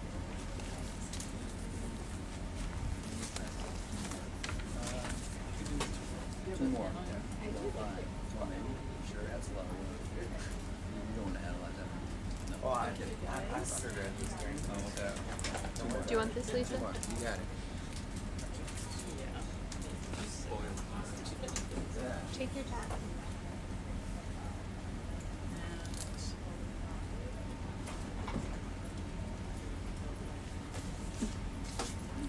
So, oh yeah. So from where?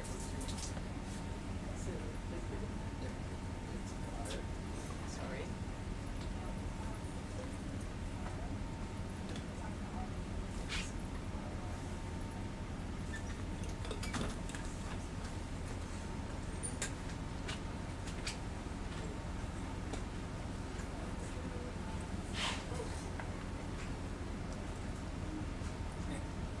Okay, so what do we want to do after this? I want I was gonna get something not So- 7 foot long. to. Sorry. Yeah, I'm just gonna get some really crumbly rocks. That's fine. Which challenge do you There's want? no place to just lay something like that across the boxes or quivers. We'll lose No, it. it would have flown away. It'll blow away. Okay. Yeah. When So I first put it in, it was nice. It coiled in there nice. And Okay. let it go and it sprung up. Yeah. So I'd like to take a look at that guy if we can when you're done with this. Yeah, go for it. Probably shut that one since we're not gonna do anything else in there, I don't think. Main Street's still. Would you Oh, rather be yeah. sitting here? No, Oh, we can move fun, on. yeah. Okay, you want to close it? Yeah, might as well.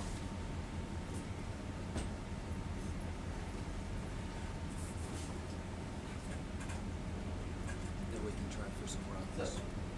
Yeah, absolutely. What have we got? We've got 3? Well, yeah, 2.5. Lisa's not happy with that one because it's non-quant. Mm-hmm. You can still get microbes. Hey Doug, good to see you on the chat there. Yeah, those boxes are heavy, and and you had to do a lot of the lifting. So thanks again for helping out loading the ship. Appreciate that.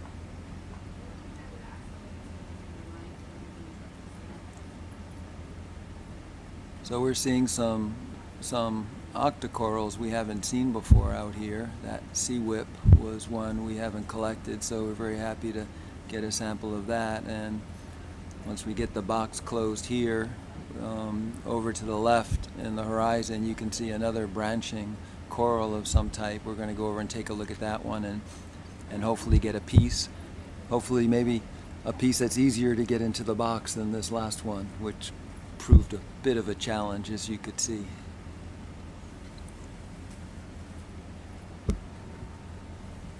And so, Paul, what determines how big of a piece you try to get? Yeah, good question. So a couple things we think about. For the genetic work, we don't need much, but we also like to do metabolomic studies, and there it's really nice to have a little more material.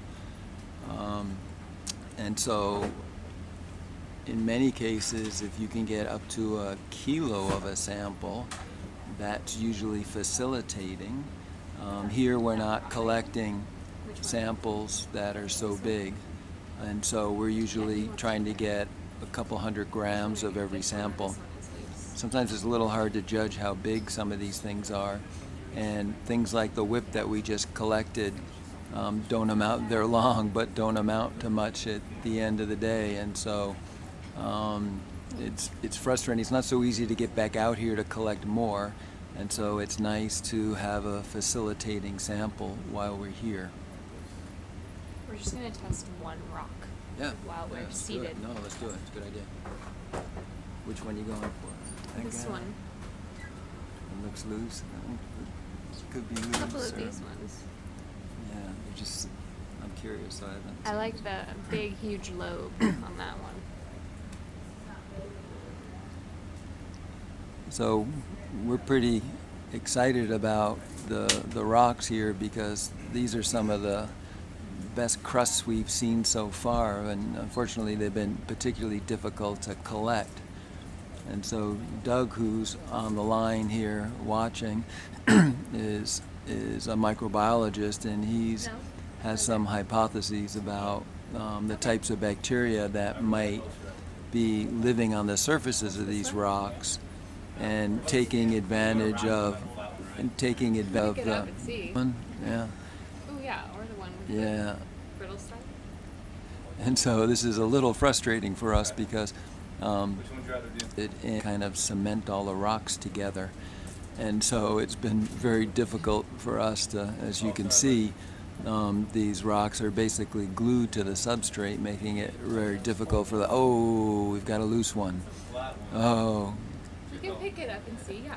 It's definitely still got crust on it. You can see the And so bacteria. we're trying to make meet a lot of different objectives with these samples, and so hopefully we have some luck here.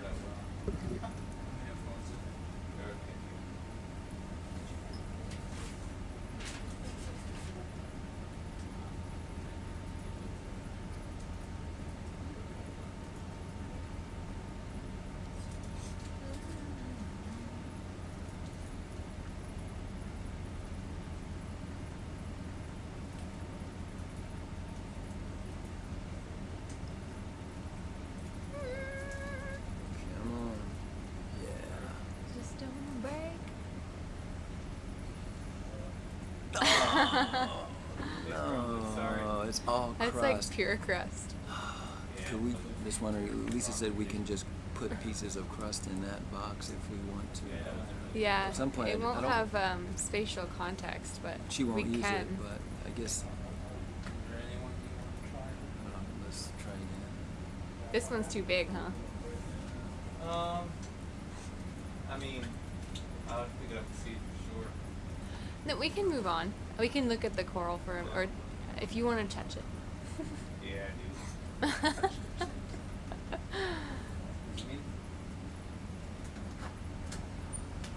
Yeah, and a little factoid about these ferromanganese crusts that I love to share that's just amazing is that they precipitate on the surface of these rocks at a rate of about 1 millimeter per million years. So each one is holding millions of years of seawater chemistry.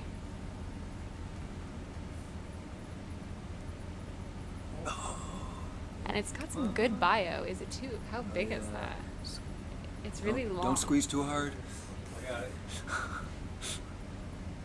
It's huge. Now what do I do with it? Is it too big to fit in a bio box? There's the lasers. It's at least, is it possible to swing it so we can see its longest dimension while keeping it upright? Does your wrist do that? It's huge. It's a good rock. It's a great rock.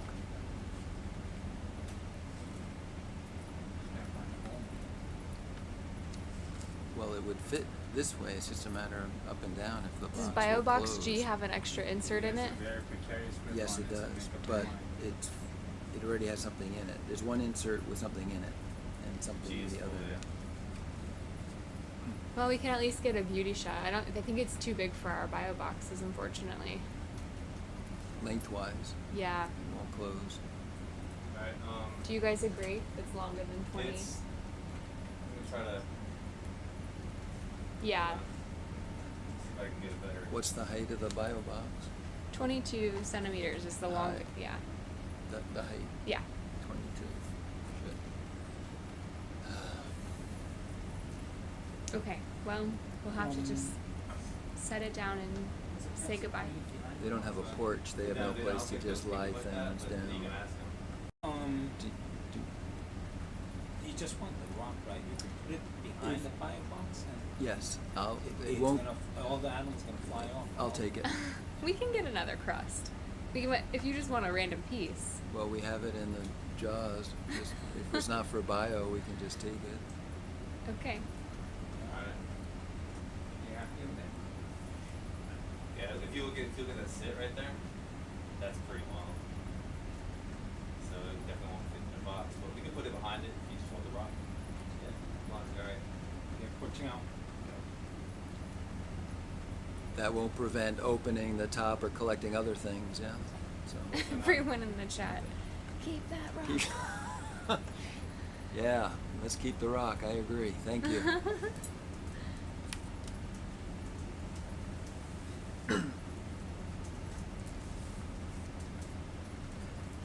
Because you even Possibly put it Yeah. clean. you know, it's and that if it's full already, then we don't need to open those. There's no need to open box G. Yeah, I don't know if it'll stay there. We can try it. So what we'll do, I can try to fit it in between the quivers and box G. Okay. Yeah, it's probably not that heavy, but No, it's just whether or not it'll stay there, I can't guarantee. well, it's a bonus rock, so.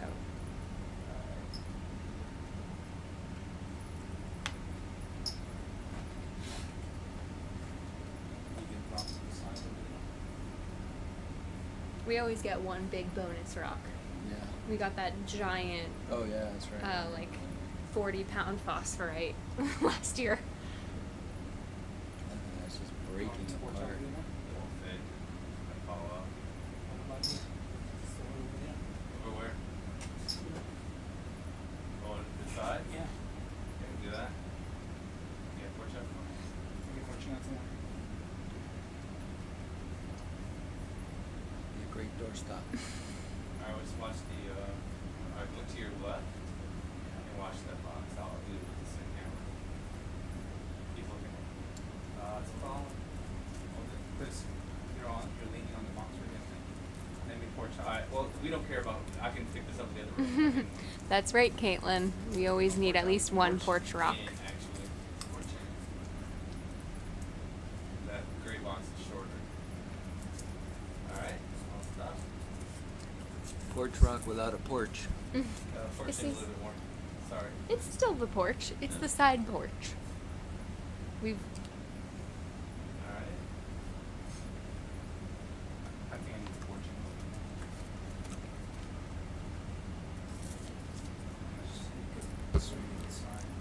Like walk So side. Caitlin, you're listening in the chat. I see. You'd be interested to know that we're getting some amazing crusts on these rocks, and the ones we processed last night were very impressive. So we're pretty excited about that.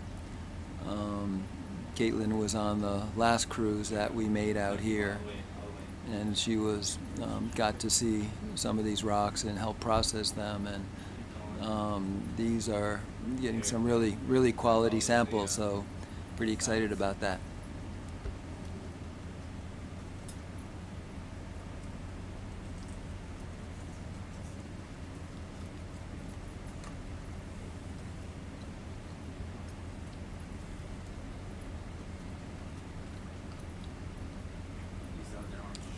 It's gonna be some there were critters a for couple Greg different, on that. Yeah, there are a couple different organisms on this rock. Hopefully they stay. We won't be able to do a quantitative biology experiment with these, like what Lisa's goals are for the majority of the rocks that go in our bio boxes, but there are some bivalves attached to it. I think I definitely saw a small, was that a little coral? The little, Or one of those predatory ascidians, I couldn't quite tell.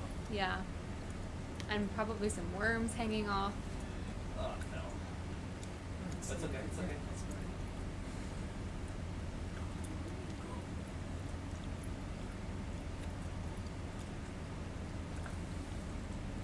You know, we should only, don't kill yourself for getting this rock if it's, It's ready. It's right there. okay.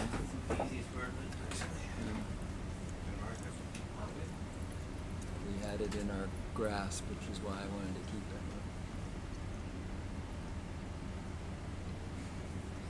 That's my wheel of power. I want that one. You could just smack them. No, they're doing a great job.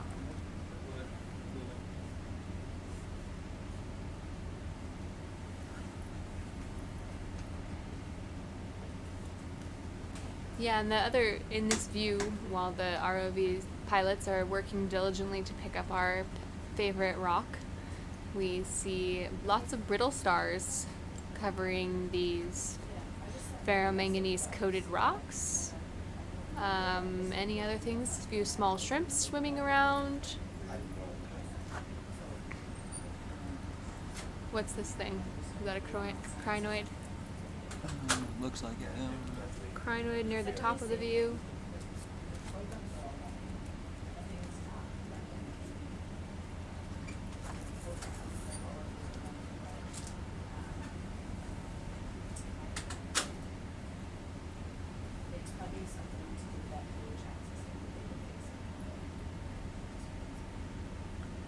Alright.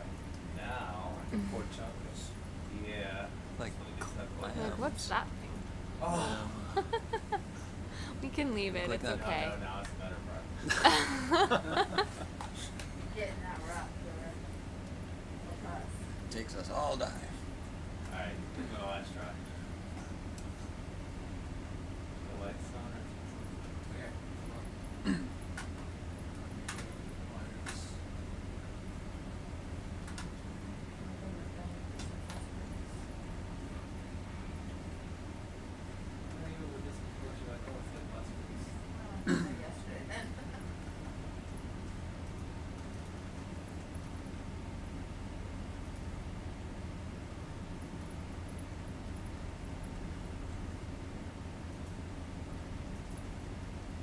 There we go.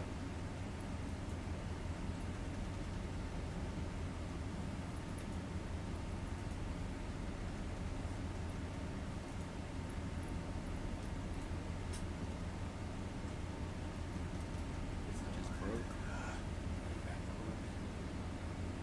It just broke. Alright. Come back up. Yeah. Ooh, that's that thing swimming away. It's a crinoid. That's a crinoid? That's brittle star. No, that was a crinoid. Is it?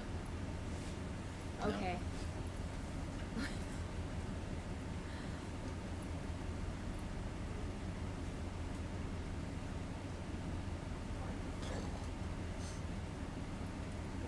Hole in the crust there. Yeah, this is just We a could grab that pavement. rock. You think? I don't know. I got a feeling everything's cemented here. But now it has a new colonizer. I think that's solid crust if you cut it. You can cut it, for sure.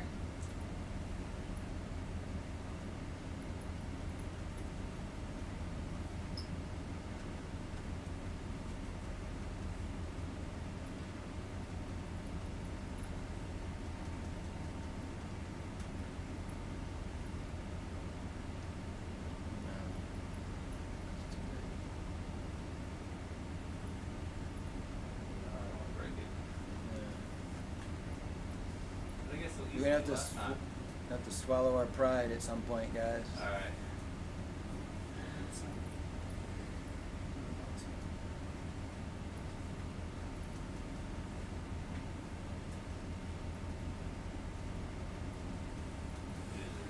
Yeah, we need Greg back up here to help identify those bivalves.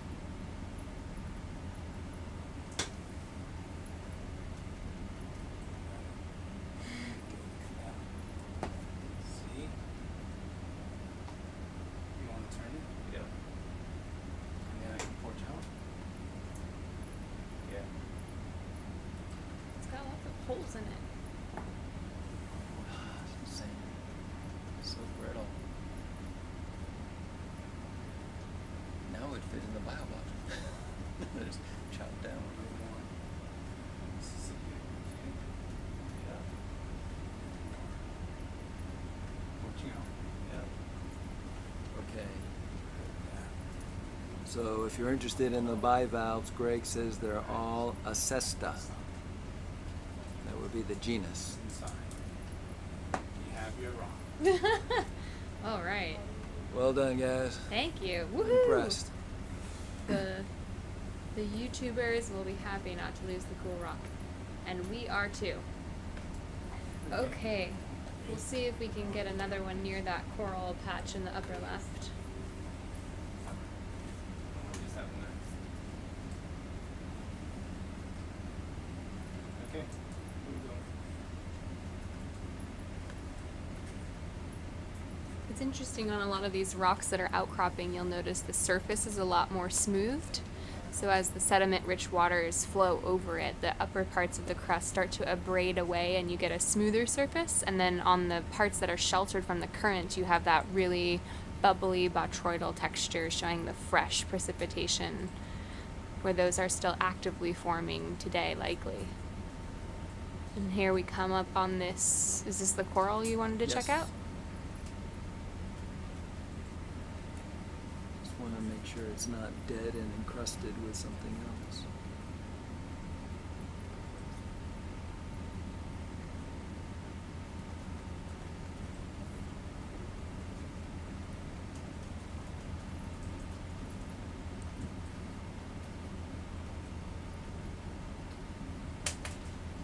All right, I'm gonna pass on that. We're gonna pass on sampling this one. Get some good pictures.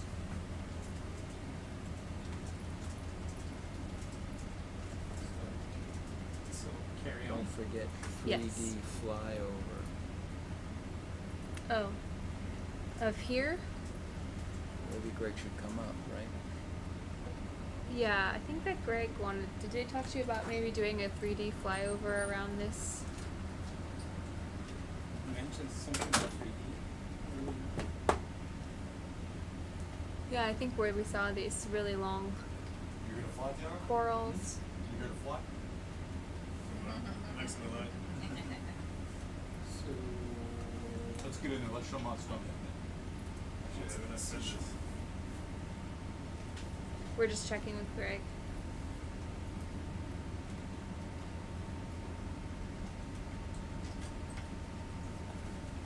You guys ready to go? We're thinking about doing a. Greg had thought about maybe doing a 3D flyover of this little coral garden. That almost looks like it's not attached.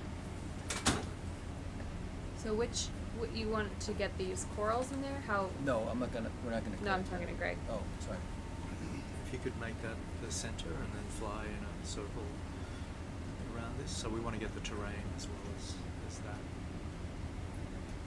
So that would be your anchor point. Does that make sense? Sort of like 10 meters around it. so get 10 meters away from Like it. a 10 meter square around this thing. Just kind of 10 meter circle. Just go around. Yeah. And then over the top. I don't know if you can see that plant. 10 meters. 10 meters? Well, you could see it probably, but not. Yeah. Oh, not 10 meters away, but a 10 meter radius. Okay. Ready? Yep.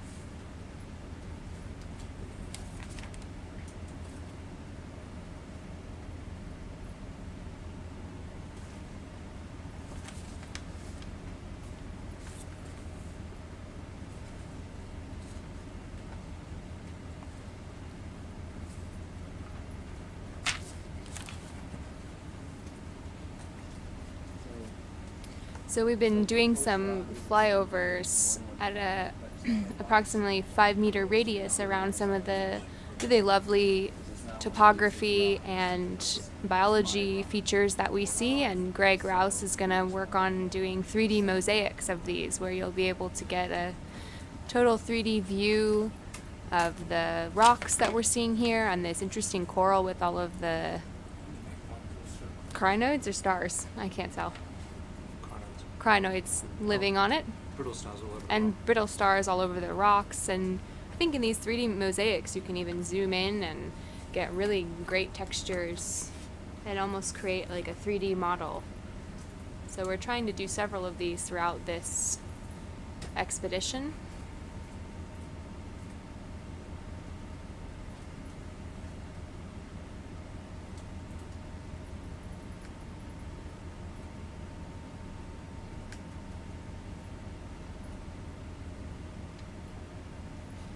Couldn't tell. It almost looked like that was something dead and overgrown. I don't know if you looked at it, but I didn't have a good feeling about it. So I wasn't sure it was worth collecting. I didn't get it. We did a one full circle around it.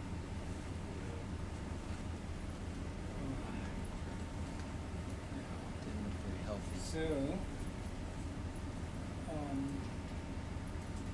I'm gonna go around the other way.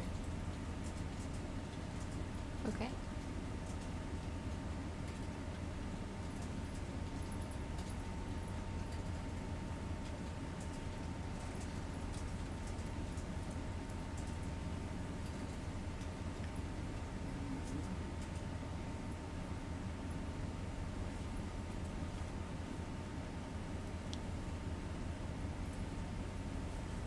So it was pretty hard to get rocks this morning when you were up here. There's just like cement, everything's glued together. Just break, brittle, and cemented. So what is it? So she just wants no rocks then, if she can't get a completely intact That's rock. right. No fragments. We like fragments, we don't care, so if there's a chance to keep it, just dump it. This box has a fragment. Yeah, in it. just dump it in Just there. put it in there. That's why I wanted to keep that big one, because they had it on the arm. I said, "Let's keep it," but it took a half an hour because they dropped it. Couldn't get it back in. But we got it.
All right, finished up that mosaic. Thank you, pilots.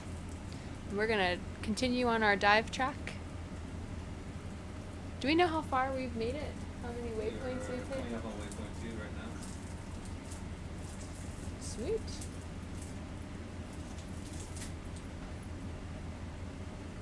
Deb helped us pick an awesome dive track today with lots of slopes, hoping to get these exposed faces with lots of filter feeders, which is what we're seeing here.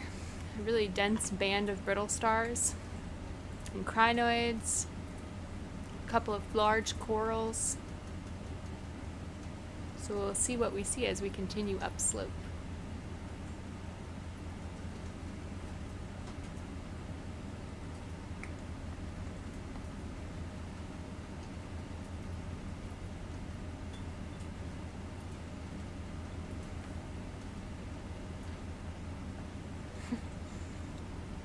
I'm like, there's a rock, there's a rock. So many rocks.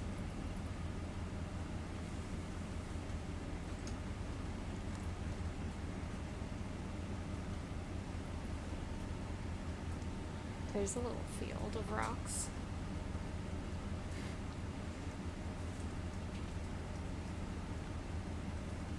We'll try and make a little ground. There's a large, that same kind of fish. Rat tail. Rat tail fish that we've been seeing throughout the dive. Is that a base sponge?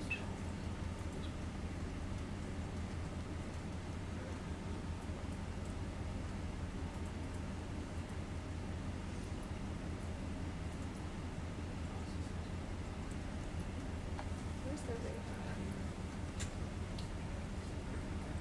I'm just looking for the radar. Sonar. Radar, you know, one of those R's. Really on a pinnacle here. Yeah.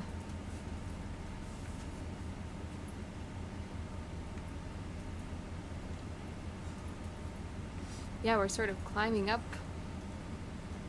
to the top.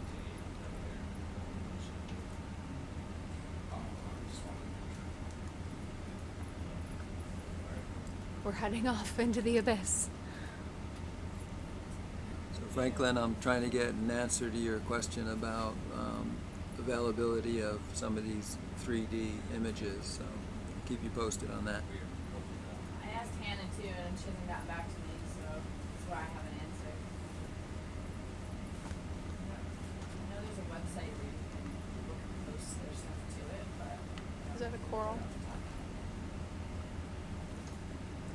I think he may have generated some for a whale fall that they found.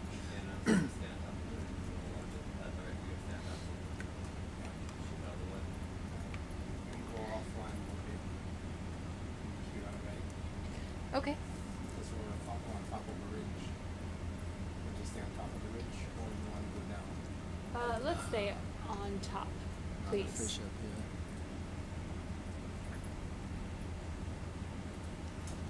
Bridge ROV and movie straight ahead. Passing a couple sea cucumbers. Are these small corals we're seeing? Yes.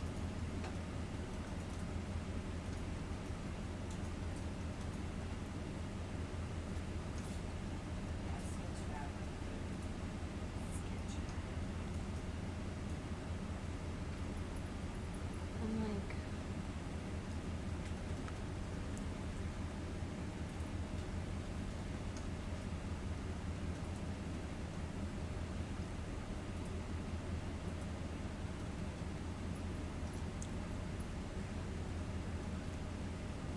it's a very mesmerizing field of pretty uniformly distributed brittle stars, crinoids, some small corals on this huge debris flow of ancient metamorphic material that's been coated by ferromanganese crusts. And we are looking to pick up about 4 or 5 more rocks today for our quantitative biology experiments. But these crusts are coating some very friable or breakable material, and they've been quite hard to pick up. So we're looking for one that looks perfectly perched and loose, so we can grab it in, keep it oriented, and put it in the bio box.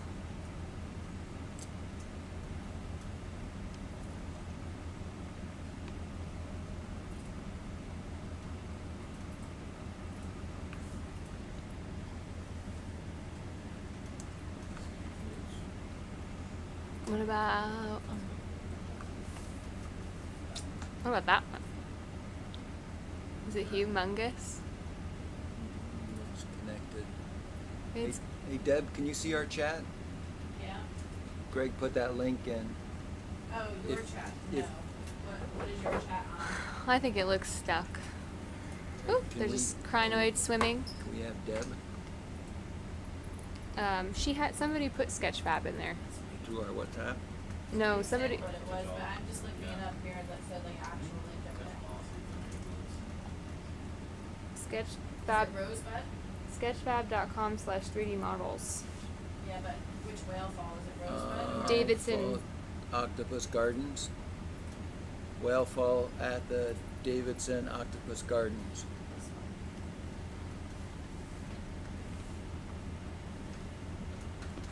They all look stuck to me.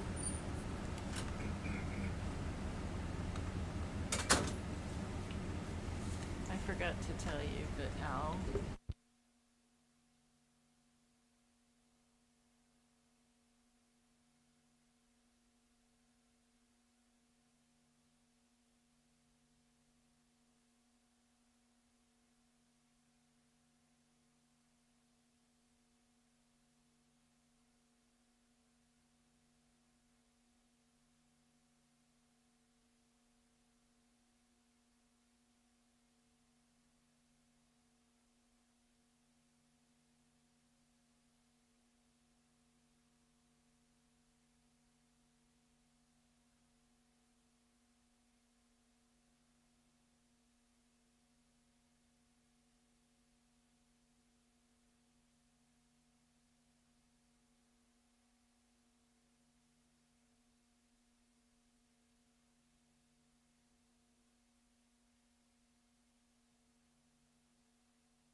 Just opening the bio box here to try and sample one of the loose rocks we found.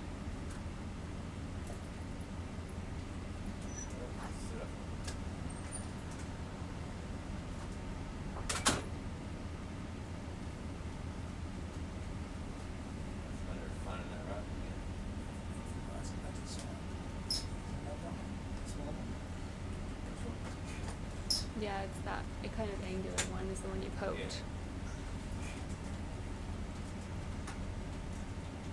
Do you want me to poke it instead? Oh, no, he found it. Thank you. It makes me feel very powerful. I'm enjoying it. I'm glad it does. Actually,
Did it break?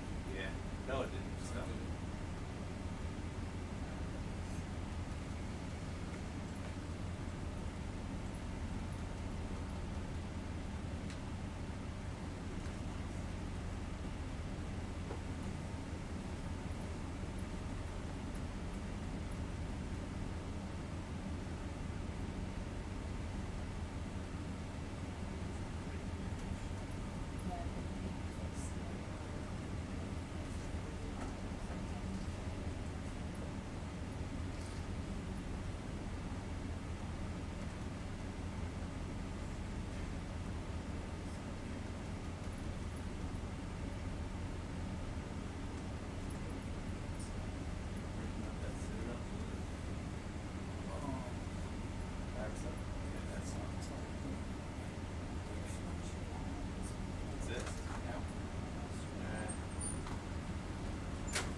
He's just saying that his paper. This is where they sampled down push Right. cores. Okay. Pretty sure this is where we're going. So that's not the original site. This is, well, If you think, they sampled all these sites. yeah, I know they sampled some sites. The question is this the same area that I thought Eric found this whole new area and mapped it and hadn't I been think he sampled yet. surveyed this whole area between this peninsula and Catalina. He had a section in here. Okay, I just texted or emailed David and asked if he sampled where And we're going. You can see they sampled down core. Yeah, I've looked at this, but I didn't. Yeah. I mean, why would it have been a big deal? The reason, I mean, I use the coordinates from his Jason guys to pick our spot because Oh, okay. Eric didn't send me Oh, coordinates. okay. So then we're. And then Eric showed me his map and I moved us a little bit north, a little bit, you know, probably. We have to coordinate with the Navy for these sites too. Yeah. Before we go where. Every site. So we have the 2 mile limit. Yeah.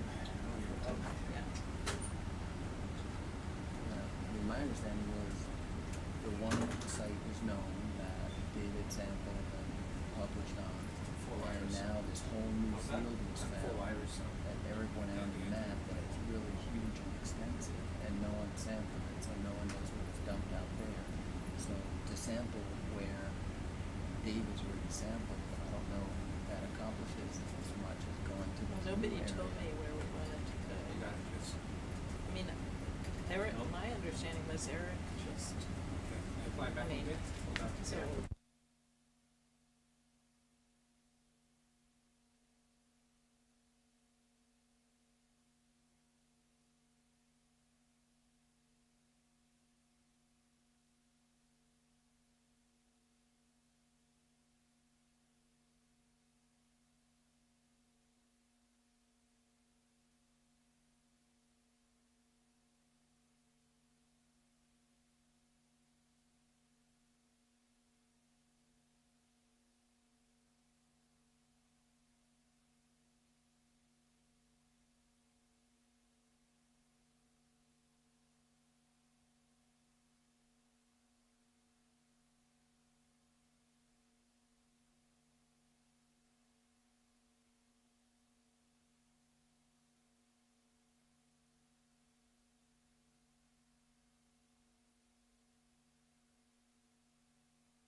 Sorry out there, we turned off the mic for a bit, having a little conversation.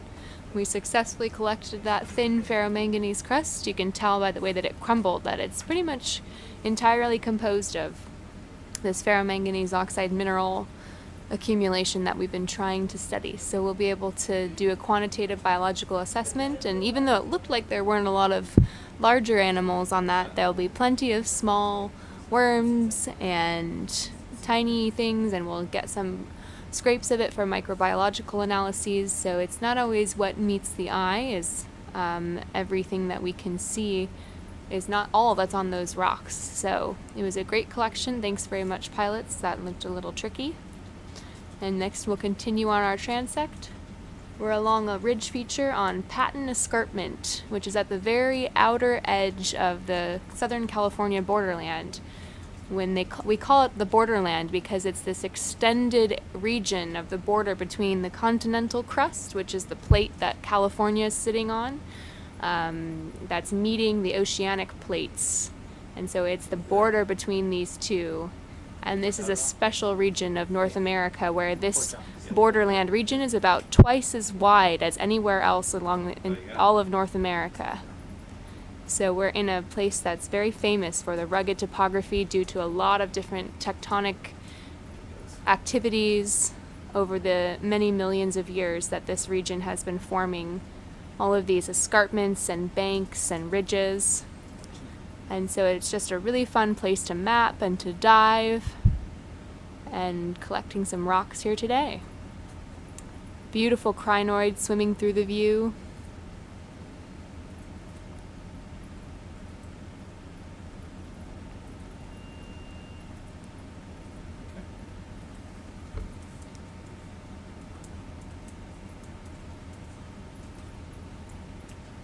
Carry on. Yes, please.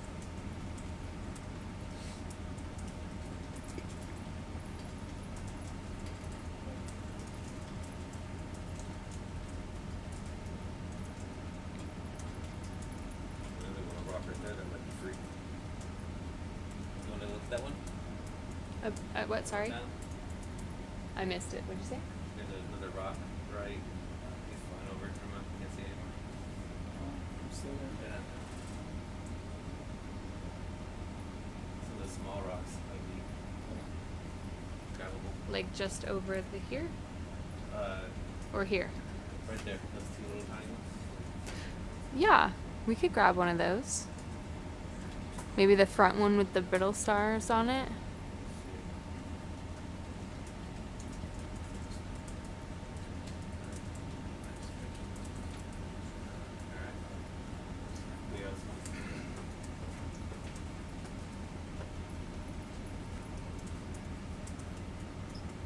Ready? Yeah.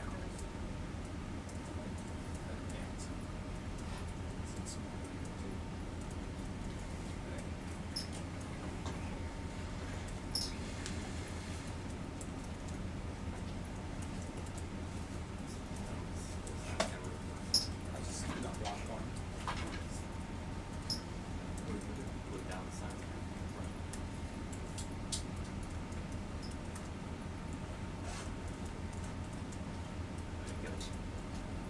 Yeah, that front one with the brittle star.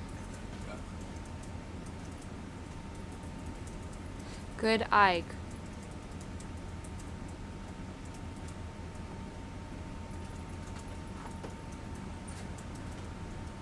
If we need to take the back one because it's loose, Yeah, that's fine. Back three. The back one's great. Got some nice botryoidal textures on it. Lots of, looks like serpulids are along the bottom. So sometimes, and since this rock is not sitting on sediment or attached, it'll probably have a lot of different critters living on the underside of it, where it's kind of exposed to this little cave.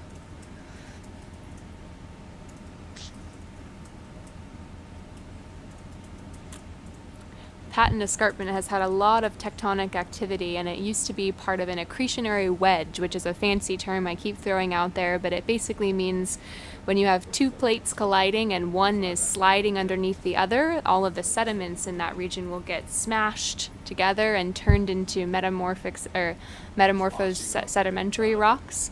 And so that's the majority of what makes up this large feature. But as we've sampled today, it seems like we've mostly been sampling ferromanganese crust coating loosely consolidated material, and that could be sediment, it could be a sedimentary rock that's just not very strong. It'll be really exciting when we get the rocks on board to be able to cut them open and see what exactly is the composition of all of these really breakable rocks we've been trying to sample here today. Might be easier for you to see what is it, look at it, see where it is. Thank you, Mr. Ingram. And this region is not an active methane hydrate region. There was a question in the chat. There are portions of the borderland where they have found active methane seeps. And one of the knolls that we'll dive on a little bit closer inshore has had some possible signatures of methane. So I'm not sure if we'll see that, but this is a different kind of geologic feature out here on the Patton Escarpment. That one needs to move. So either one, either that one, or he said that one needs to move, but I think let's get it. Why? That's what I'm saying. Let's get it. You want to open the box? Yeah. Stop it back. Start right. We're done recording. Right. Yeah. Thank you for the bags, Kira. You're welcome. I appreciate it. Hopefully we'll get some more fun rocks.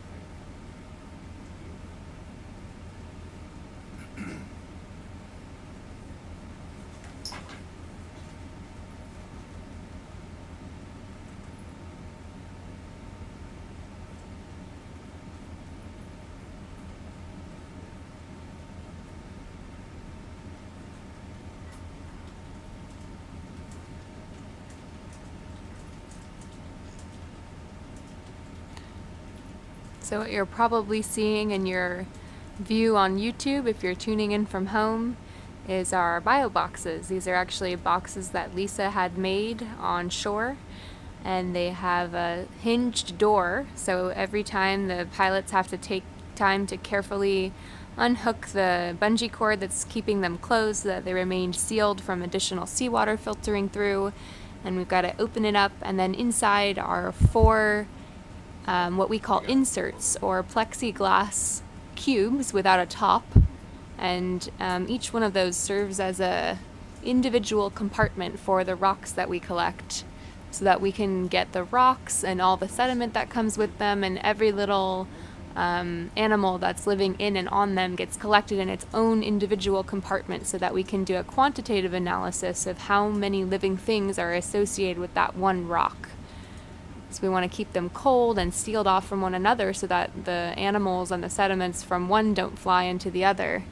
So you'll see here we have very cleverly color-coded them so that we can keep track of which animals we pick up and where they go, and we don't get them confused when we come off bottom and the ship and the ROV is back on the ship and we start analyzing all the samples we collect.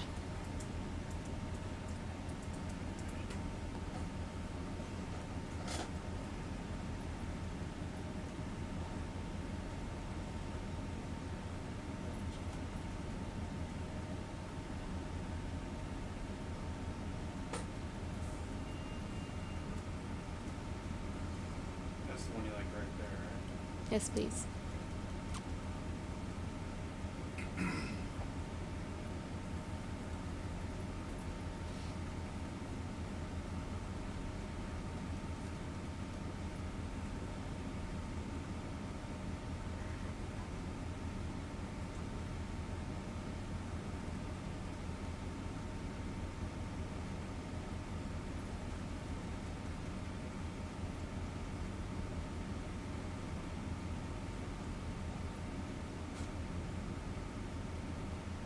It's such a hard angle.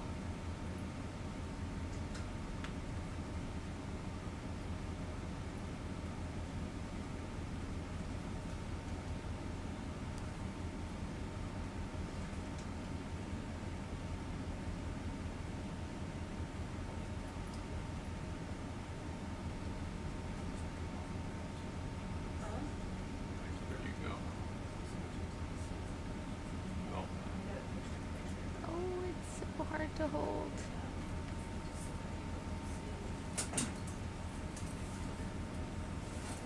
Nice job, and we'd love a quick zoom on it once you've got it somewhere the camera is, or will we not be able to because of the door? No, we'll be able to zoom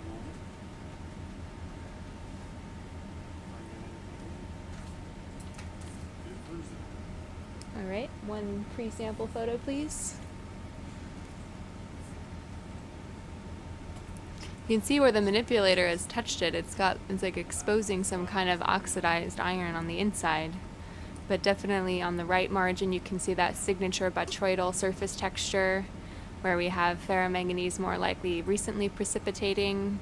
We've got some encrusting sponges and some worms growing here.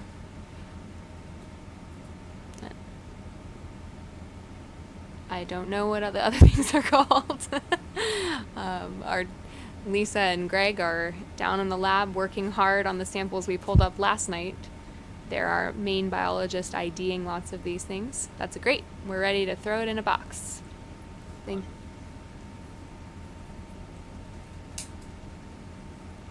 by throw, I mean gently place. Thank you. Throw it if you want me to. We'll gently place this one. Whichever one you choose. We'll go for the very back. Okay, brown 7. Alrighty. Did you want another one from over here? Nope, thank you. I think we can move on.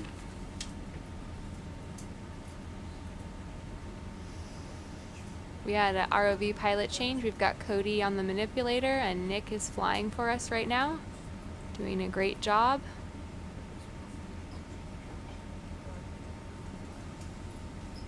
And Paul Jensen is here with me. He's letting me just blab on and on while diligently taking notes.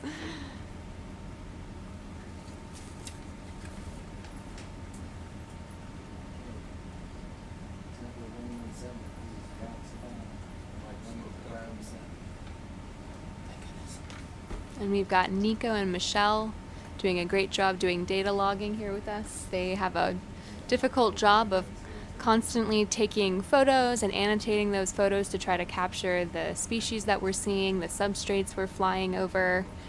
They spend their entire time looking up different animals in the guides that we have and logging everything we see, so they're quiet in the background, but they have a tough job of trying to record everything we're seeing here.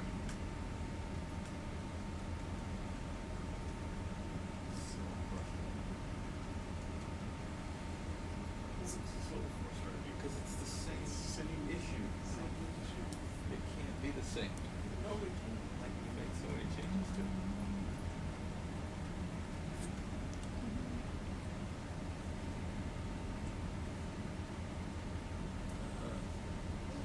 So we spent about an hour and a half last night trying to make this stop doing this. And we took it all apart 3 or 4 different times. Had it every time we stopped it, we'd fix it, it'd be great. We'd we'd get it back together, put the tools away, and then we'd shut it for the last time, and it would be just like this again. We have no idea what's going on. It was the Interesting. craziest thing. And now it's doing it again, of course. Bunching this. We're gonna revamp that entire process. We'll put that other. I mean, it's probably been to see, 30 times? Maybe more. It's more about being a personal vendetta at this point. No, it's not. No, it's just me that's upset.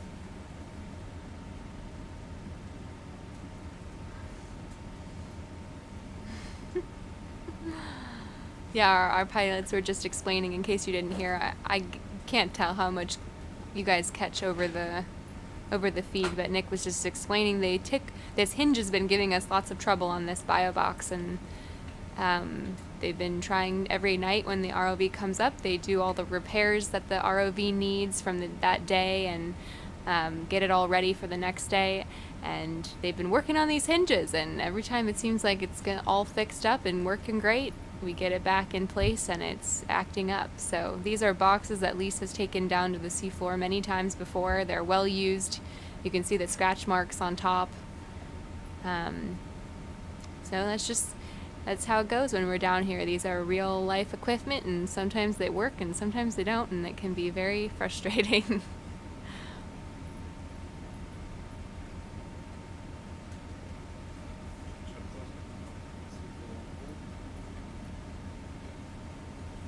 Portuguese.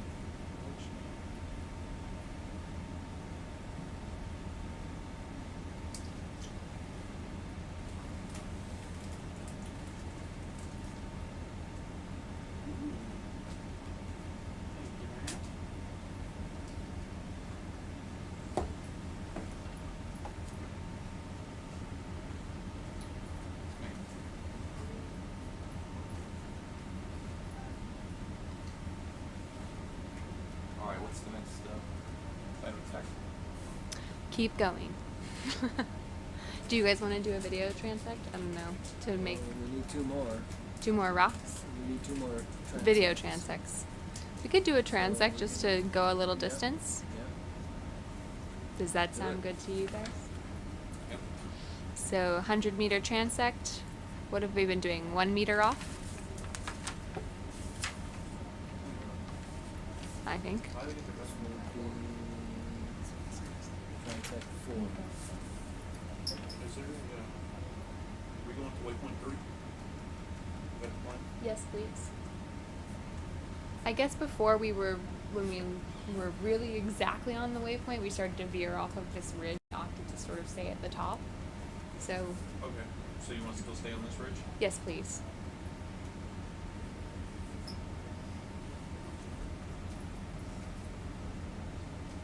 So we'll just go forward from here.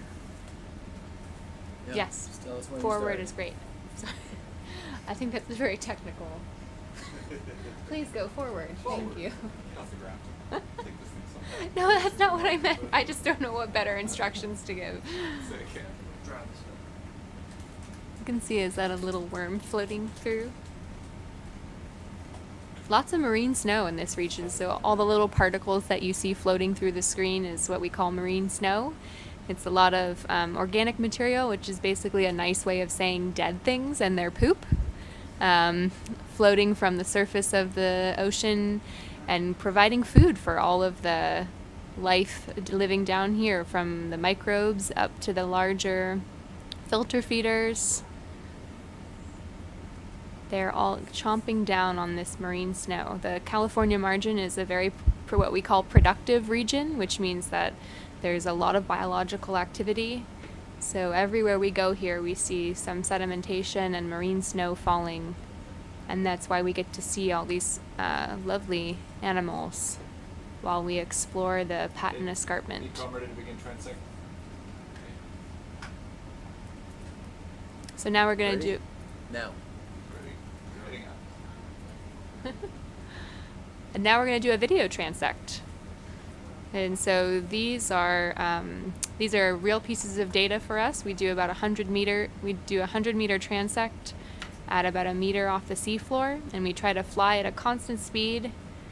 And lots of lucky grad students will get to go through this footage, and they actually count by hand all of the different macrofauna that you're seeing here. So the sea cucumbers, the crinoids, they will actually pause the video as they're reviewing it and count each one to create a full report of the density and diversity of the life that are along these transects. So they're extremely valuable pieces of data that the ROV gets us, and we're very grateful to have this tool on the seafloor to be able to try to quantify what we can visually see along these video transects.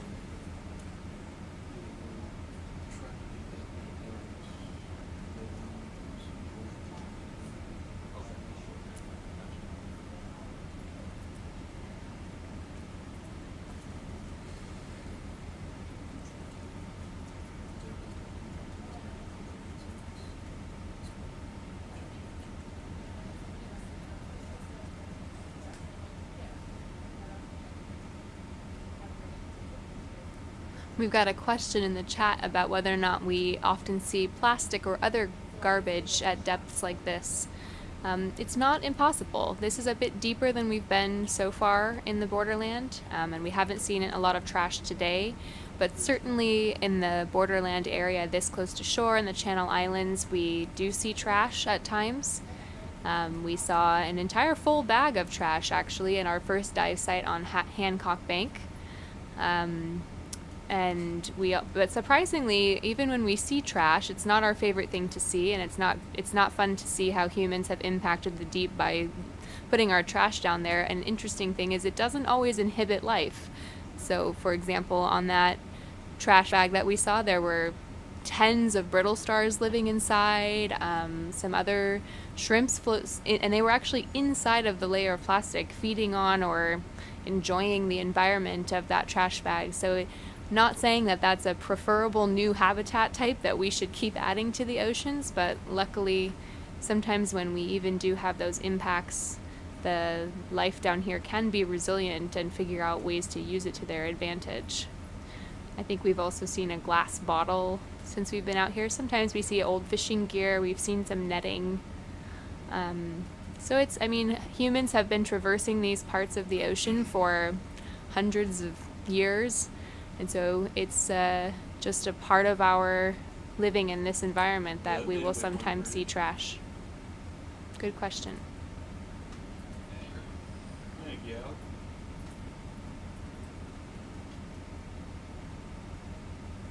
Seeing some small crabs on some sponges. We sampled a section of this larger coral just earlier in the dive. Some corals off to our right. And all throughout the dive, we've been treated to these really interesting little ledge features where it looks like there's been some differential erosion and some collapse of the material, leaving behind these little ledges of ferromanganese coated rock.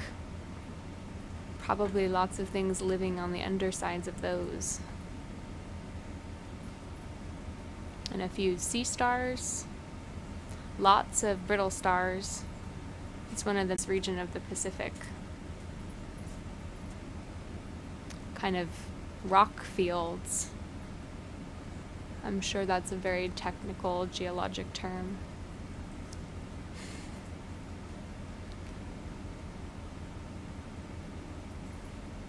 Sediments in the deep ocean are really interesting. You can think they're just like dirt, but really sediments in the deep ocean are made up of all of the organisms and things that have fallen from the sea surface. And so sedimentologists that study deep ocean sediments, they can get tons of information about the history of the oceans, what kinds of animals, what kinds of plankton were living at the sea surface that have now sunk, and their shells, we also call them tests, are accumulating to form these biogenic sediments that are very white.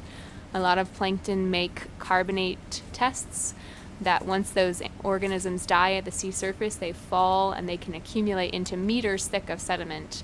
I doubt they're that thick here, but even if we were able to take a small core or collect some of the sediments, we can get lots of information about what kinds of animals have been living in this region from the sea surface all the way down to the benthic organisms at these deeper depths.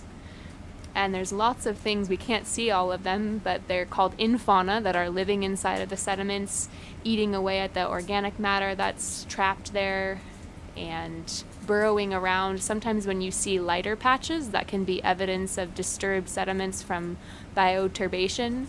So they go around, moving around the sediments, trying to find the better food. And so you'll get those little bright spots of discoloration.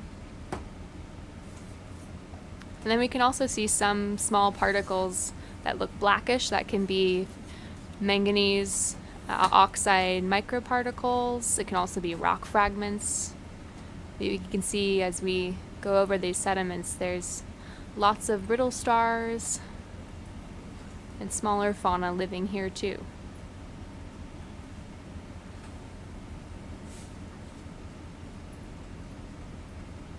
There's a stalked organism. I don't know if that's a sea pen or something else.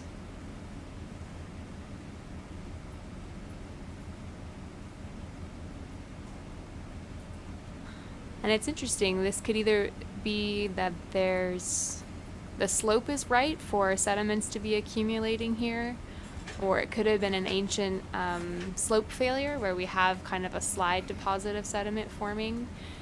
It is a pretty stark contrast to go from that really rocky terrain we've been looking at all morning long during this dive on Patton Escarpment to getting to some sediment cover.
Good time for a transect.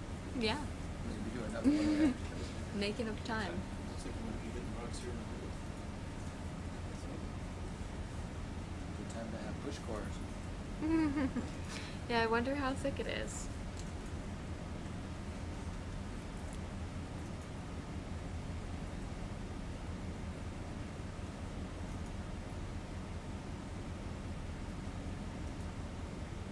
Got about 25 minutes to go. Thank you, pilot. Something interesting. Don't know what that is. A little blob with a tail. There they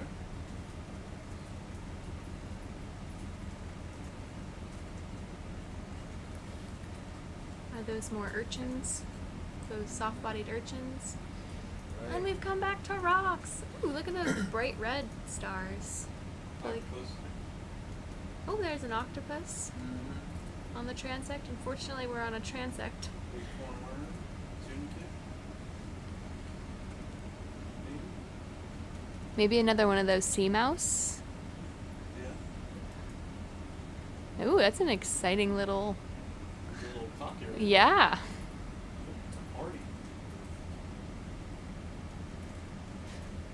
There can often be interesting things. Is that Heteropolypus?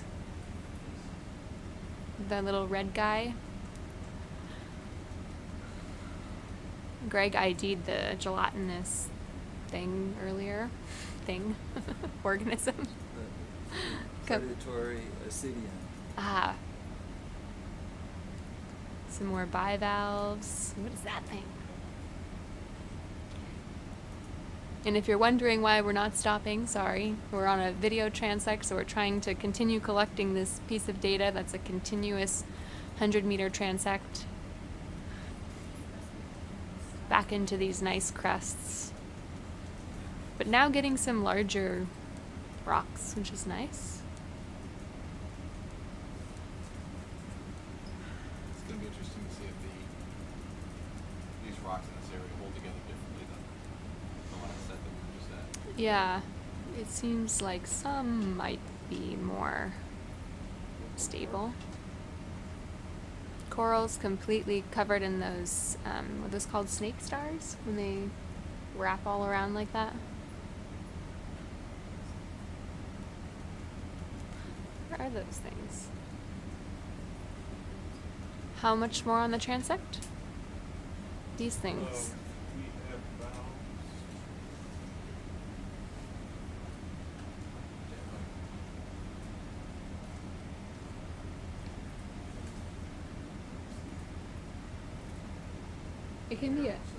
It can be 100 meters total. It doesn't have to be horizontal. Altogether, that's we got 5 meters. 5 more meters. It's a bad habit that I have. Singing. The world got to hear that. Um, That's awesome. some really, do you see these really nice, these ones are really botryoidal. Your favorite. Yeah. Get one. Well, it looks like they're all cemented together. Okay, that's the end of transect. And transit. Now, if you start seeing anything at this point that you'd like to grab or collect. Okay. It's a bright red sea star, that's pretty cool. I think we're on the lookout for a rock unless we see any sponges, or if Greg down in the lab or Lisa see something particular they'd like us to sample biologically. So, where is an interesting rock that's not stuck to the seamount?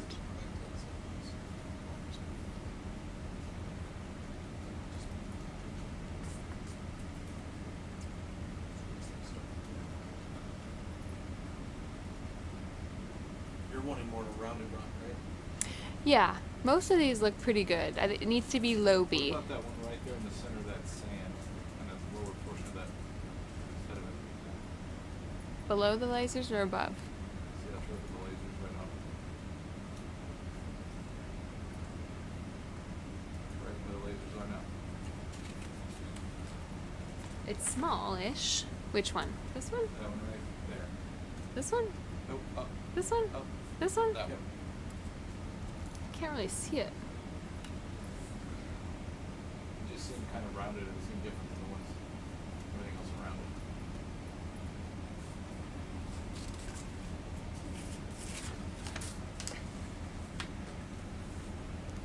Maybe it's buried up.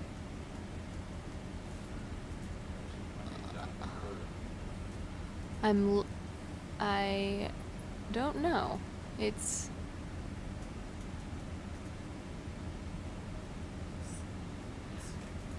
if it's cut. I'm a little less excited about one covered in sediment. Okay. Sorry. No worries. The size and the shape are fine.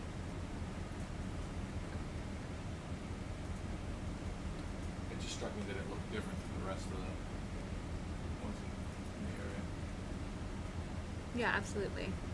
To find one that's loose, it's gonna have to probably be a little. What about this one? Yeah. Seems Either of these two? Or even that one above it, that's any of these three. Size. I'll give that a shot. Yep, let's get that. There's a sponge. Looks only partially living. I will give it a little poke. Yep. Yes, please. Does anybody, have you guys ID'd that little purple thing? Yeah. Isn't that the acre one? It's an acorn worm. Oh, okay. Got an acorn worm in the bottom of the frame.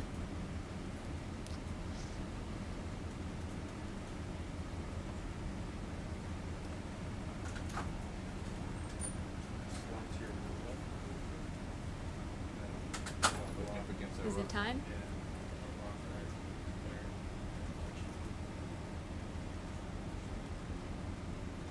There's another one of those hemichordates. What? Purple one. That one up there? No, on the bottom. The acorn worm? Yep. Did you want one? Another one? Yeah, it kind of got shredded the first time. That's Okay. why I picked I that think it's spot sort from the of end of just that. Yeah, it's just down right there. That's it. If I could try and slurp it in. Yeah. Yeah, we're here. We're trying to stop here for rocks too, so that's perfect. Great. Do you want to take over? No, I feel this they're doing well. Thank you. So they're having fun. I am having fun. And Kyla texted me and said that I sound good, which is nice of her to say.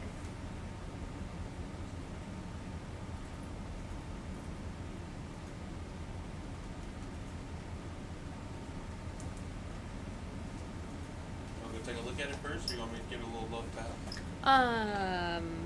We can zoom in on it. And then we're also interested in sampling that acorn worm in the bottom of the frame with a slurp. So we got double objective at this sweet location.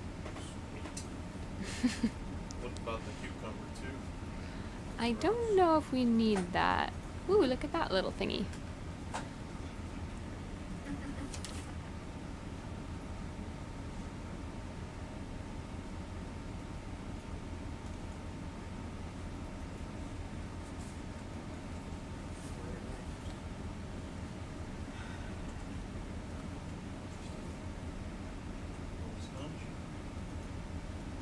Which rock did I say to get? That one, right? That one Yeah. right in the center of the screen.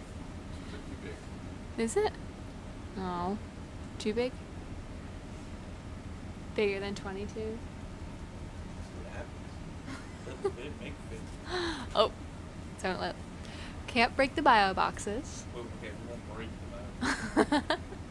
Yeah, it's got crust on it. It's a good one. Okay. Okay. I'll go Sounds give it good. Let's go for that acorn one first. Since Okay. I'm gonna be working over it. Yeah, sounds good. Just in case a rock fall does happen. Roger that. Roger that. Are scientists allowed to say Roger? Is that reserved for ROV pilots only? We'll give you permission. Oh, thank you. When in Rome. Let's zoom down that acorn and get a good visual of it. Listen to that. Drop down. It's just off the bone. One of these is called Yoda because of the big ears coming out on the Yoda? side of its Yoda. Yeah. That's awesome. So is this a Yoda one? I don't think so. No, they're not. The Yoda one has even more triangular ears. Huh. The trouble is the sediment in them. Yeah. They tear. They tear, It's hard to make them come up. But if we get a nice image, and then we've got something to work with. So why is nothing eating these? These are just gooey pieces of food sitting out on the rock. Nice little snack. How big is that? And are you using all the biomass that you're Oh no, I can give you some. This is gonna go on number 5. Okay. Jar 5. Jar 5.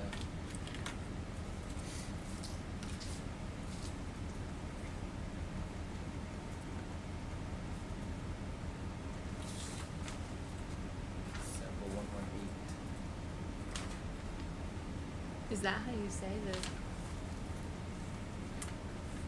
Yep, Kevin's got it. How do you? Torquatoridae. Torquatoridae.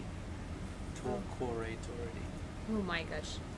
Tortuous taxonomic name. Oh, I thought you were gonna say it means torturous. It sounds No. like torture, as well. I forget the Latin origin of the name. Slow with it. On slow.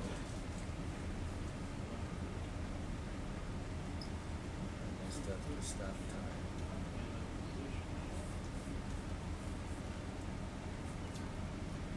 Unfortunately, we'll probably tear.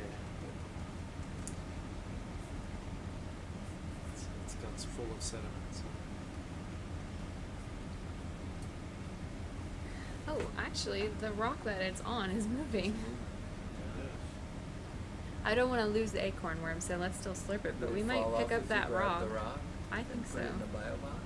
What do you think? Send it back away for Only if you're worried about slurp hurting it. Or losing the acorn one by picking Could up the try and rock? pick it up. That can be very gentle. Picking up that rock and it was slow. It's a good. Right in the Try. bio It's a box. good candidate as far as picking up a rock. It has a lot of angles to hold on to. Okay. So one of the things we've been talking about thinking of this acorn worm lying on this rock is why nothing's eating it. So one of those quadrants in And the back. certainly Yeah. Herbicide. when you see animals like this that don't have any obvious structural defenses, they often maintain chemical defenses. And so they're going to produce some sort of chemical that makes them taste bad to predators. And that's why they're allowed to just sit out in the open like that and not have any sort of shell or spines and not be eaten. And so you can see how different creatures that we're seeing are choosing different methods of defending themselves against predation. Some of them, like the urchins, have invested in spines, and some of them, like this acorn worm, have invested in some other sort of mechanism which I suspect is not understood, but is likely chemical. And so I'm hoping that there'll be enough of this sample that we'll be able to look into the types of molecules that this animal might be producing that could be serving as a chemical defense against predation. If Greg gives me enough material.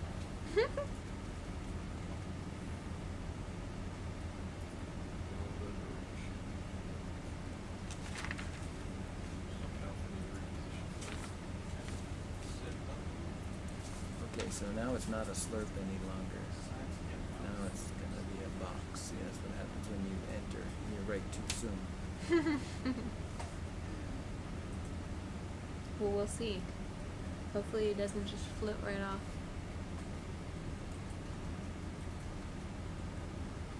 It.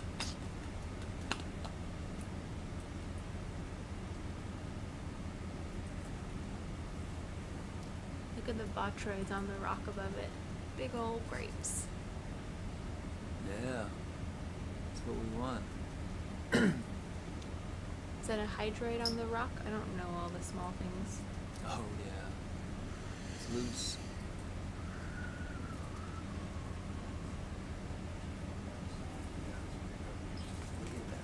I want to scrape that. Right?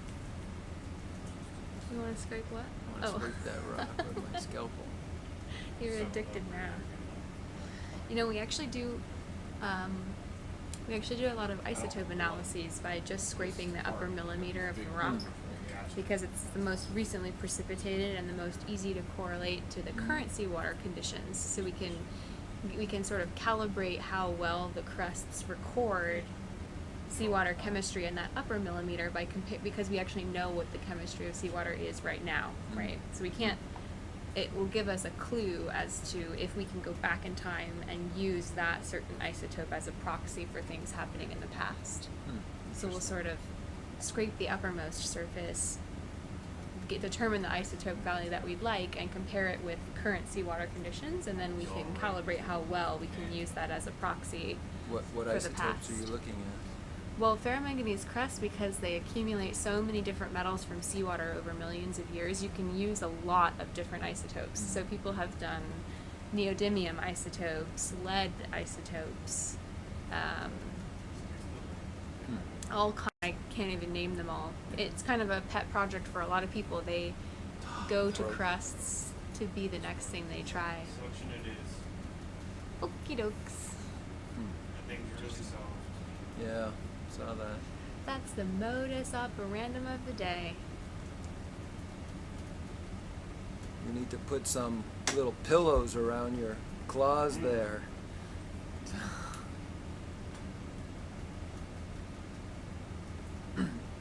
We need to get these crusts to strengthen up.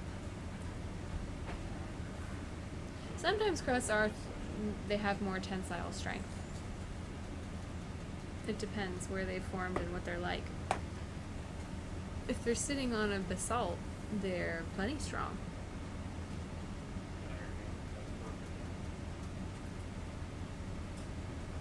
So if you're just tuning in, this is a acorn worm that we're sampling here.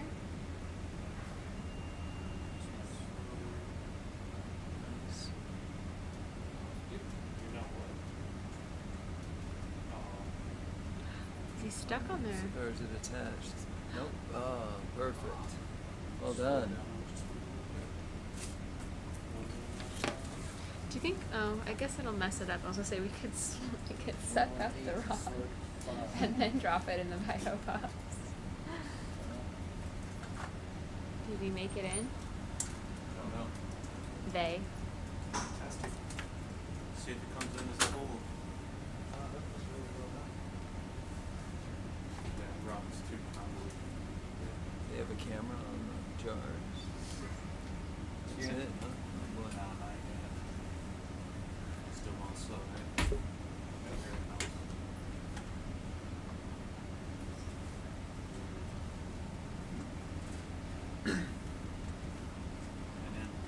Things got a version of off. He looks- Whole, beautiful, dude. Nice, bro. And then index it All right, successful jar 5, to 6. 6. Oh, that was a 5. I'm sorry. Yep, that was a 5. Okay. We're indexing the 6 for you. So. So I'm not sure if people viewing on YouTube can see the camera on the slurp jar. We can see it. It's a little blurry, but I can assure you that the animal went in there intact and looked in great shape.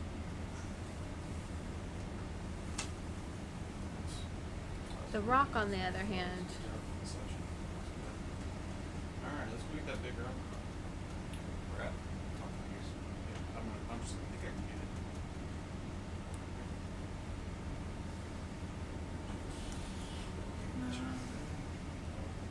Too big. Just out of it.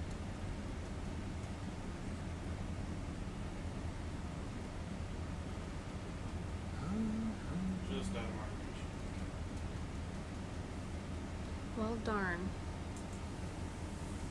That's okay, we're not getting it just yet. Not that easy. I know, it's just hard to know which one to go for. What about the one above it sitting in the sediment's not bad either. The one in the middle. If you have a feeling about one or the other. Are you just showing off?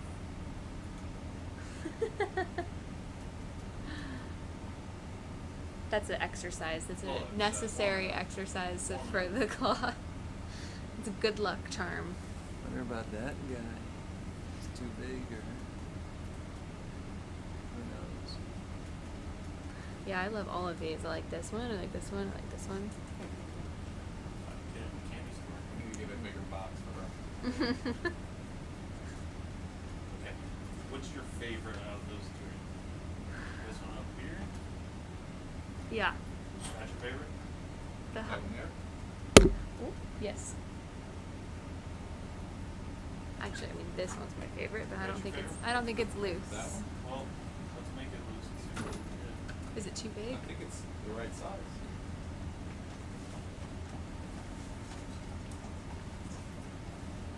A little big, but not wildly giant.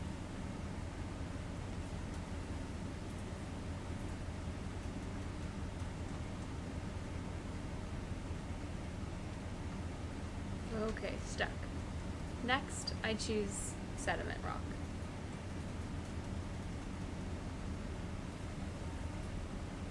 Be about 2 foot.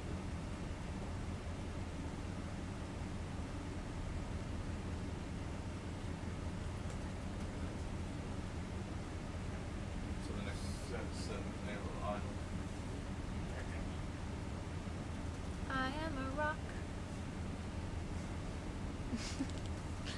I have them in my head, ready to go. That's twice now you're busting out into the song.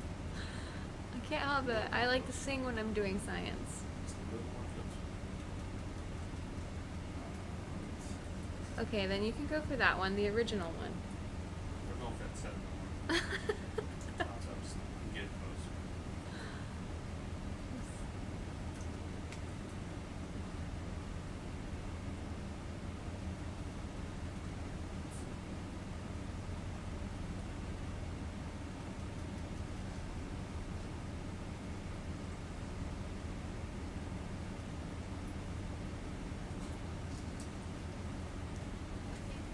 This is failed, but this is so I don't know the person who recently is supposed to. She's supposed to have it 2 days ago. And I'm trying to send it. Get these errors. Come on, rock. You can do it. Yes, you can use the address. You need to change our password. Is it stuck? Rotate. If you change the password, now it will change it immediately or up specific. Oh my god, it's just Oh, this is crushing. like this is broken to nothing. Specific state to see, but our login is. It's like it's got a hard center Only though. changed 1 month ago after the main password. Okay, well, third time's a charm. Maybe not. So, see, everything is not always as it seems. It could be a completely attached rock just poking up out of the sediment. Cody really wants to find out.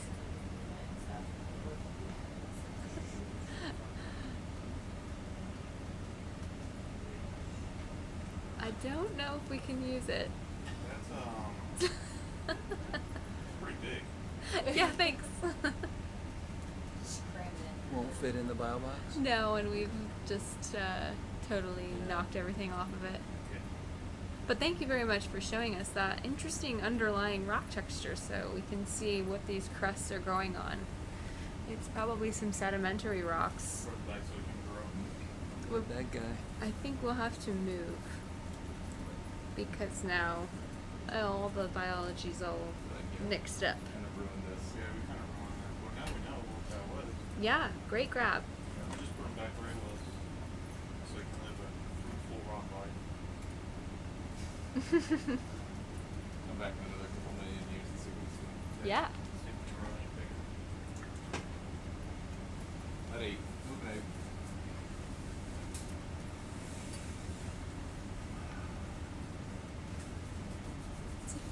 It's an interesting rock day. Hold it down.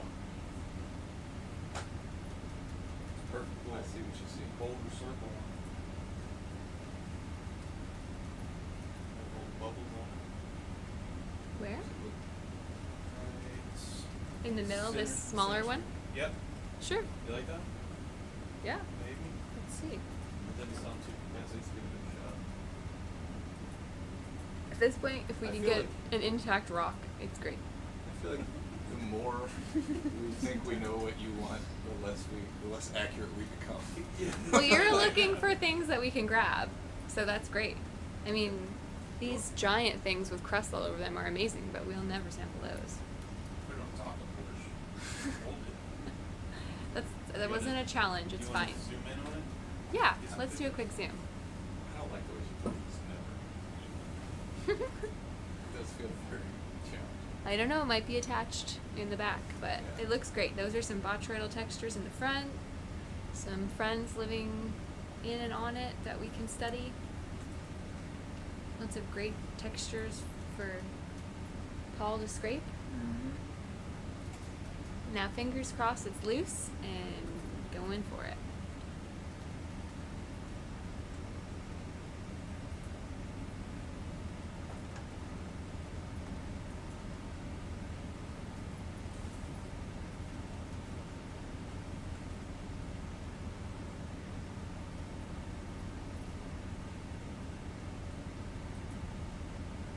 Oh, some cute little things swimming around.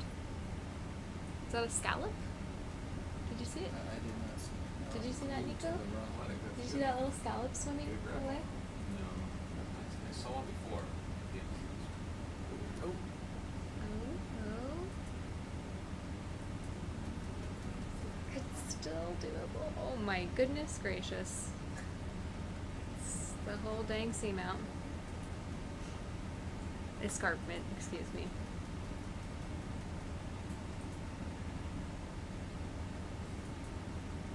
It's upright enough, we can probably take that. Excellent. Okay. We'll get a quick photo of it in the claws. When you're ready. Go ahead. Got some brittle stars on there, maybe some demo sponges, couple circulids, and we'll see when we get it back on board. Thank you very much, pilots.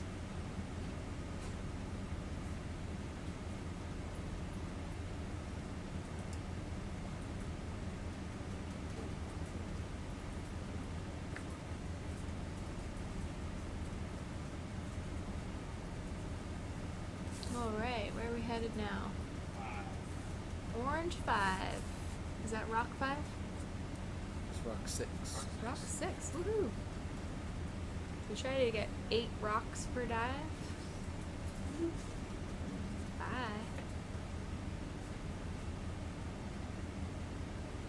Great eye. Who picked that one out? That one clearly. You want to close this up? This one moved too, like here. This little one, right there.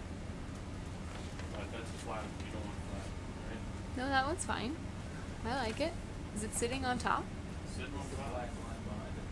It looks like it cracked a little bit. Yeah, that one's good too. The small one's resting on the top. Try to go for it? Yes, please. Then we'll make up some ground. Sample 119, rock 6 is an orange 5.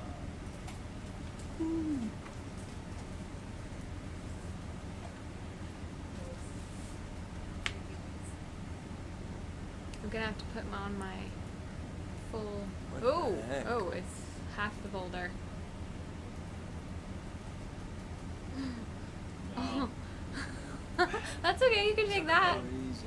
That's an okay size. Wanna look underneath it or keep it like this? Let's keep it Is upright. Lisa gonna be okay with that? Yeah, it's broken from outcrop. It just needs to be the. Okay. Okay. And Yeah. hold it there. Great. Oh, It's probably maybe it's. sure. Nah, we'll skip it. Skip it. Yep. Thank you. Yeet. You just wanted. Have you ever tried to see how far you could throw something? Yes, so we grabbed this huge log before. It was just a subsea, and we Wow. speared it to the ground. That's neat. It's pretty cool. So you could see on that zoom. Thanks for that zoom. Almost completely crushed. Those marker buoys that we use, those fly fairly well. Yeah. That's Those all. are really good tools. All right, we'll move on. We'll push up Walking away. on the track a little bit. Okay, I'm gonna close up this box. Or you wanna close it? Do you wanna close it or? I was just gonna move a little. We We just don't- don't want too much mixing, but Sorry, that's fine. I'll be quick. nice anemone growing on the rock there, and a crab.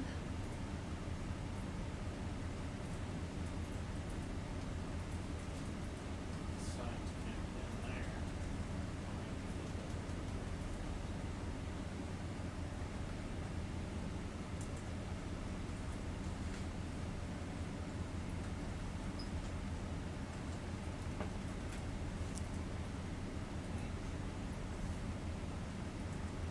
You've been getting some props on your driving in the Facebook chat. It's always nice. No props on our box fixings.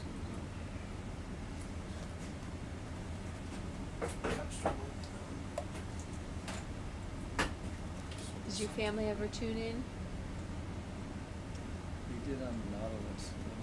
Yeah.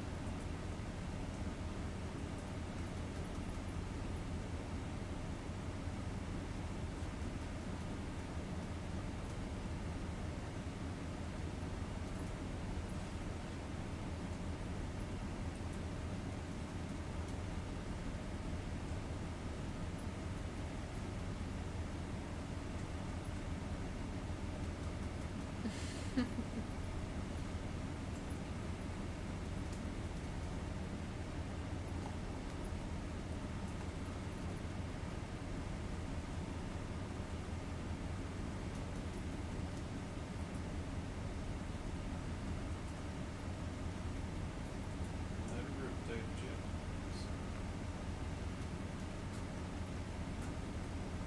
Very fortunate.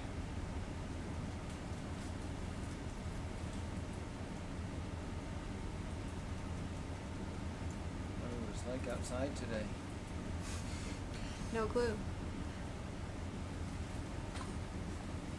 Yeah, it's funny. I think most of my family thinks these expeditions are a lot of relaxing on the deck, enjoying the fresh air. We'll spend 12 or 14 hours between the ROV room and the lab processing our samples. And we love it, but it's great when we remember to get out on deck and take in the beautiful sunsets. We saw a pod of whales spouting in the distance of the sunset the other day. I saw 2 meteors last night up on the top deck at about midnight when I finished my lab work. Seemed like the wind was picking up this morning. Did you guys hear any weather reports? Anyone? It's supposed to slowly start building up. I think last night.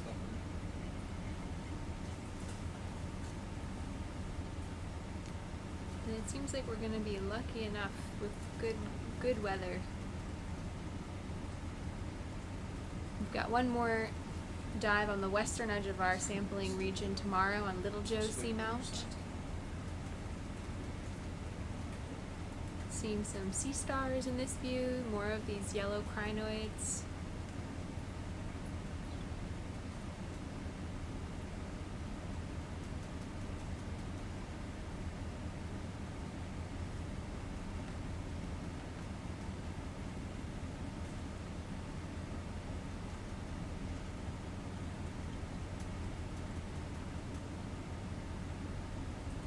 And the one rock that's ours, the porch rock, that Lisa's not gonna use.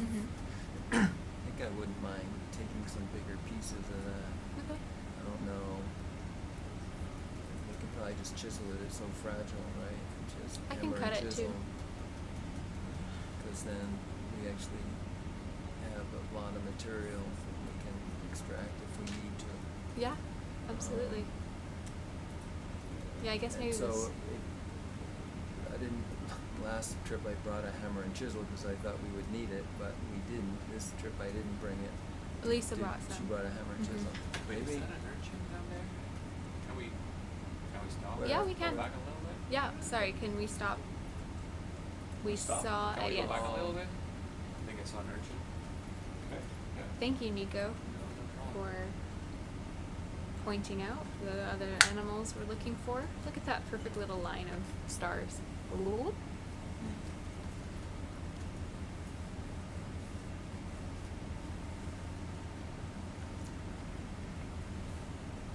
So to the right. Yeah, the one to the right. You got it. I'm gonna run.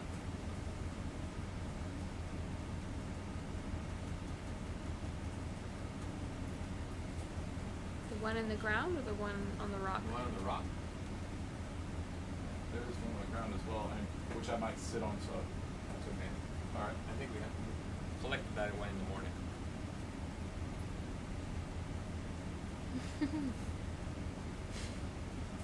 wow, that's pretty amazing looking. That's Nice eye. So are those, what do you call them, spines? Spines, yeah. Spines, yeah. There's another acorn worm on the rock below it. Good eye. Is this a possible collection? Yeah. Can we get a little bit closer? See what Would you like a better zoom for a photo? Yeah.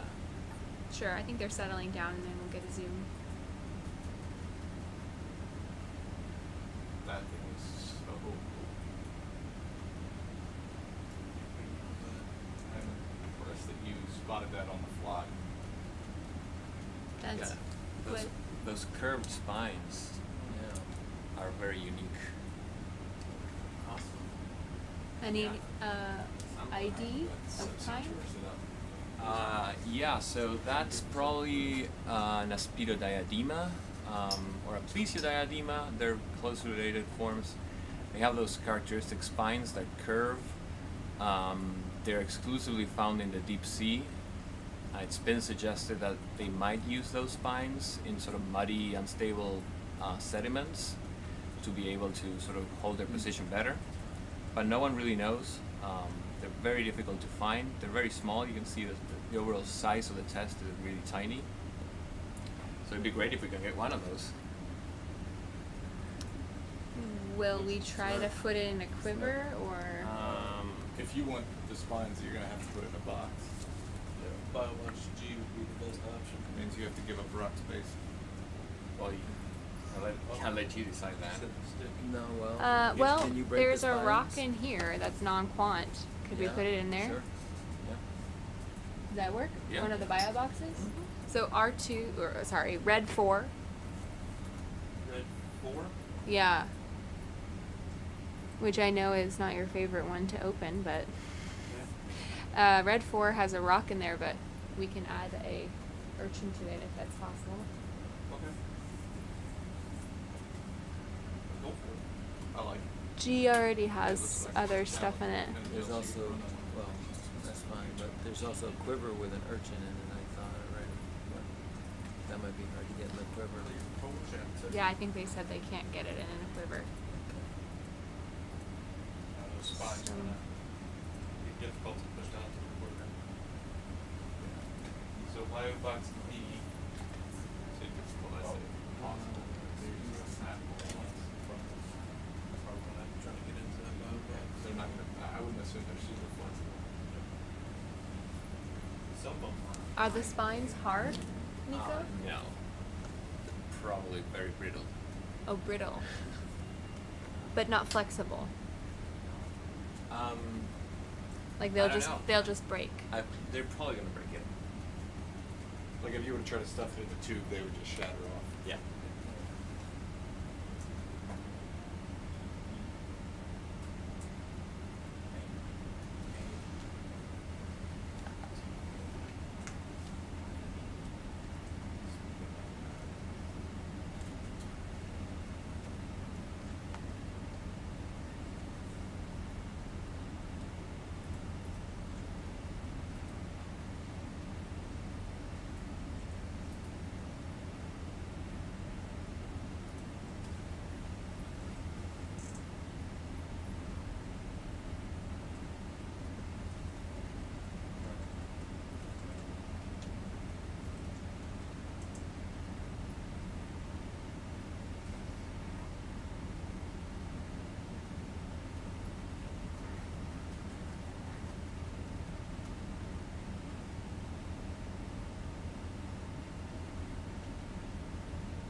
Red 4. Gonna hang out with a rock for a little while.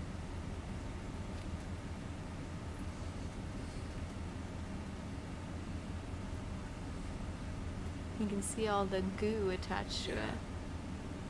Is that coming from him? Is he secreting that? I don't know, Mika? What? Do you see the goo that's kind of It's like... like the goo that's on the jaw. Yeah, I don't Is know he what that secreting is. that, or is that something we drag through? I have no idea. That's very cool.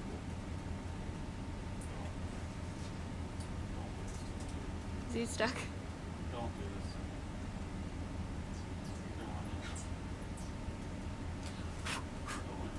Trying to blow it down.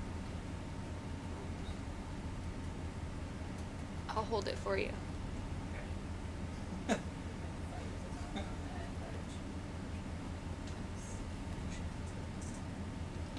Come on.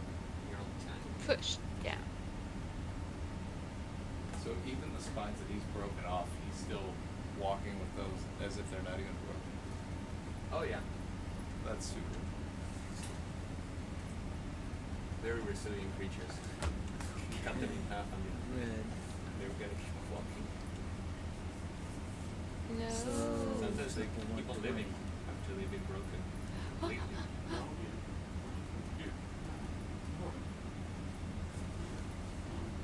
Oh, yeah, that was kind of aggressive. I liked it. Yes. Look at that. Woohoo! Way to go, Cody. Thanks guys. That was amazing. Okay, now we're gonna Gotta get him in that box. hurry up Coming with out. that box. It's out. Okay, so 2 samples in red 4 from different locations.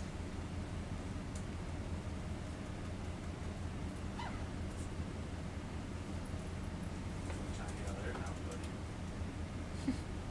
Yeah, I think that goop is coming from. It's like, is it coming when you break his legs? Is it coming from the inside, or is it? Stuck all So many questions. You're gonna have to fill us in because he's difficult. Is that poisonous? Is it gonna kill me when it comes to that? Can I clean that off? Wear some gloves. Always assume yes. But some of the other ones that we saw today are poisonous. Yeah. Yeah. Venomous, I guess. I don't know.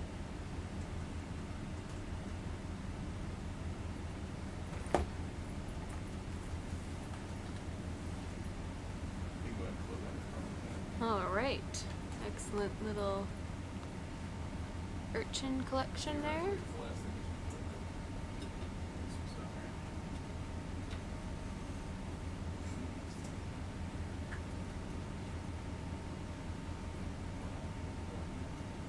Jump over that.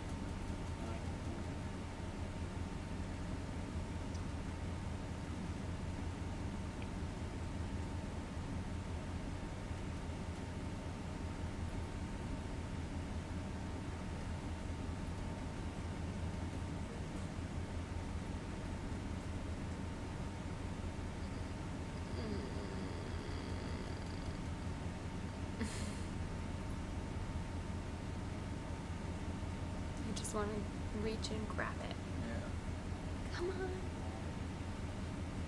Come on.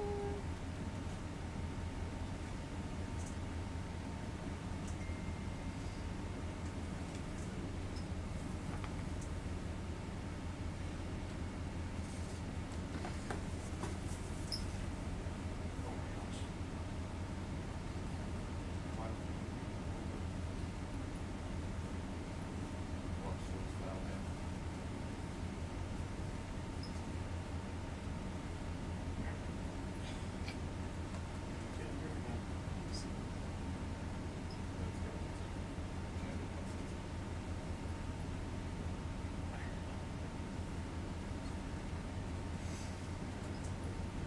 Jesus.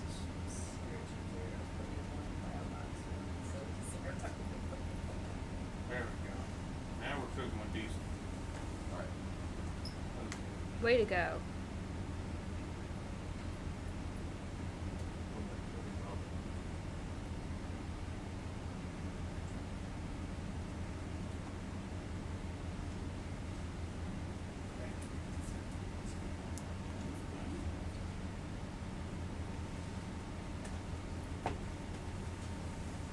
Okay, still need 2 rocks, 1 transect. And we still Some have a sponges? couple of, well, we aren't seeing any, so. It's not a big deal at all. And we've got a couple of quivers left. You want to do a transect now? Yeah. Can we do another transect? When you guys are ready?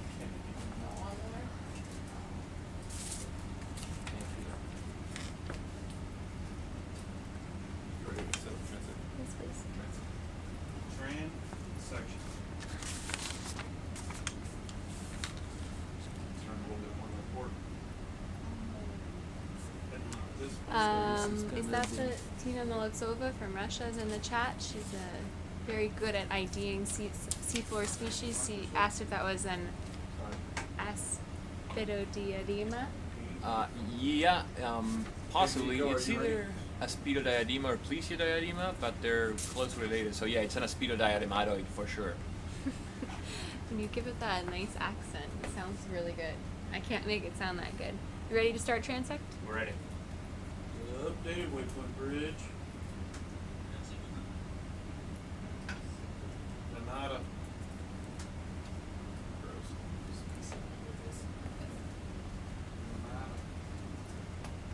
Okay, beginning transect.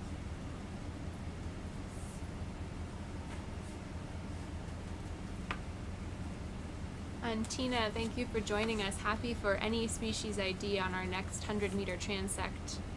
We've got a microbiologist and a geologist in the lead seats, so we're happy for any IDs that you see. Thank you for joining. Well, it's 100% true. He was trying to get out.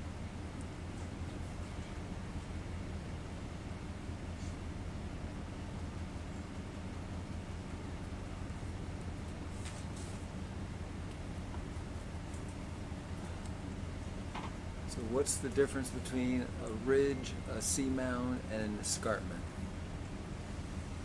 They're all very descriptive terms of morphology. So a seamount is kind of a catch-all for any volcanic edifice on the seafloor. So if it was formed from a volcanic activity, so like if you've ever heard of a guyot can be in the general category of a seamount, but a guyot is a specific kind of seamount that's been flattened.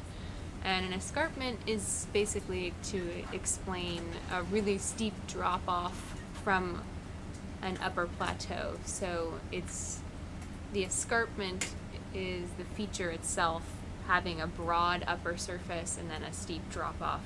So a seamound formed from a volcano could have an escarpment. It could. It would Associated probably with it. that would probably be one of the many features on that giant seamount. And then a ridge being any kind of continuous feature that has a high elevation. Ooh, look at that little cave. Wow. Oh, that's neat. Who's living in there? So somebody asked a bit earlier if these are volcanic rocks, and likely not. Patton Escarpment, where we are today, is an old accretionary wedge, which is a geologic feature that happens when you have 2 plates colliding. So along this entire region, we have a continental plate colliding with an oceanic plate, and there actually used to be 2 oceanic plates here. And so at one point there was a triple junction of plates in the Southern California Borderland. So everywhere we go on this cruise, you're going to see lots of broken up rocks from the tectonic activity here. We have a beautiful, I don't know what that is, flying through the screen. Sea cucumber. The sea cucumber flying through. So likely most of the rocks here are they are sedimentary rocks that have been smashed and changed over time.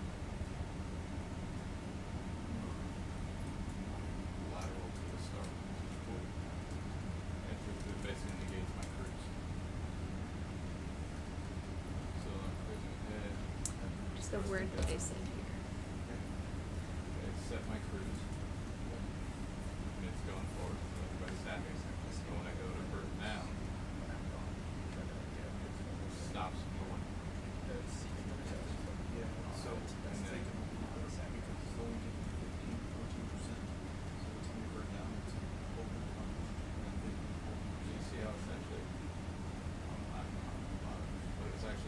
not hand letter or letter before.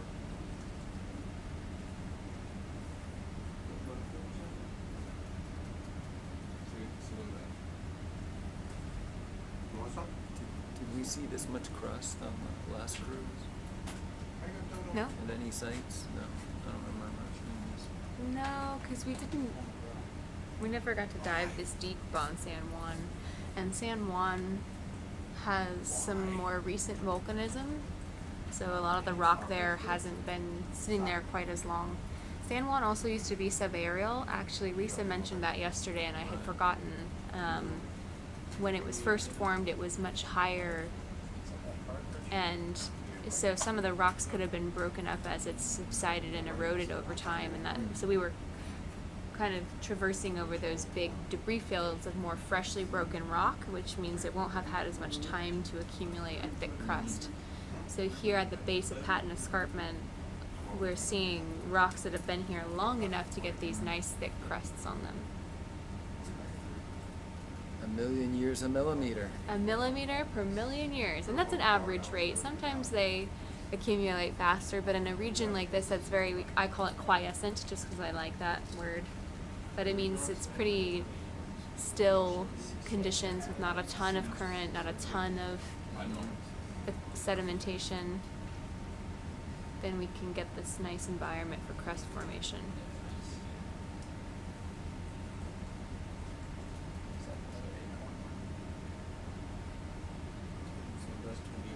There's crab. What's going on? Oops. Bold statement, but I would say that it's Oof, I see some rocks.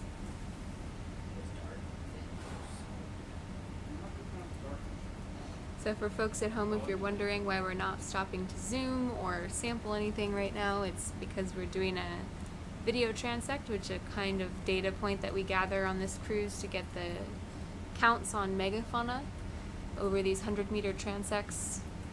Students and scientists will watch the video again and pause it, count every large animal they can see, record that, and move on.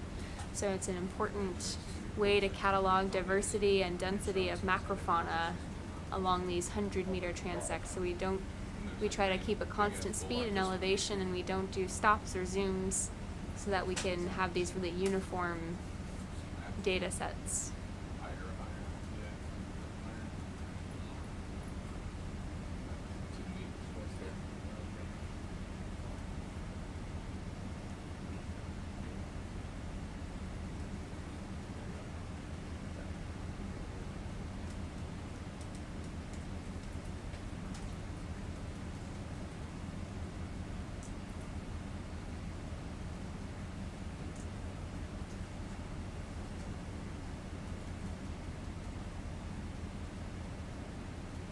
Getting some bigger rocks here.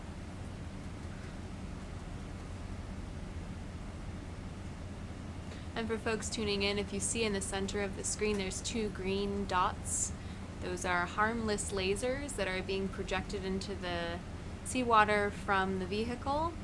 They don't harm any of the creatures that we see here, but we use them as a size reference so that we can tell how big things are, how far apart things are. So each of those 2 dots is 10 centimeters apart. And it's really important because I don't know about you, but as I watch, my brain will start to sort of imagine that things are actually much larger than they are. So it's nice to have the lasers to remind me that that's only 10 centimeters apart.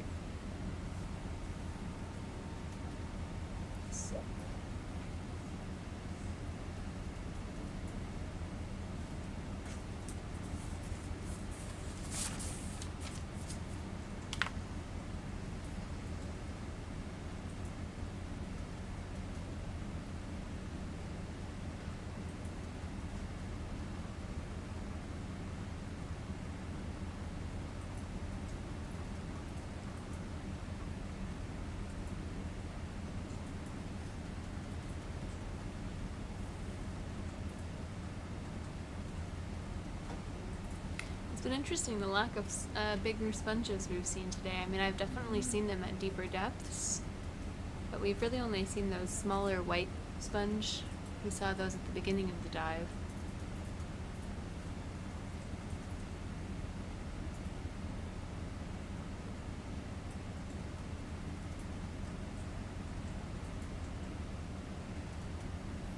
Now we're really getting some relief. Yeah, just piles on piles of this sedimentary material coated in this botryoidal ferromanganese crusts. Got some crinoids, brittle stars. We've seen a couple of these bivalves. You can see one hanging down on the rock, coming to center now. A few sea cucumbers. And Lisa Leppin, who's the chief scientist on board, she studies a size class that's quite small. It would be difficult to see with the eye at this height from the seafloor. And so it's fun to realize that beyond what we can see with the camera during these transects, there's lots of different organisms living on these encrusted surfaces.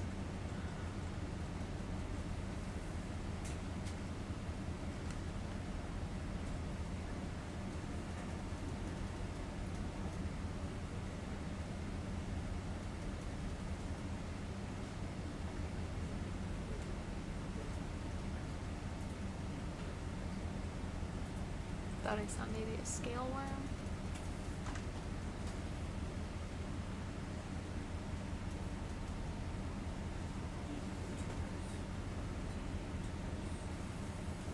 Xenophyophore in the bottom. More crinoids.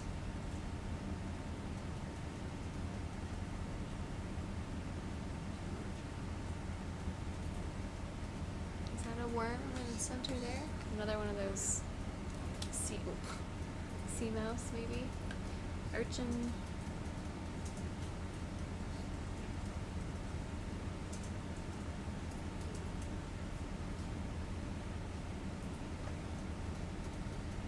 So we've got, can they see that, Deb? Yeah. So Deb has pulled up the bathymetry map that we have here for our dive today. It's actually new data that the Okeanos collected. The Falkor, they collected it last night. Yeah. Yep. You said Okeanos. Oh, I'm sorry. That was a terrible. forgot which ship she No, I was. didn't. I'm sorry. Oh my goodness. That's like the worst Freudian thing you slip. can do. This is the Falkor with the Schmidt Ocean Institute. They are amazing, and they mapped it last night with their very own. Nope, 2 nights ago. 2 nights ago. I'm just gonna stop talking, but it's a great map, and I like it, and I'm. It's pretty colors. Looks cool. It's okay. We mapped it on our way to San Juan Sea. Yeah, so that's- that we would have it ready when we got Yeah, you can hear Deb. Let her tell you. here. It's okay. Just trying to take credit for the mapping. Man, that's terrible. 25 meters left. It's such a senior level move. I wasn't going to. I just said the wrong thing. No, it's Just harassing you. just good times. They can now see Google Earth. Google. Yeah, here's an Google Earth view of where we are on the world. Africa. South America. Not Hawaii.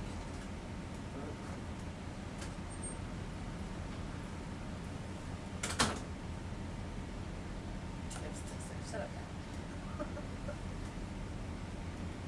So listen to the guy on Facebook. He has to say nice things about me. Yeah, we couldn't. The funny thing is, you know, the scientists, we get to talk a lot on the chat, but between every person working on the ship, we have so much support to be able to do the work we do. They're helping us with all the mapping and the logistics, and of course the pilots flying the ROV. So We have some crazy ideas, but it's all of the rest of the people who help make the science happen. She's got upper management written all over it. Let's see. Taking credit for everything and then backtracking, giving all the accolades. I didn't say I mapped Just it. upper management. I didn't say I material. mapped it. I just said the wrong ship on accident. She's a big president.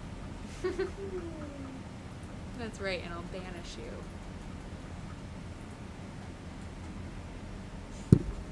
Say something. Okay. So this is a 100-meter transect, and we've gained almost 60 meters. So that gives you a sense of how steep this escarpment is right in this area. So we're climbing up very quickly.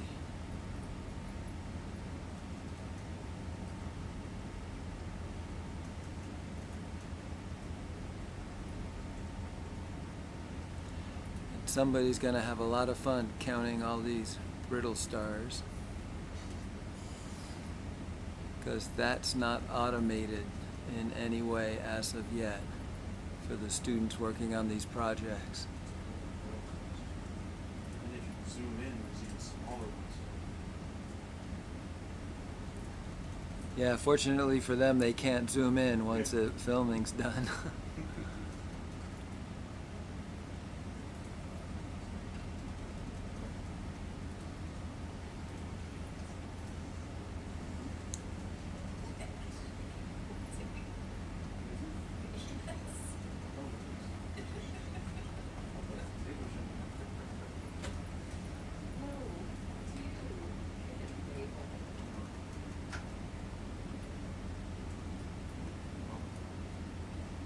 Okay, that's transect complete.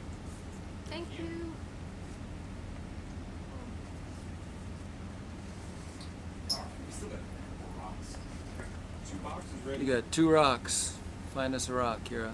Well, I'm really trying to find something. That was transect That little number square 5. one, get it. Square. Right. Yeah. Yeah, that one works. To the right of the sea star. Right here. Yeah. You like that one?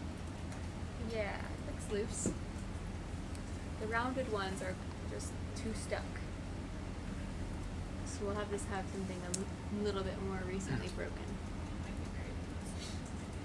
Does it have a sea mouse in it? What? Bottom left, does that have a sea One of mouse? those lasers right there. Oh yeah. Oh, look in the lower left, you'll see the Aphrodite sea mouse just absolutely glittering.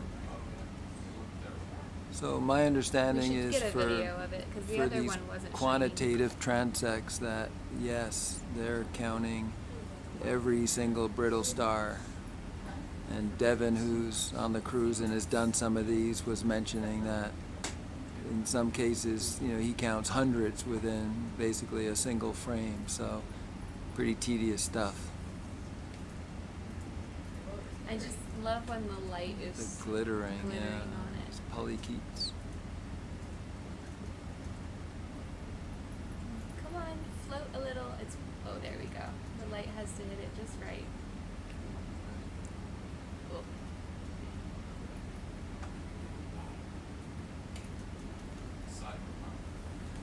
Anyway, and that's actually right next to the rock we were gonna collect. Yeah, it is. I didn't realize I lost the context. Is that for the a one you're second. going for? We're Yeah. hoping Looks good. Looks promising. the sea mouse is gonna wish it walked a different direction.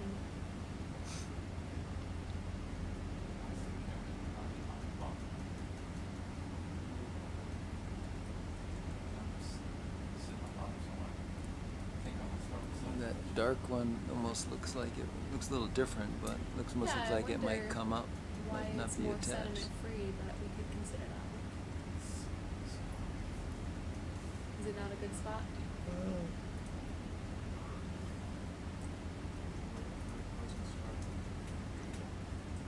The sea mouse is a polychaete.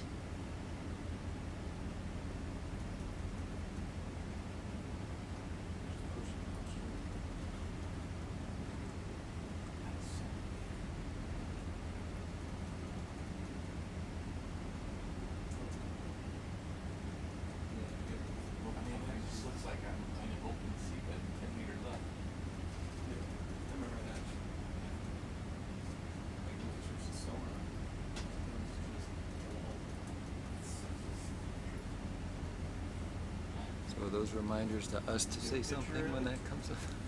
I don't know if that's Yeah. what that is it? Which one? It says Schmidt Ocean, say something. Oh. Yeah. I think we're technically allowed to type. Yeah, don't just sit there. Oh, it's connected, baby. Lots of interesting things in this little pile of sediment too. Looks like lots of worms. Be a good place for a section. Yeah. You know, after we get the rock house. Do we have slurps left? Yeah, the slurps. What are you gonna slurp? I don't know. There's No. interesting stuff in the sediment. We could save that for Greg Oh yeah. when he comes up. We'll let Greg You should. slurp him. You ready to try to get this? Oh, I'm ready. You should- Thank you. should You go guys got for some rocks. photos? Yes. Sorry. I'm losing focus. Too many fun things to look at.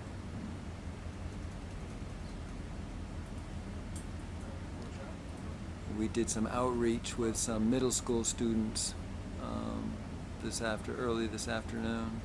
So Kira got to give them a tour of the ship, and they were watching on Zoom and got to see what things were like out here. And I think they enjoyed it. They Yeah. got a lot of questions, interesting questions.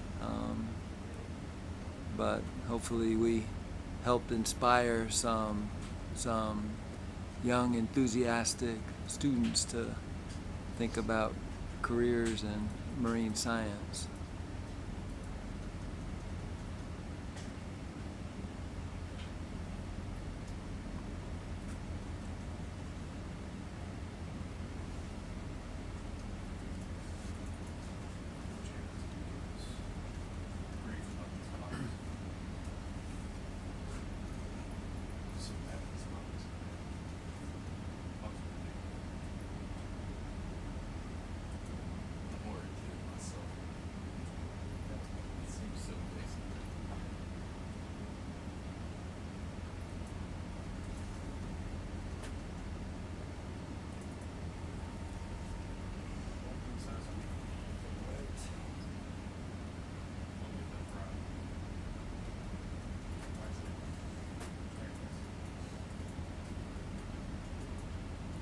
They look so little.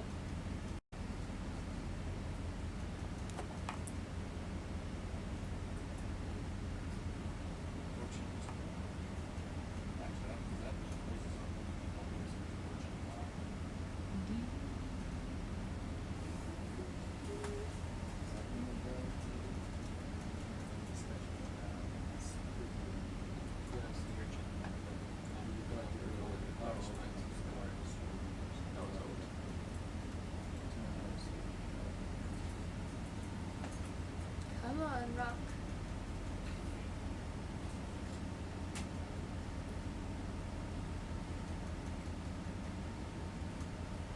Is it stuck?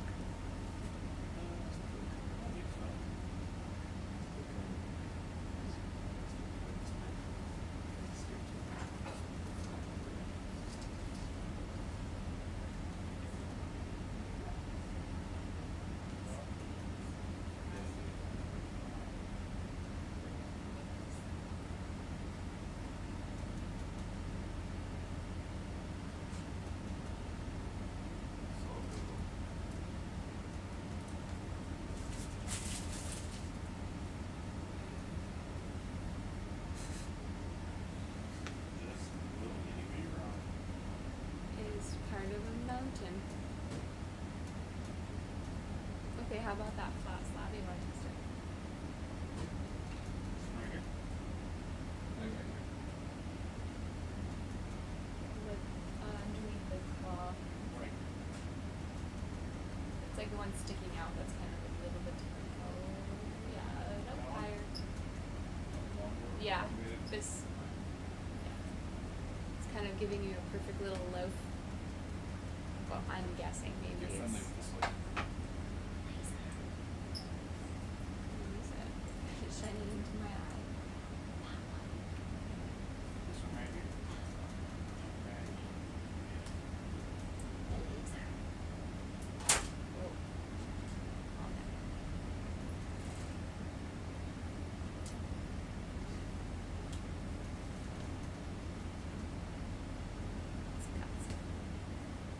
we broke it off.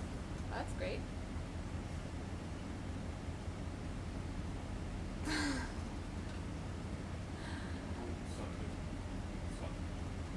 Still good to get it? No, sorry. No? Nope. Lisa needs them without all the What? stuff falling off. Well, can we look and see what's inside of it? Yeah, let's do it. Sorry, I didn't mean to make it feel like it was No, you're fine. not a scientifically interesting rock. It is. But it's got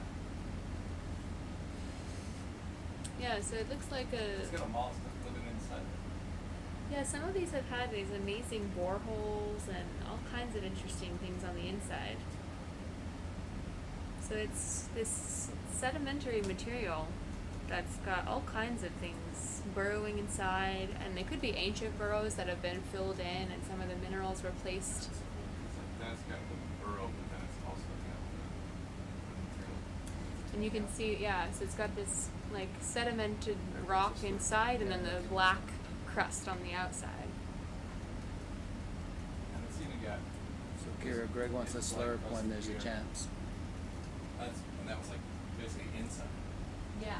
You know what I mean? It would have been completely encapsulated. Yeah, so sometimes there's fossil shells that get stuck in these sedimentary deposits. So while we're here, we can slurp around. What one? Right here. Yeah, if you see one you can That's big.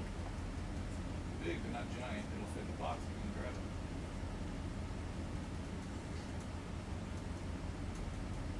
Oh, that's a pretty promising one.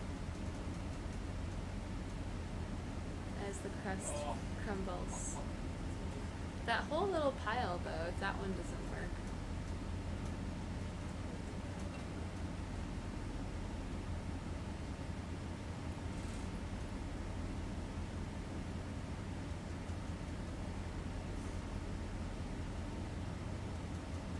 So you don't want that one.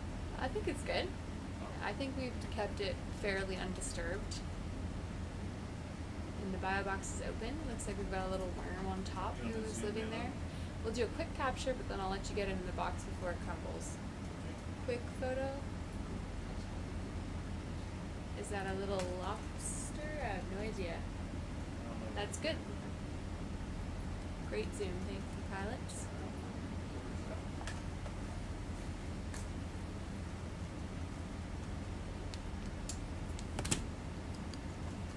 I'm just waiting for that. Nothing. I'm not gonna say anything.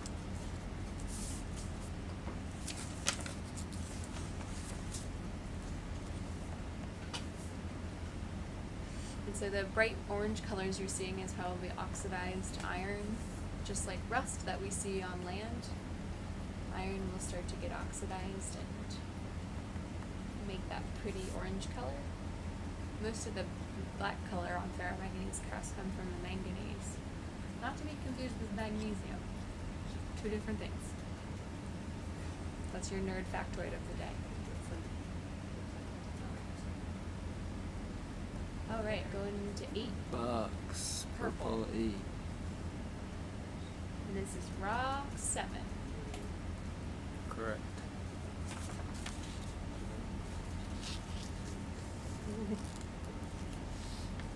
We'll see if it's in.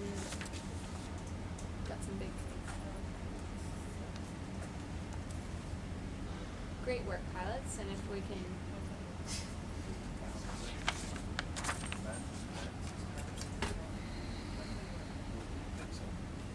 Alright, I'm gonna go ahead and close this one. Sample 121. Okay. Or did you wanna grab another operator? No, thank you. But we will slurp if that's okay. Slurp. Slurp, slurp, slurp. I just feel like we're gonna see the most perfect rock shortly after this. Even though that one was pretty dang good. I think that was good. Can you go cut them open out and we'll see.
large rock.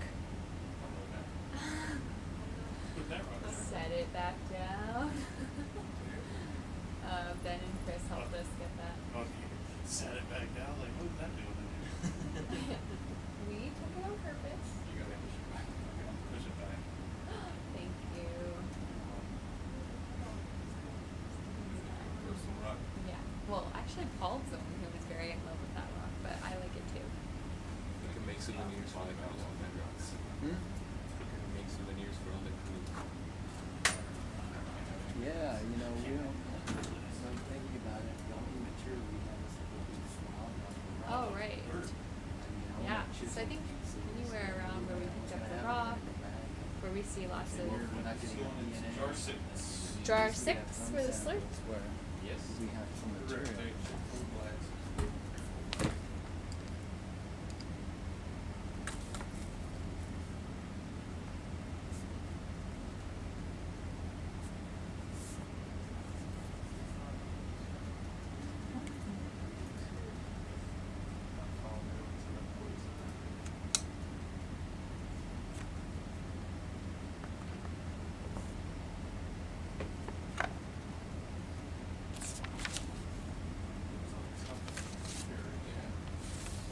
Like from that spot, this little.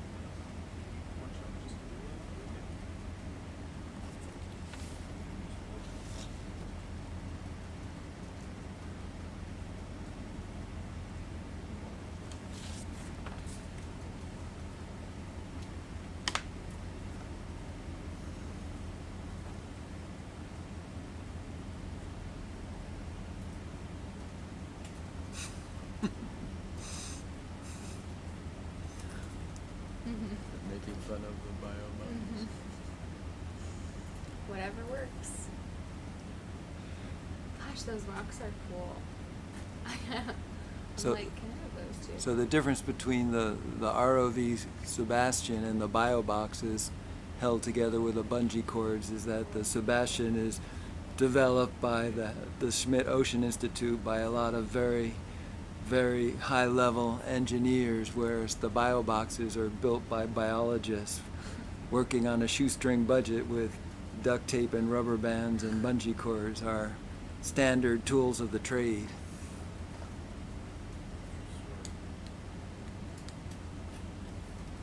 Are you trying to pick that up? You can't slurp it. No, we can set it in porch. Pick it up, put it on a box. Well, we'll finish the slurp, but it is cool. Yeah, that's true. You can cut it up and everyone can have it. Cut it up.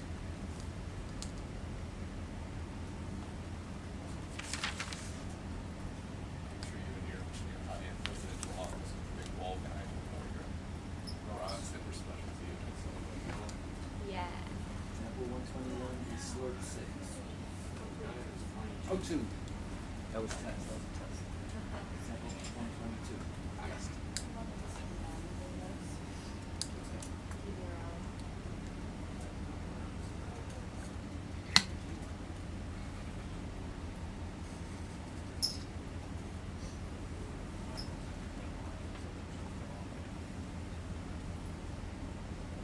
See that? So actually, when Lisa finishes with a rock, Yeah, there's a big. yeah, it doesn't work very well because she's put it in fresh water.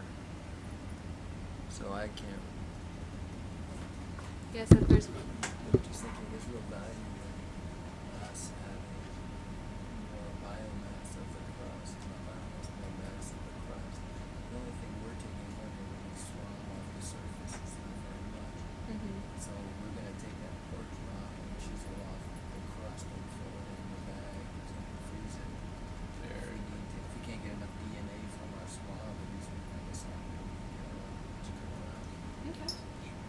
But we can't really do that for the ones that are processed. They get soaked in fresh water. And everybody's touched them a million times. Yeah. And if I cut them, then yeah, that's all kinds of things washing all over them. Yeah, I think we just try to chisel away some of that crust. Are we slurping the right things? No? Yes? You're Greg's messenger. We maybe slurp. Off we go with it. hatch. Head over there. Yeah, a little bit. Call it a sample. Awesome.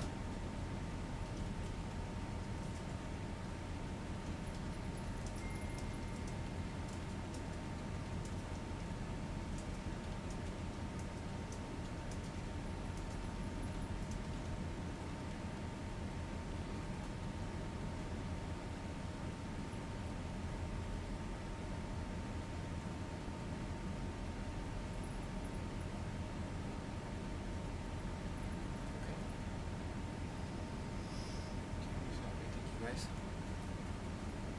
Thank you.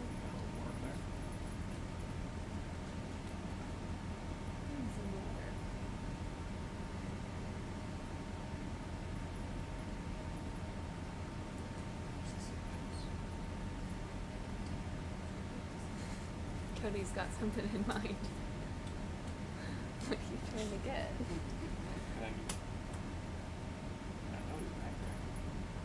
What do you see? Oh, there is a little worm. Get that. I know what you're doing. Flick. You know what I was going for? Yeah. Flick it over. What, the polychaete?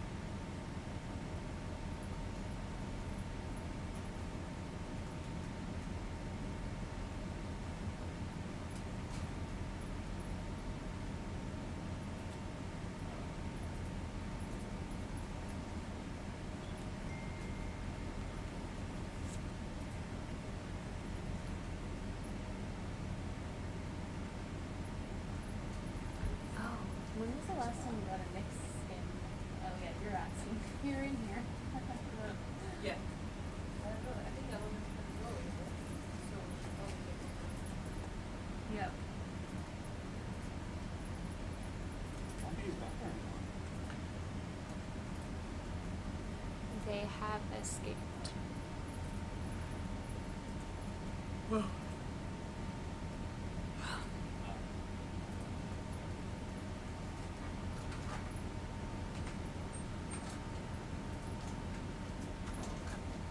Alright.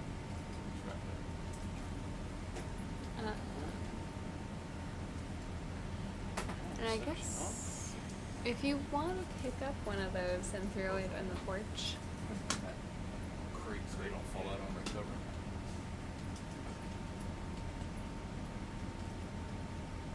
Good suction off.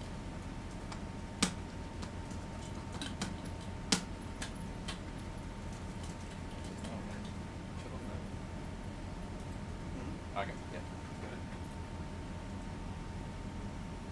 so this is just going on the porch. I don't know, do we record it? Did we record the other rock? That was a sample. That was a sample. Should we add this as a sample? For who? Additional porch rock. For who? Who wants it? Me. Do you want it? Do you want to have a sample number? Just for you, or Yes. you want a sample number? Put a sample number. Okay. Yes, please. Sample number, please.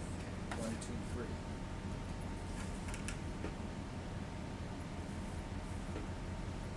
And we're putting it in between the coral quivers. 1, 2, 3. Yeah. Number. I think that's rock 8. Doesn't get a rock number. Oh, No I rock see. number. I see. That's Lisa's thing. Don't mess with it. Got it.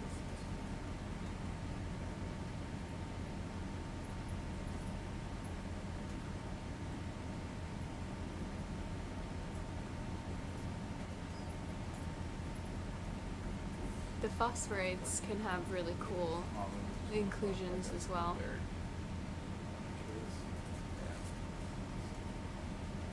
Where did it go? In here? Yep. Yeah, that part's still buried. Okay, that's fine. We got a piece. Thank you. Hello? Niskin?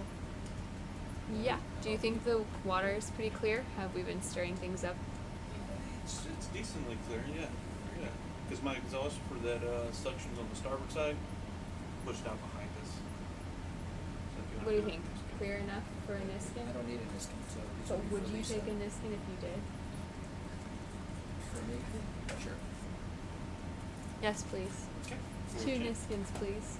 2 Niskins. So I've got 4, 5, and 6 available. 4 and 5, please. Okay. 14, please. Niskins 4 and 5 coming up. Good job, Michelle. Keeping the team's needs in mind.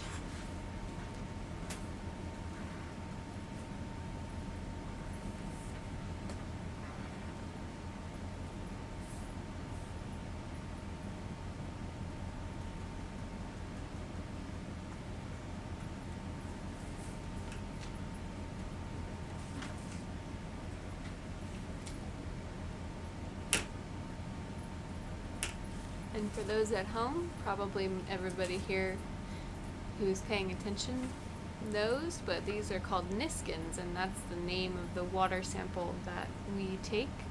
So when the ROV pilots push the little lever, a lid opens up and allows all the water to rush in, and we get a snapshot Number 4 is fired. of the water here. 4, So 4 and 5 fired. thank you. So Lisa's group will filter this water and collect all the small things floating around to get a comparison to the rock samples.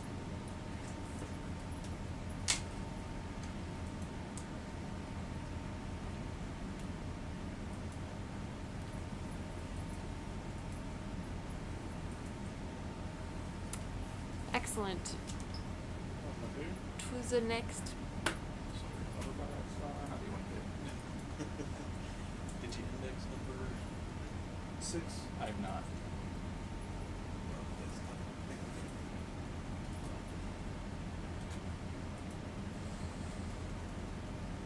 Just sit up for me while you're doing this.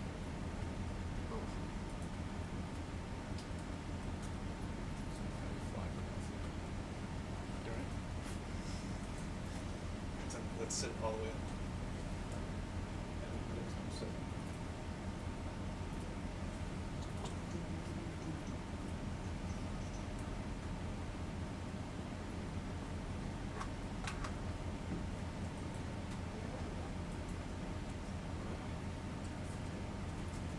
Alright, so do we put a rock in number 8?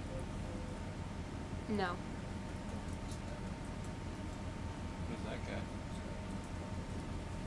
So you have 6 and 8 available, right? Wait, we do No, have a just- rock in 8, sorry. There's a rock in 8. Oh. Just 6 is left. We need uno mas. It's an interesting merchant. Is anybody using the Niskins for eDNA on this cruise? Fucking interesting. Oh, that You are? Sure. Yeah, so that somebody in the chat asked about it. You want to explain what you guys use Niskins for? Oh. Yeah, so we're interested in the microbes that live in association with rock surfaces, and we're collecting water samples to compare to see if the microbes that are on the rock surfaces are different from what's in the water column. And so, you know, people use the term eDNA differently. So we're going to be specifically looking at the DNA we extract from water to look at the types of microbes that are present by sequencing a specific gene that gives us information, taxonomic information about the microbes, and we can compare that taxonomic information from the water to the rocks. Are you looking at that thing? Are you looking at? Are you guys going somewhere? Oh, I thought you were going somewhere. is that an old lava tube maybe? Oh, the rock that has a hole? Yeah. It seems like just whatever the crust was growing on has completely eroded away. So it's almost like a little shell of a crust. There's not a lot of volcanic features out here. This is not a volcanic. That's right, you said that. That's okay. It's, I mean, it's very, usually when we're looking at these deep sea features, we're looking at volcanic stuff. Lots of little things living around it as well. That's wild. I don't. It almost has a texture like wood. Yeah. See like wood grain. It does. It would probably shatter if we tried to grab it. Good eye.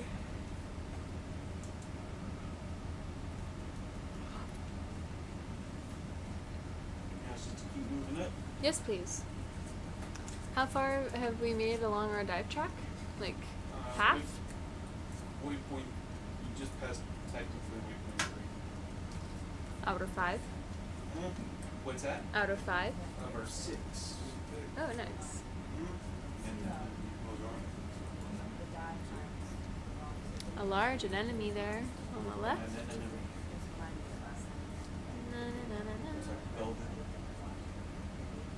I bet you it's not feel like velvet.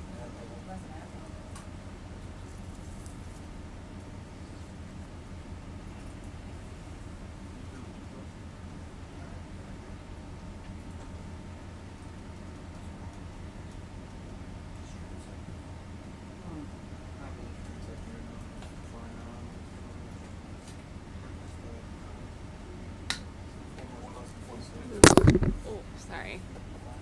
Everybody heard that? Lots of acorn worms.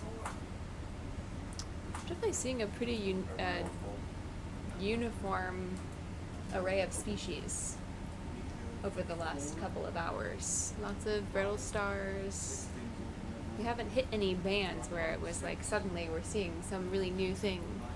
No, it's been pretty consistent. This is true.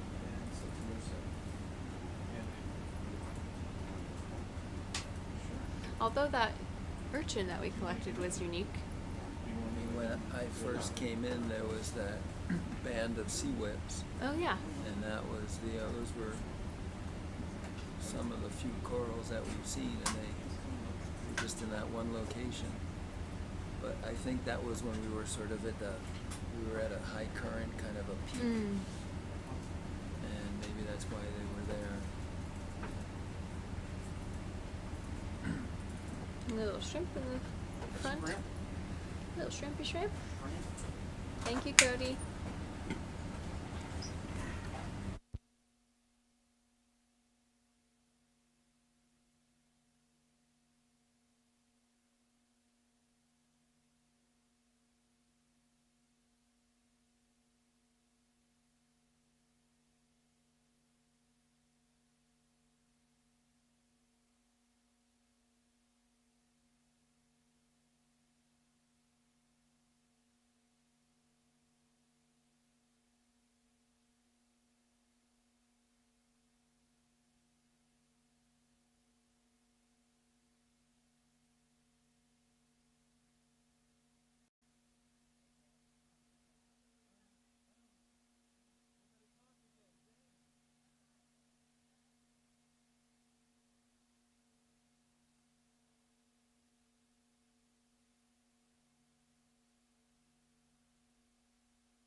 Okay, got that figured It's out. not talk show host. Yeah, well, I've run out of things to say.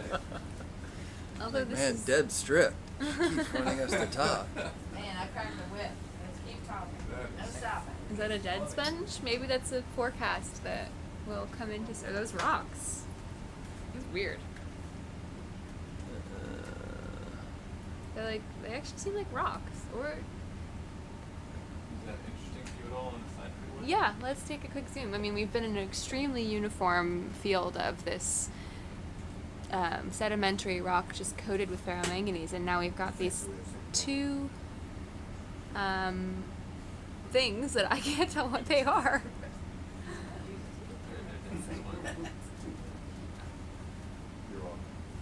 Is it sponge material? That's my guess.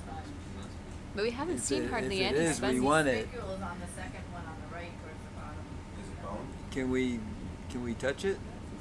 Let's get a sense of texture. J-Rod's already halfway there. Yeah. I think it's going to be hard. I think it's hard. Hard. It's stuff like rock. It's rock. Well, I like the bone. I like the bone hypothesis. Well, No. Greg's gonna be happy if it's it's a bone. bone. Stuff but full of rocks. It's old, bro. There's crust on there. Mud bugger. I don't know what it is. A porch bone? I mean, it's not particularly representative in terms of the goals of the cruise, but it is super interesting. Or that could go in, if we want to take it, you know, that could go in I want to see the other side. if the there's mixed another side. box, the Is it hard? red What does 4. it feel like? Definitely hard. Yeah, it's hard for sure.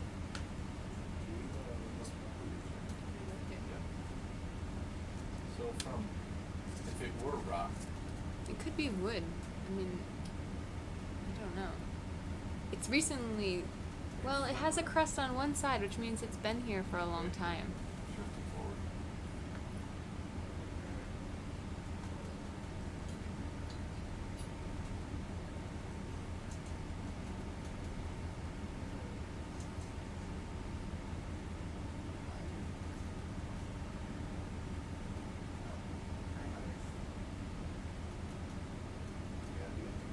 Ooh, watch out, little guy.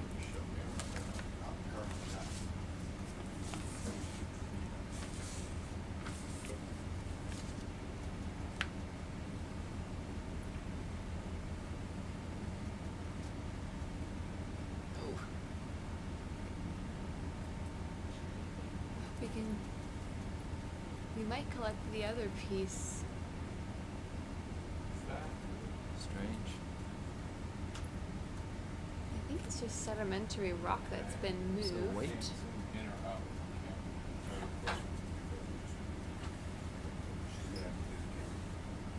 I got it. Don't worry. Whoa! I've never done this. Sorry, everyone. Am I too far in? Or should I? Pin around what you want. That's where I scratched it at. See right there? Yeah. Definitely hard. Yeah, it's like it's in sedimentary rock that has been moved because the fact that it has a crust on one side. So maybe the other side was where it's been exposed to seawater longer. Just a little bit.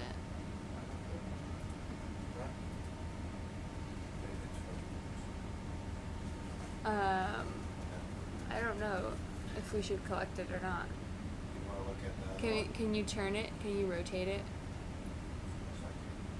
Please and thank you. Sorry, that was a request, not a can you. Will you? If it pleases the pilot.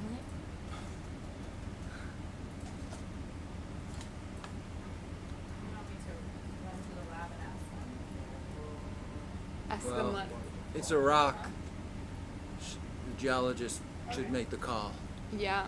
Yay or It nay? just doesn't seem. I don't know if it's represented. I don't know what we're getting. I wouldn't take it for Yeah. Lisa. I wouldn't take it for Lisa's rock. Yeah. So it would be a porch rock for you, I think, if you want to look at it. Wow, it's so interesting. Put it on the porch. Yeah.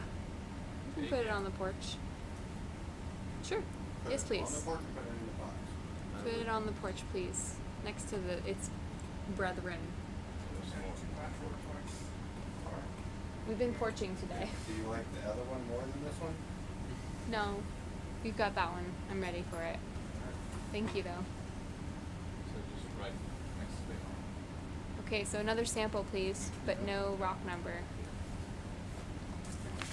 Look down.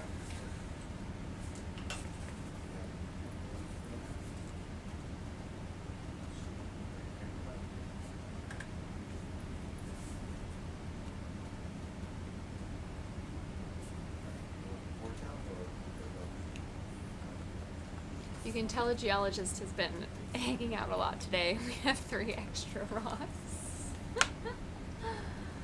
And we've Rocks been in a piled rocky all over we've this been in a RV. rocky terrain, so just means more work for me later. The deck folks have been kind enough to offer to help me saw my rocks. Maybe I'll have to take them up on it.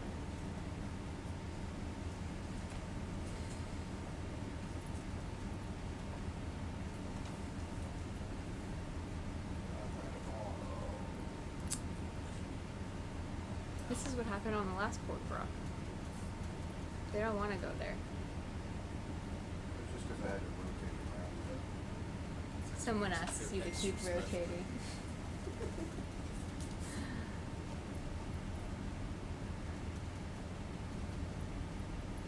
It's worth bringing up to RV. I broke it. You wanna see what's inside of it? You wanna see inside of it? I broke it. You did? Yeah, just support you. You can do it. You can zoom.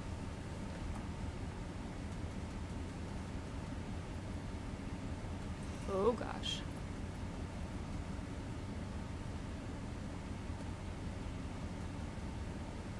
Whoa. It's touchy. Yeah, I guess it's just phosphorite maybe? Phosphorite can be that pinkish clearish color or a pinkish creamish color. Sedimentary something or other. Very neat. You want this little piece? You can just drop it in there. We'll check it out.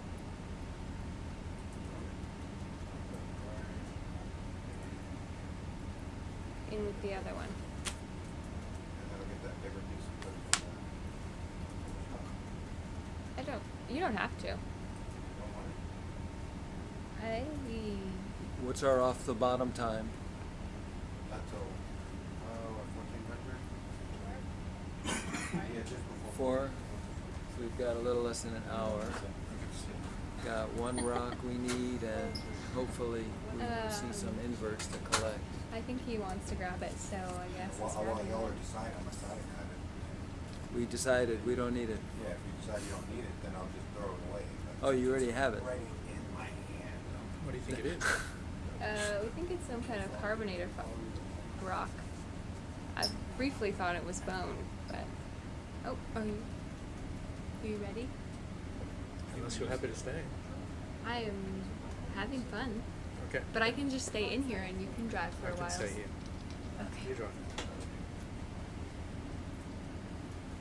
Okay, it's not giving us a bread number. The debate is over. Thank you. What an interesting rock. All right. That just, in a sea of black bumpy rocks, it was very striking. I think people wanted it to be bone, but I don't think so. I didn't see any sponginess to it. It was very dense.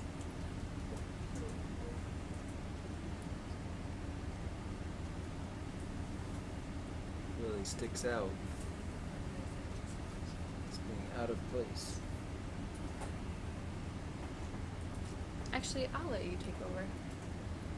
I need some water, and I should probably cut the rocks that they have done for me. Unless you really don't want to. Oh. It's up to you. If you want to avoid the rocks, then stay here. Don't force up and down, but try to get you some. Let's see.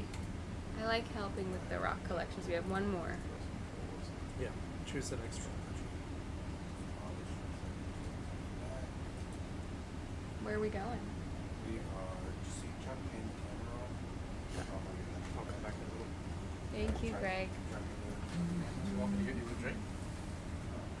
Can you? I think my water bottle is just in the library. I could probably go get it. I'll go get it. Give me that in a millisecond. Thank you.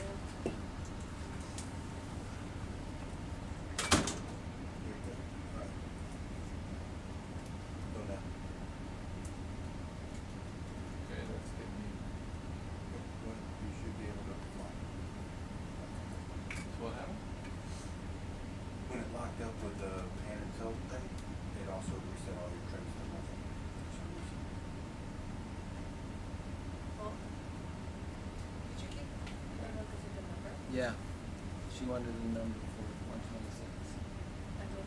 The Not other a one. rock number. I didn't like that. Just one. Yeah, it's not a good one. It's like both pieces just one number. Catch it down. Oh, he did take the Right. second one. Where's it below? Yeah. Come to some. I didn't log it either.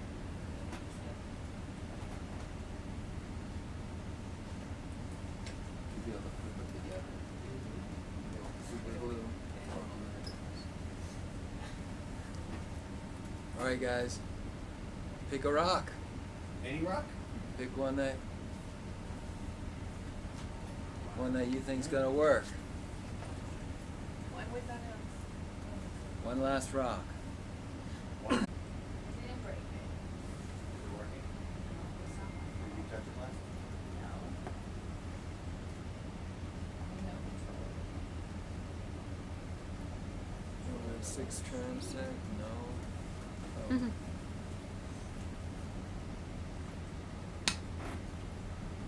I guess you're right. Sometimes a rock collection can take 20 minutes. Yeah, oh, easy. Yeah, we should grab one.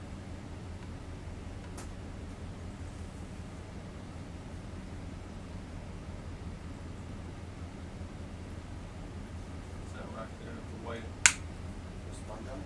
Look at that crust. You can. Oh yeah, it's like fallen off. Maybe this is the piece that fell off of it. Are you looking at that kind of plate-like thing? Right there? Is that sponge on the Where rock? the pointer is. Pick up the pointer. This one. Yeah, we can see if it's loose. Sorry, go ahead. Oh, it's all fish. What do you see now? Just Under those 3 lights up there, the cruise X, cruise Y, cruise Z.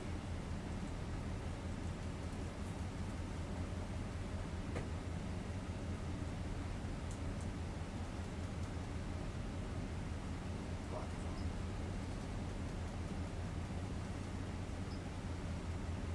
Can we get a photo of it first, or? Yes, please.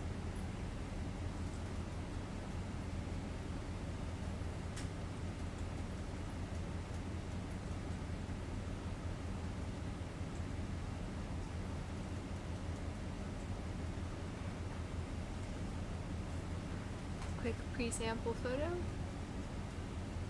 like the one behind it.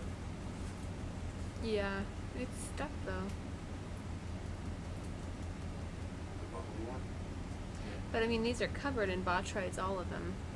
And then even the one with the star on it below it, the bigger star. No, she likes the, there's something about the round, like the craggy edges. And even that one there looks, I don't know, there's a lot of choices in this spot. Do we know what kind of sponge it is? I don't know this sponge. I don't even know if it's a sponge.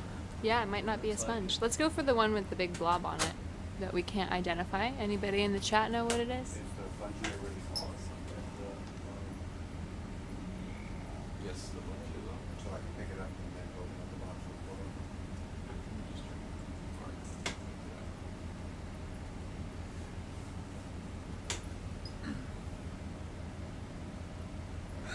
I feel like when I am cutting rocks at midnight, I'm gonna realize what I've done here. I mean, it almost looks like moss or something I think growing the on a rock. bunch is on. Mm-hmm. The way these things form, it's just insane. Yeah, sometimes you can get even these draping textures. That kinda- looks like Yeah. another transit. Okay, if we get the rock, we can do one to try to get a little further. And then it'll just be. But if we see something good, we're gonna stop and collect it because we have like no sponges. And he's got 5 transects. So there. We're very diplomatic about how we dole out the different sample types. Oh, it's loose. Oh yeah, this is gonna be the best rock collection ever. I'm just putting that out there, J-Rod. History of geology. No pressure. Karen, can you just say hi to, like, I just restarted Facebook, so we might get some new people. Can you just do a quick, like, spiel? Yep. Hi, my name is Oh, there's a bivalve under there too.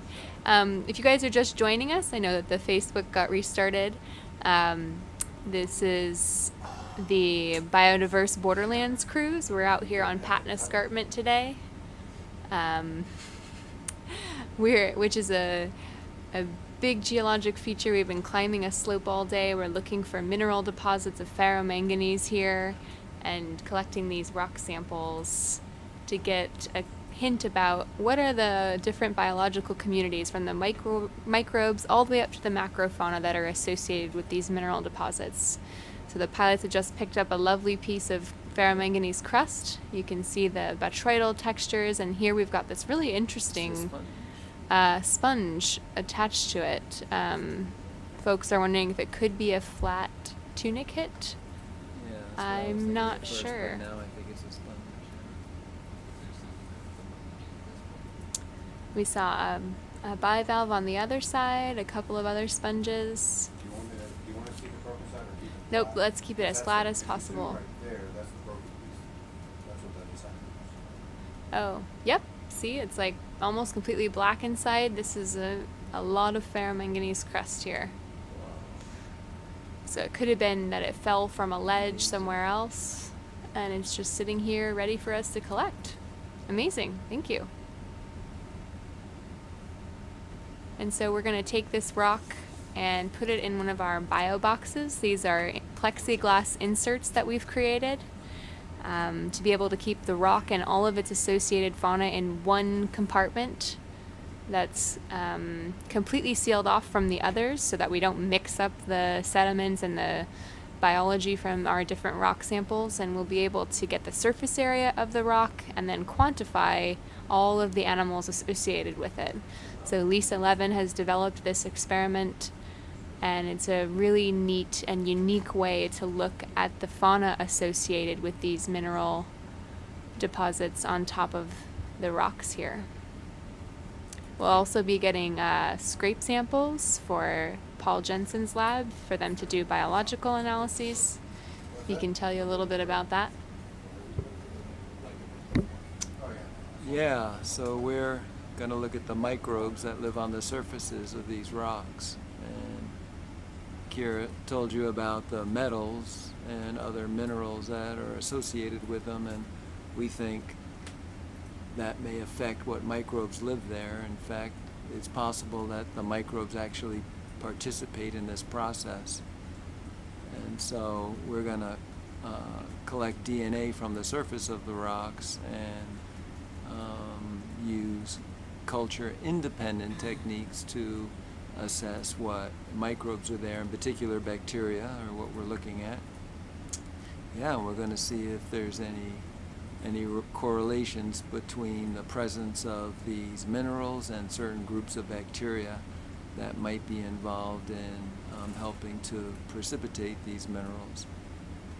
And we can ask which bacteria are there, but we can also ask what sorts of genes they have that may participate in this process. And so if it looks like there are some correlations between who's there and the presence of these minerals, then we'll take the next step to try to figure out what processes they may be using to help precipitate, make these mineral precipitates. Or maybe precipitate's not the right word. You call them accretions? Is that? No, precipitate. Okay. Accretion is a good word too. Only box left. Number 6. And correction for those in the chat who were interested on that. We won't be sure until it gets on board, but Greg Rouse, one of our science team here, is saying it looks more like a tunicate.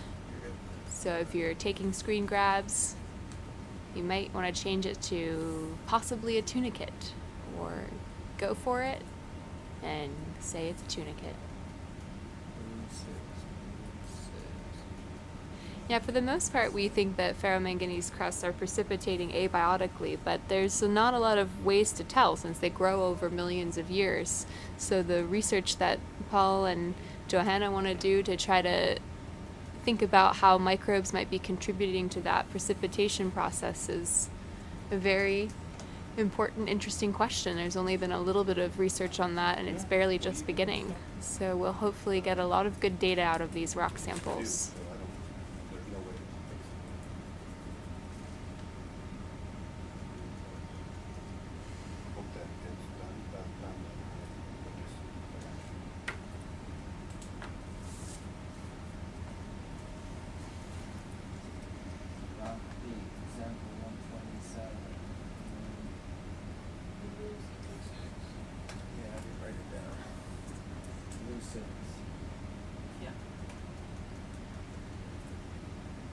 Thank you.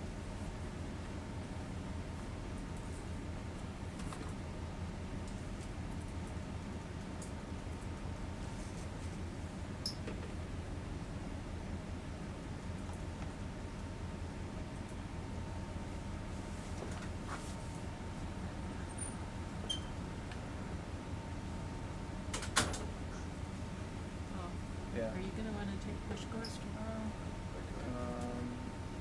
Guess depends where we're going. Little Joe, very deep, Very deep. but I don't know how much sediment there will be. No push cars. We don't know. What do you think?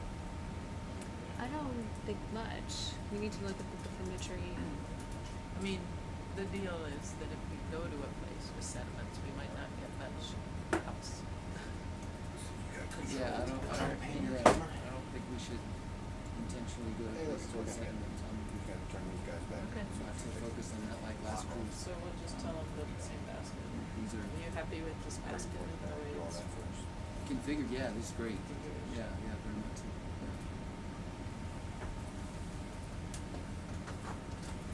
All right. Well, I think for the last half an hour, we just kind of want to cruise.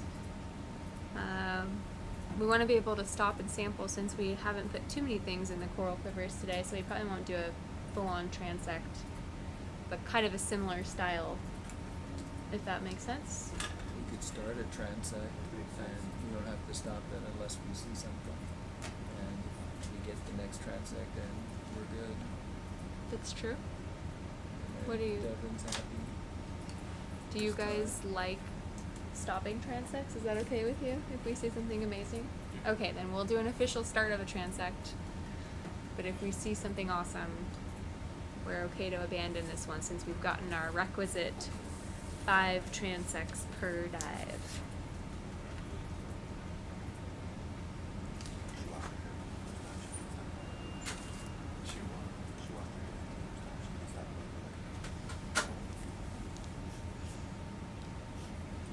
You're right, though. It's a power move.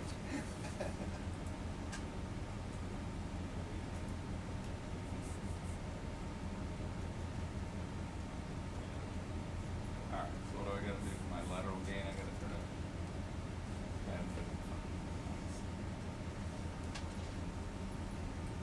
Do what?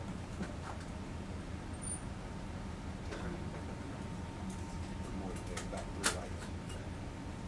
There you go. Not 5.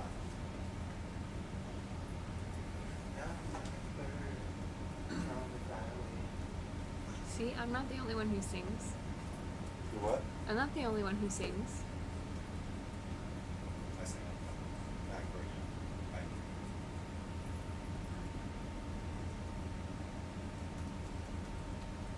Do any of you guys have kids? Or listen to Big Box sing song? Let us Music. know when we're starting the transect. Are we ready to start the transect? We are. We're starting the transect? Starting now. Okay, thank you. I don't know what that is, but It's a kids song group. They have a song about exploring the deep blue sea. What's it called? Big Box sing song. I don't have kids, but I know about it for some reason. So I'd like to hear you sing it so I can maybe know what it is. yeah. Can we have an example? Maybe if we find something good, it'll be worth it. Ooh, Ooh, hello there. coming up on a steep slope. Just one big boulder. The transects are a little hard to do when we have changing terrain because the pilots are focused on lots of different things at once. And we're coming up on a steep slope. Last time you came into a mountain, that's what you did. No, How bright is that an anemone? it was like a Those Or, are oh, that's the heteropolypus. Corals. Mushroom corals. I don't care what anybody tells you. wait till you see it. You know that stuff is like addictive, It was right? like this. Kind That of. is a It's really probably addictive. It has some compound But it on it can't that makes it so you really can never get stop flat. using And it. it came out of nowhere. I wondered if that's the And I problem. had been flying a pad all day. Except Except I by my bed at night, I wake up like every It was hour. like this. And I I couldn't. I'm gonna Google it. The fact that I was Maybe like in the talking shit. 90s, I mean, somebody came out with like some study that was, in my how mind, come I was can't going stop using down that? the same street, back and forth, and I'd been going out all day. I didn't expect to see a mountain. Alright, this is getting better. Yeah, we keep going though, but that's a good sign.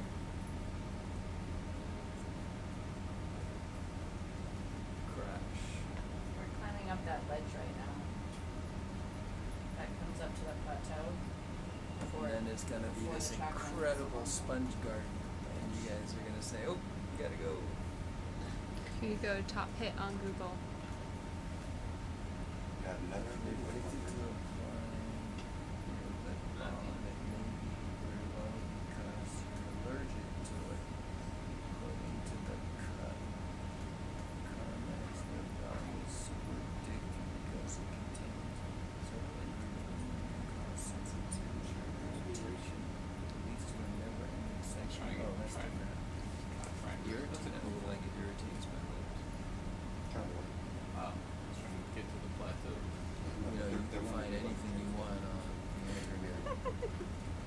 I think it was just Should never use probably, the internet. it was probably so my mom would get an excuse to stop buying for it and buying it for me.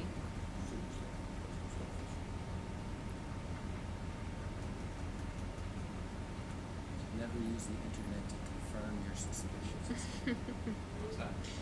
I was trying to see why it wouldn't be true.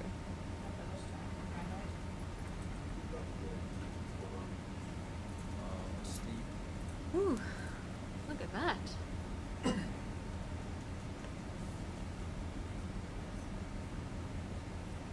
So you can just imagine the building of this large feature. As the two plates were colliding, the sediments get squeezed and push up and create all these lumps and bumps and different kinds of rocks that we're seeing here. A nice, is it another rat-tail fish? Some crinoids, lots of bivalves. Finally, a couple sponges. These vertical features cause little changes in the physical properties of the water column, so you'll get little eddies go flowing up, and so you'll start to get more filter feeding animals hanging on the steeper ledges from that change in this bottom current. So you'll notice all the bivalves are facing down, so as the current hits this wall, it'll go up and over, and so the bivalves are filtering the seawater as it goes upslope. Say something. Seen that get a lot of sleep last night?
For whatever reason, I guess to make sure you're not doing anything inappropriate when you answer. Because at the end of the day, that's it, your camera. You can't just say things. Somebody on the chat is asking if these are stromatolites, and they are not. We had a long debate about this last night in the lab, not thinking that they were truly stromatolites. But if there was some analogy to a stromatolite in the way that if there's a microbial component to their development, and your thoughts were no, Kira. I mean, there's a lot of questions that remain to be answered in terms of their formation. They grow so extremely slowly that it's hard to know if a biological process would be that slow. Though deep environments are extremely cold and there's not a ton of, and there's no light and there's not a ton of energy. And so it's possible for bacteria, especially to perhaps participate in that initial biofilm, that initial layer. It's a nice little worm. Right. And it's also difficult because ferromanganese oxides create a really lovely electron environment, and so a lot of bacteria live in and around oxide particles because they can use them as a source of energy. And so when we take already formed crusts and we analyze them, there's tons of bacteria living inside, and it's hard to know if they just like living there or are they contributing to the formation. So it's a long-term question. The older generation of crust scientists argued that it's too slow of a formation rate for there to be an appreciable biological component, but I think there's still a lot left to be discovered, and there's some, plenty of reasons to look into it. What's that? Did we finish the transect? Yeah, oh, I thought. It's okay. We can stop it, I guess. Nope. I thought they. Sorry. My bad. Pilot My change bad, guys. during transect. It's okay. It'll keep the Devin entertained while he's looking back I'm at so this one. sorry. Just say Cody messed up.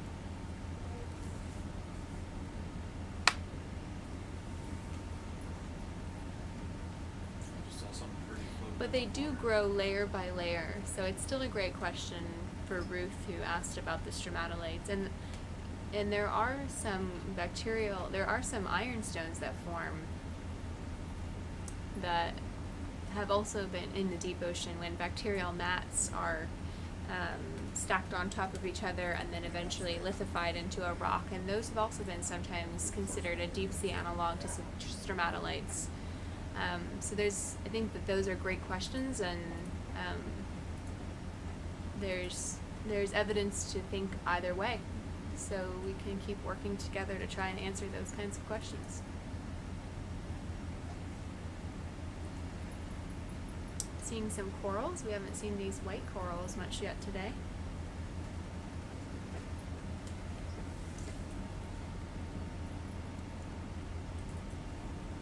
So Deb, is there a plateau we're coming up to at some point, or? Yep. At Yeah. the top of 4 to 5 is a ledge, so like we should come up to the top of 4 is at the top, and then you would work along the face of that. So pretty much this whole thing is a wall. Can we get a peek at what's up there? Maybe before we leave. So. Looks like this wall.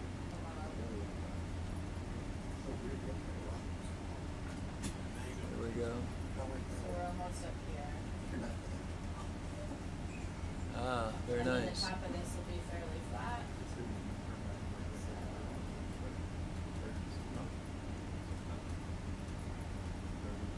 So you guys can What- decide which way you want to go when you get to the top. Well, the problem is we got 20 minutes left in the dive, so will we get to the top at least in 20 minutes? Yeah, because that's under your transect.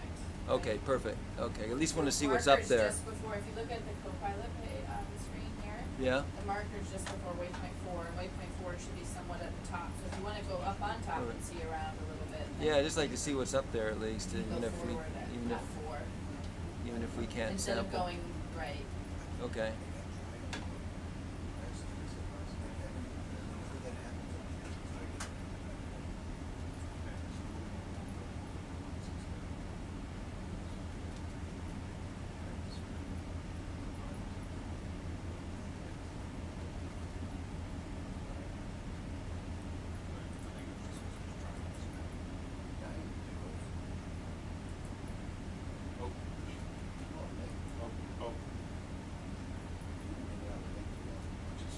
I wanted to see if this rock was still there. Thank you. Yeah, the rock is there. Yeah, it's always good to check. Still there. It's there.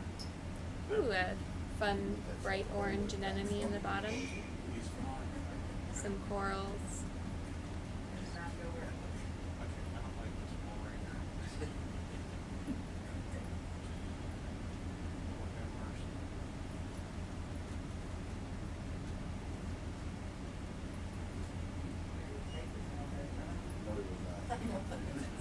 It's golden, I'm going. I was co-pilot. What was it? Just a little more. It's gonna slam in the door. He was flying like rail.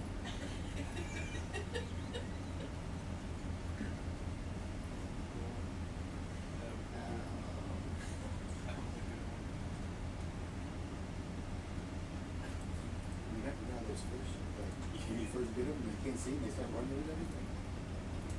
That's a video of the cloud. starting to smooth out now. Well, flatten out. Smooth. Do you know the answer? No, I What were the don't. Yeah, good question. Why are there so many brittle stars here? So we've seen that in a couple of instances in other places, and I wish I had an answer. I don't for that. Maybe if we get Greg up here at some point, he might have better insight into why they're so abundant. But we definitely notice there can be areas where there are very, very dense patches of brittle stars, and then it'll go away. So, not sure why. Sorry, Irad?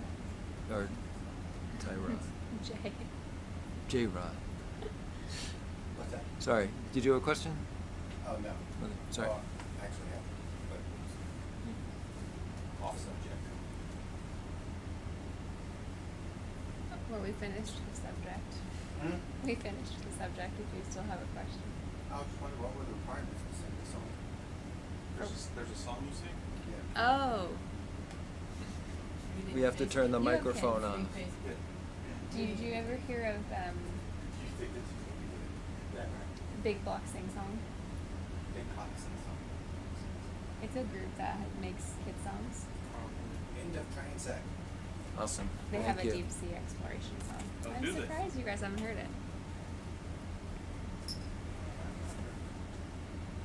I've heard Bubble Guppies, sing Paw Patrol, Bubble 2242. Argonauts, all of those. What time is it? It's time for lunch.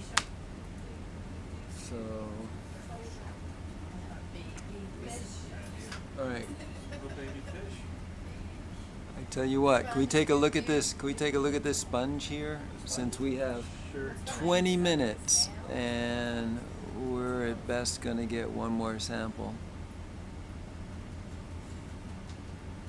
And the size of that's pretty small, isn't it? It's quiver size. It's quiver size. Quiver size, okay. Then let's quiver it. Quiver it up. I'll get some zoomage.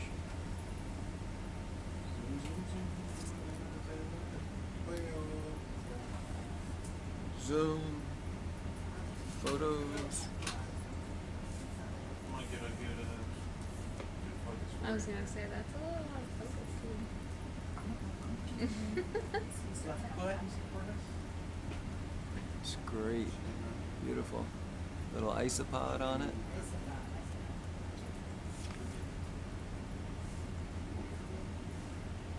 There you go. Okay. Let's get it. So,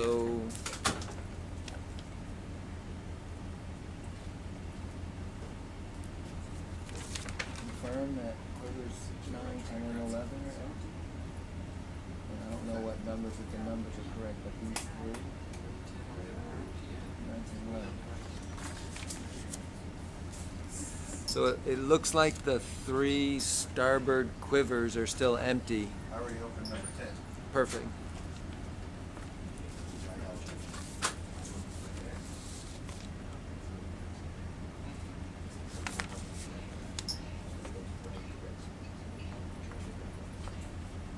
It's different.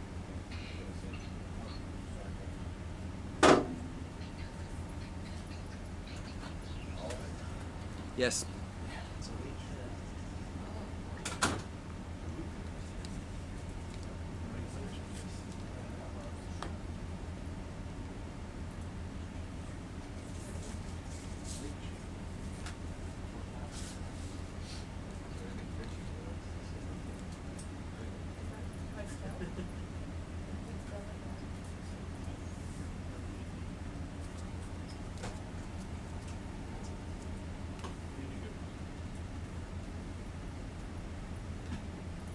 Quiver size.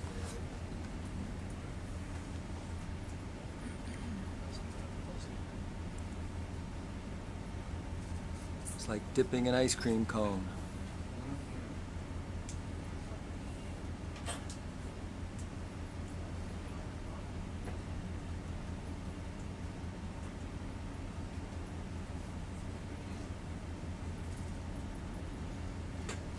Do you want more slurp? We've got 15 minutes, so we're trying to get everything we can in these last few minutes. The slope would be good.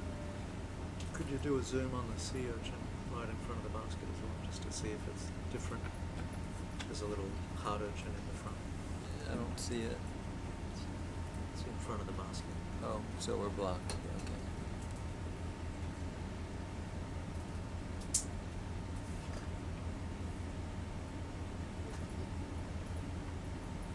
Yay. Well done. It's in their sit can.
Greg, do you know why we see sometimes so many dense populations of brittle stars? Someone asked that, and I didn't know why.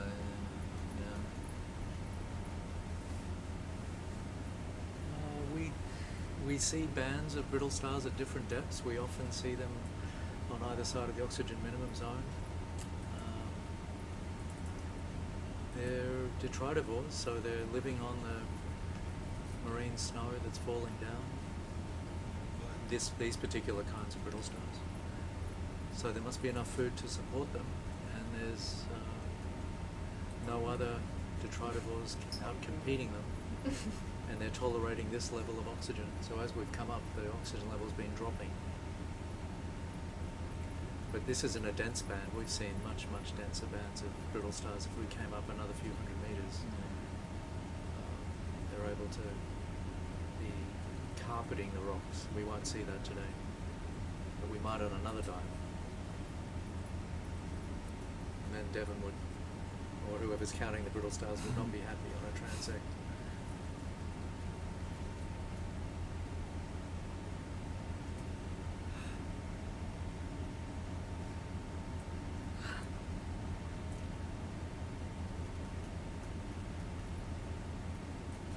Bingo.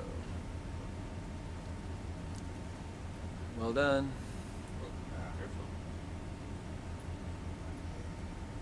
So apparently, I don't know what you want to look at, Greg. there's an urchin just below that's us. right there. Oh,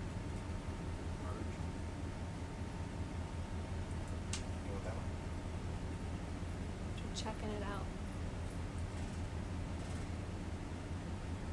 Very pretty specimen. What do you think? I mean, if we have covered our goals, I would take it. But I don't want to slow. we're not going to be able to do much else in 10 minutes. Is So it slurpable? Is it a little one? Slurpable. We can try and slurp it fast.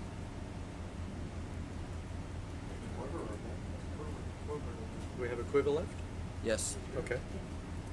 Let's take it. And then a slurp there would be good. And then a slurp would be good. Please. Getting greedy. Oh.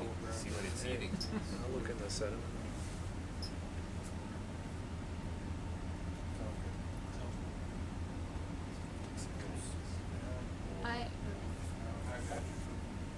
I'm gonna let you. Wrap it up? Yes. All right. Do you want to discuss your slurpees? You'll see some awesome in there. Thank you guys. Thanks, Kira. Good talk. Bye. Hi, Kira. Next time. It's in my. You'll get it. You can take that out with a pencil.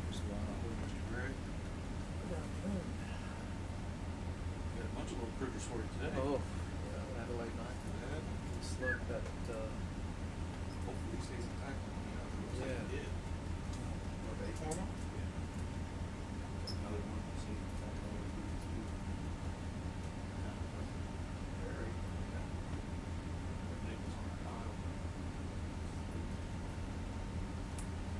Nicely done.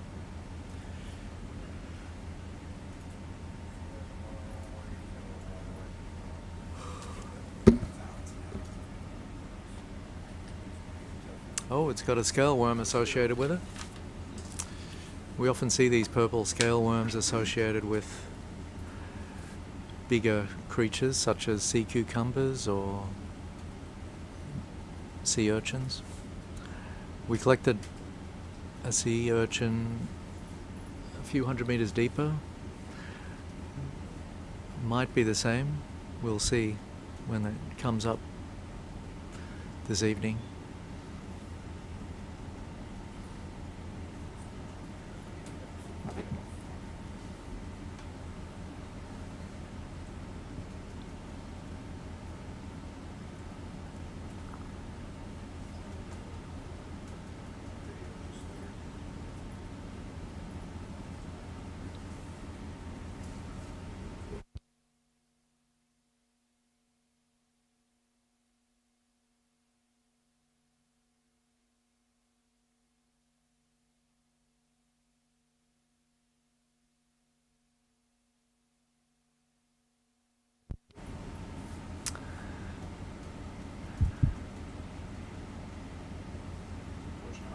Well, J-Rod just picked up that hard urchin, and it's a lot more fragile than an egg, I can assure you. So imagine trying to pick up an egg with very big tweezers, and you get some sense of how difficult this is.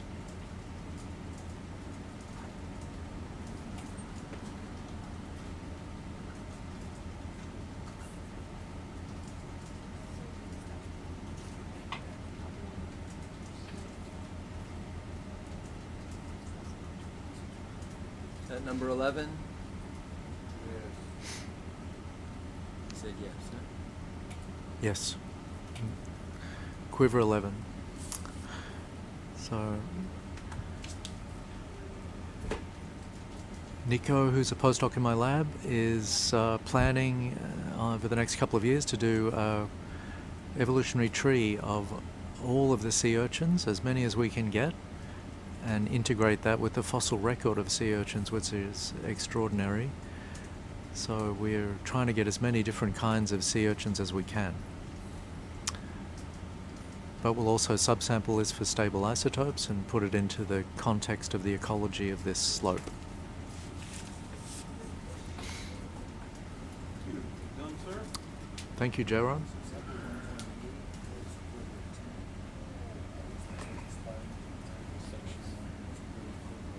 Going into jar 7.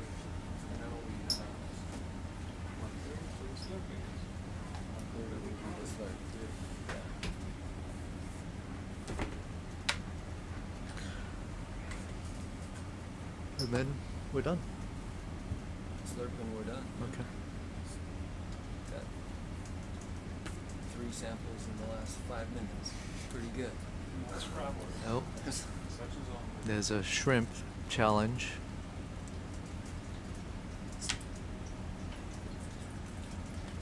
Xenofire 4, some sediment.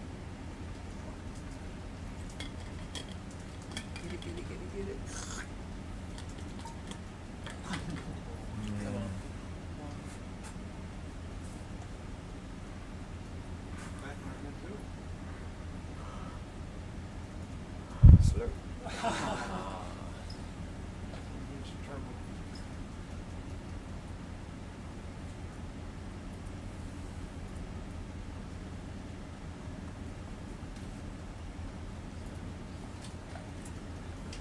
So you can see lots of tubes in this sediment. There'll be lots of infauna, little worms and... Which jar? 7 or 8? 7. 7.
That'll keep me busy. Thank you. Long night tonight, Jerry. Long night. I should have had a nap. Should have.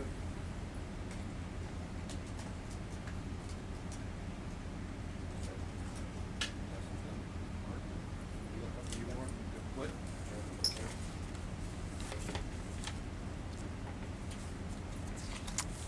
Oh, it's a rock or a shell? Rock?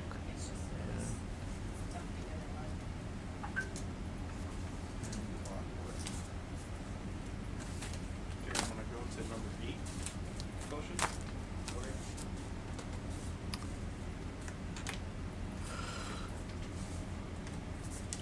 Did you fill all the quivers?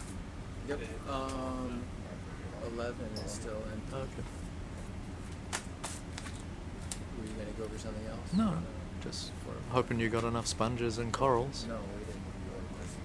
Like, You got some different ones. yeah, this was not good, so difficult, I think, for us today. Yeah.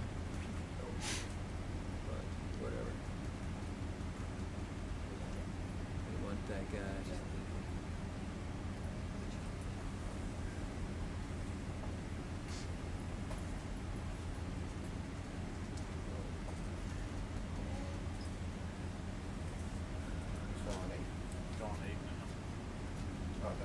Happy about that porch rock. You know, thinking about it, all we have is the stuff from swabs, which is like hardly any material.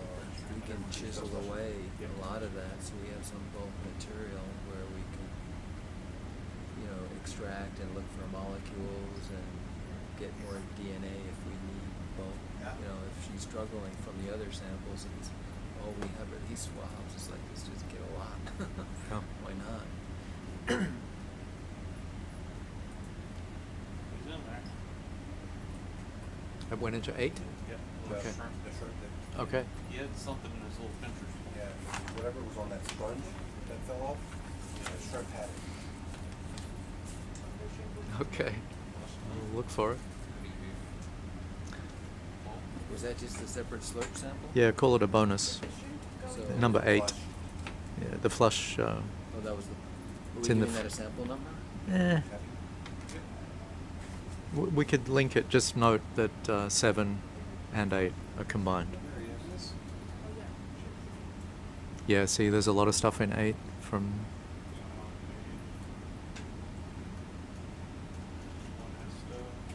You got a little aquarium. You got an aquarium there. Wow, it's a bonanza. Oh, the airborne still intact. Look at that. That's impressive. That's big. I didn't realize it was that big. Yeah, it's trying to get out. Okay, that's really amazing to get such How a. do they feed? Is that They well, they use their collar and they gather the detritus. The mouth is sort of so they're where that collar detritivores. is. They're just digging, munching on the mud. The surface of the mud. Yeah. I bet there's 7 or 8 Ah, they're so funny looking. more And towards those 7. appendages? Yeah, Do it's they called swim? it's called the collar. They float, so they can dump all the sediment out, and then they'll lift off, float, fall back down, and then start eating the sediment again. If they like it, they'll stay there, and they make these distinctive trails of the sediment. It can be a zigzag or a circle. And people had seen these paths on the seafloor in the 30s and 40s when they first started bottom photography. Bridge, ROV. It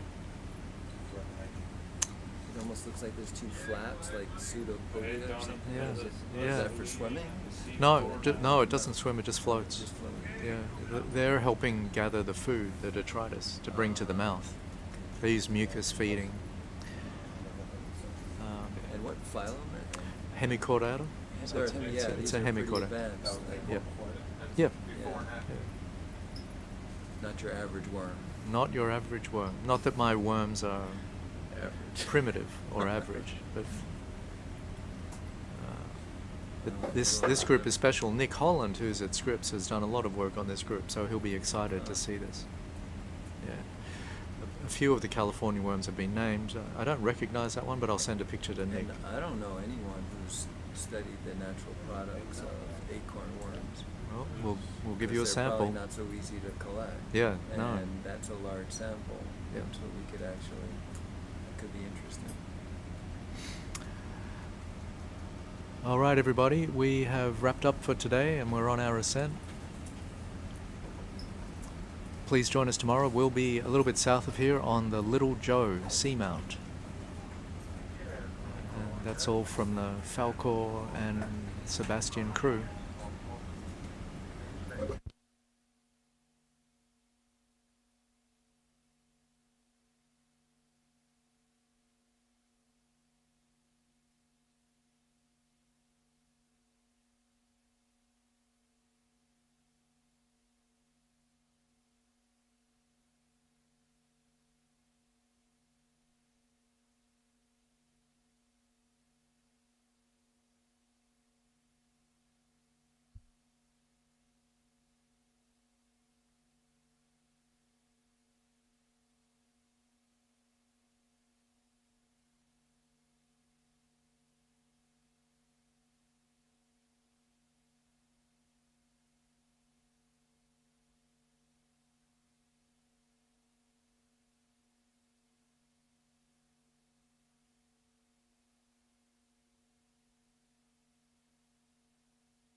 Hey everybody, we're going to stream all the way up to the surface, so keep an eye, play your own music, set your own, whatever it's called. Yeah, 70 minutes or so up, but feel free to watch. Sometimes we see some cool things in the midwater, but there won't be any audio. So, create your ascent playlist. Go.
So for those of you watching on YouTube and Facebook still, this is our recovery mode.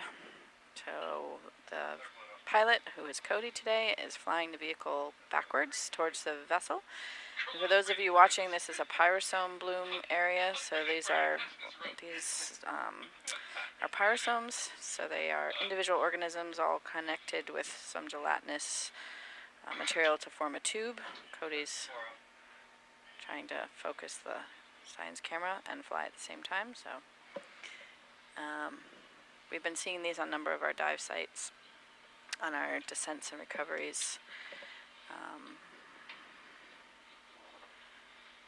Yeah, I'm sure, Oak, that some of it has to do with the lighting and the color. We're high enough that you're seeing surface light. So if I switch one of the cameras to the aft camera. Oh, so that's surface. So Cody just shut all the lights on the vehicle off. So what you're seeing is ambient surface light. So I'm sure when there's no light and the vehicle flashes, kind of shines light on, it might look a little pink, but they're definitely more white, translucent color. So this is,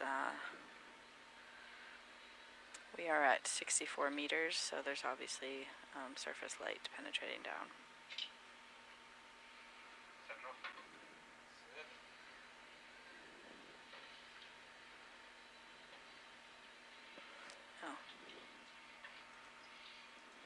So for those of you who haven't seen this before, which I'm sure is probably nobody, they are taking the floats off. So those yellow devices coming off the umbilical are floats. They keep the umbilical up in the water column off the vehicle when we're on the bottom.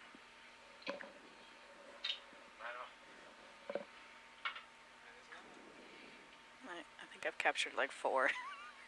So you think we can talk to the safety guy and have him get us a emergency call button put down in the gym? I ran for 13 minutes today and I thought I was going to need it. It's $10. Slipping the line. So that's the first 10 floats off, and then there's a space of umbilical, and then there'll be 2 more floats. You can probably hear some chatter in the background. The guys on the aft deck are on clear comms, just like I'm talking to you. And they're talking to each other.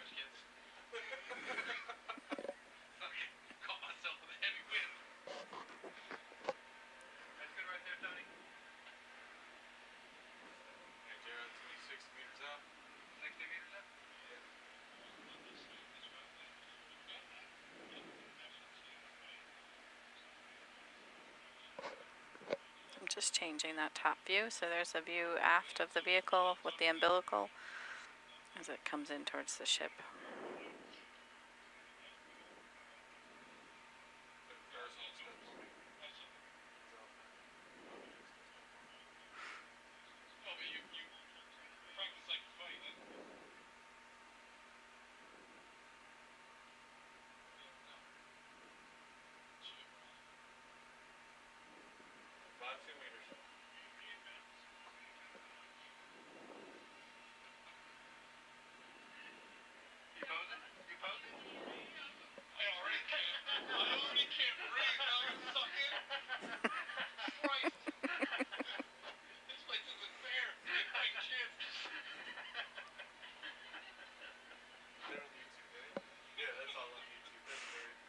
I don't know how much they can hear, but yes, they're on YouTube.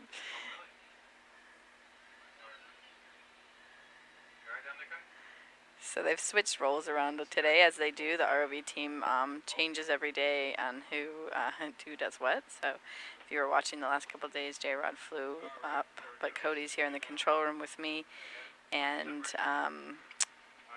J-Rod's on the aft deck running ops and running the winch, and Nick is getting the experience of pulling the umbilical cable in and getting the floats off.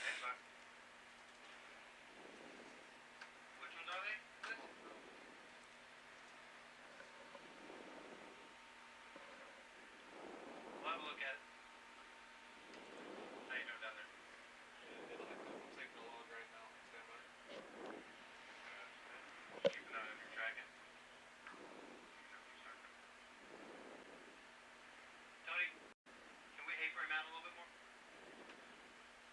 Out.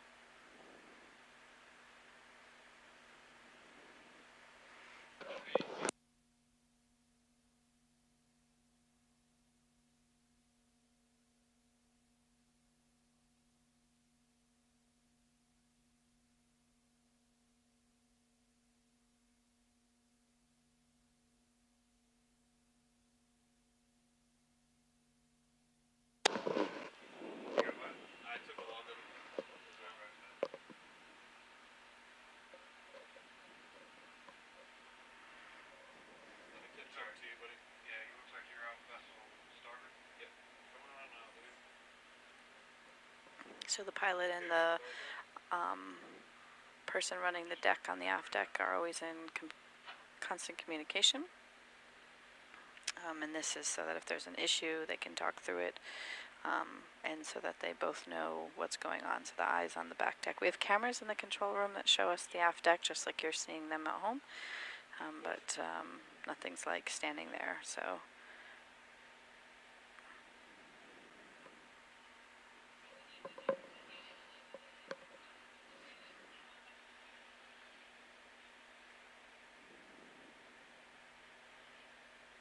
I'm unsure of the total answer on the pink. I know we collected a few of these, so I'll ask the science team and get back to you guys about the color, what it looked like when it was on surface.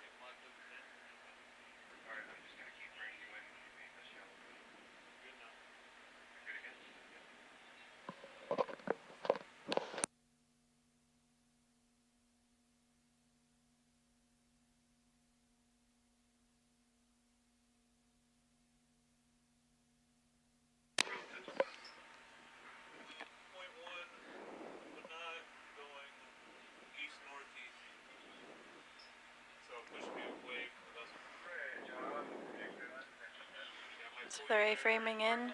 There's a deck officer on the aft deck who's operating the A-frame, and they'll A-frame in so that it can get the umbilical wire closer to the stern, and then they put a line around the umbilical and tie it off to the ship so that the guys can take to floats. Guys and ladies. Not sure who's on the aft deck right now.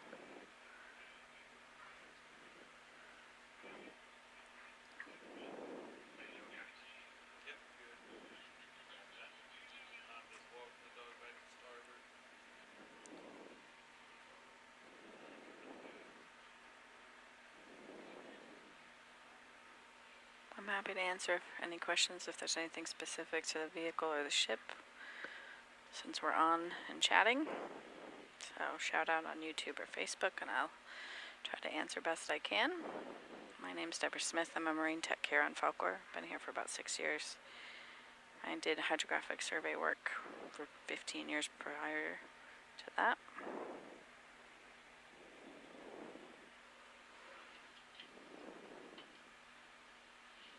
Hi, Dad. He's watching, commenting.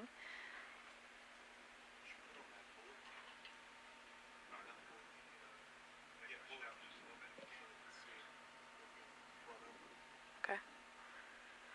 Cody's recommending that I put the bullet cam on, so I'm gonna switch your forward camera to your bullet cam.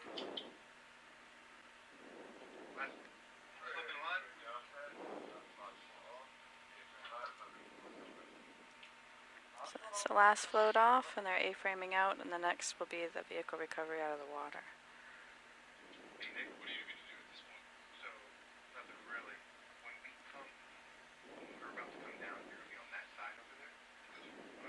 I'm going to put up the quad view. So like I said yesterday, there's 9 cameras on the vehicle. 4 of them are within this quad. They're low resolution, more tooling cameras. Typically you see the jar, and one of the cameras here that is important is the bullet cam, and so you'll actually see the vehicle come out of the water on the docking head here.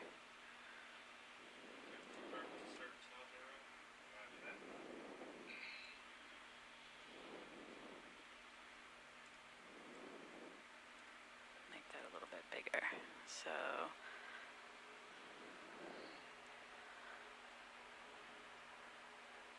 So the bullet cam is the top left one, and the skid cam is the lower left. So the skid cam is the camera underneath the skids underneath the vehicle.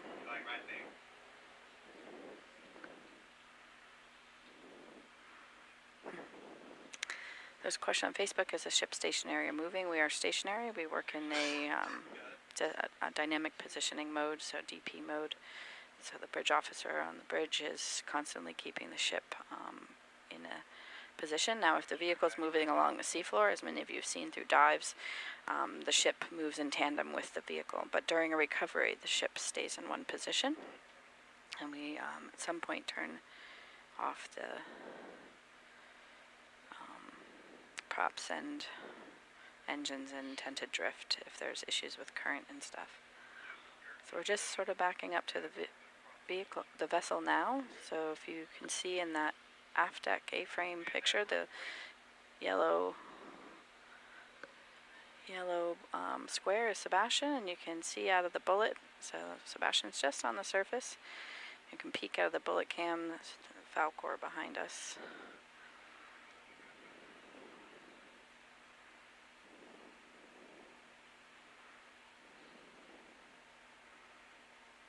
We did see the acorn worm in the jar, Dan. We had spun it around, I think, just at the end of the dive. So it's there.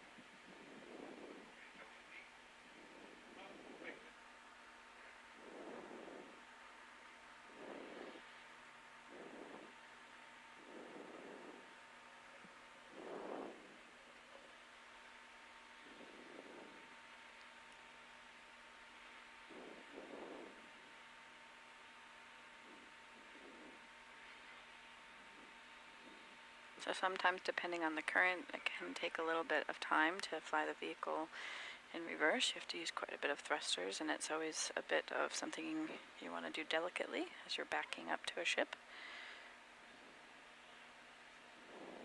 And so they just get the Sebastian underneath the docking head, and then the winch operator will pull it up out of the water.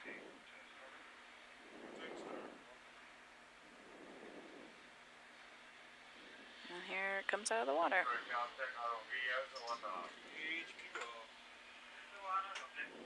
Did you turn off the O2 and CTD, Cody?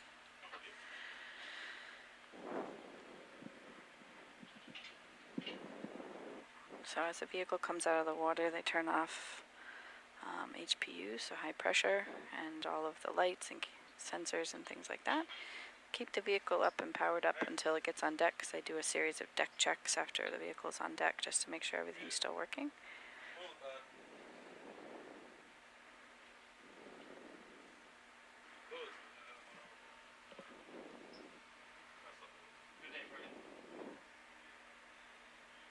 So you can see in the bullet camera the docking head is attached. So the winch is pulled in tension against till the vehicle's pulled up to the docking head, and it latches in, and then they put the winch in this constant tension mode. As it pays in the A-frame, it adjusts the winch and pulls the vehicle into the deck.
So that's I believe Hannah, one of our communications specialist just put a note up. We are going to have a chat with Tanya, our artist at sea, on August 2nd. Not July 2nd, August 2nd from 2 to 2:30. We're going to do a bit of a live stream takeover. So we can't live stream to YouTube and Facebook dually. So we will keep a little picture-in-picture of the dive, but the primary conversation that will be happening for that half hour will be Lisa, our chief scientist, and Tanya, our artist at sea. And so you'll get to see some of Tanya's work, what she's done on board, what she's done previously, and ask her questions and things like that. So stay tuned for that. That'll be August 2nd. We will be diving on Lawson Knoll that day. So check it out, and that'll be day before we then transition to our GDT sites. So join us back tomorrow. Tomorrow is another early morning dive, so we'll start off deck at 6 a.m. I think Jimbo has been live streaming the descents for everyone, so I'm not exactly sure, but sometime after 6 a.m. the live stream will start, so stay tuned for that. And tomorrow we are at Little Joe Seamount. We'll do some mapping tonight. We don't have some high resolution mapping on that yet. We'll do some mapping, and then we will dive on that tomorrow.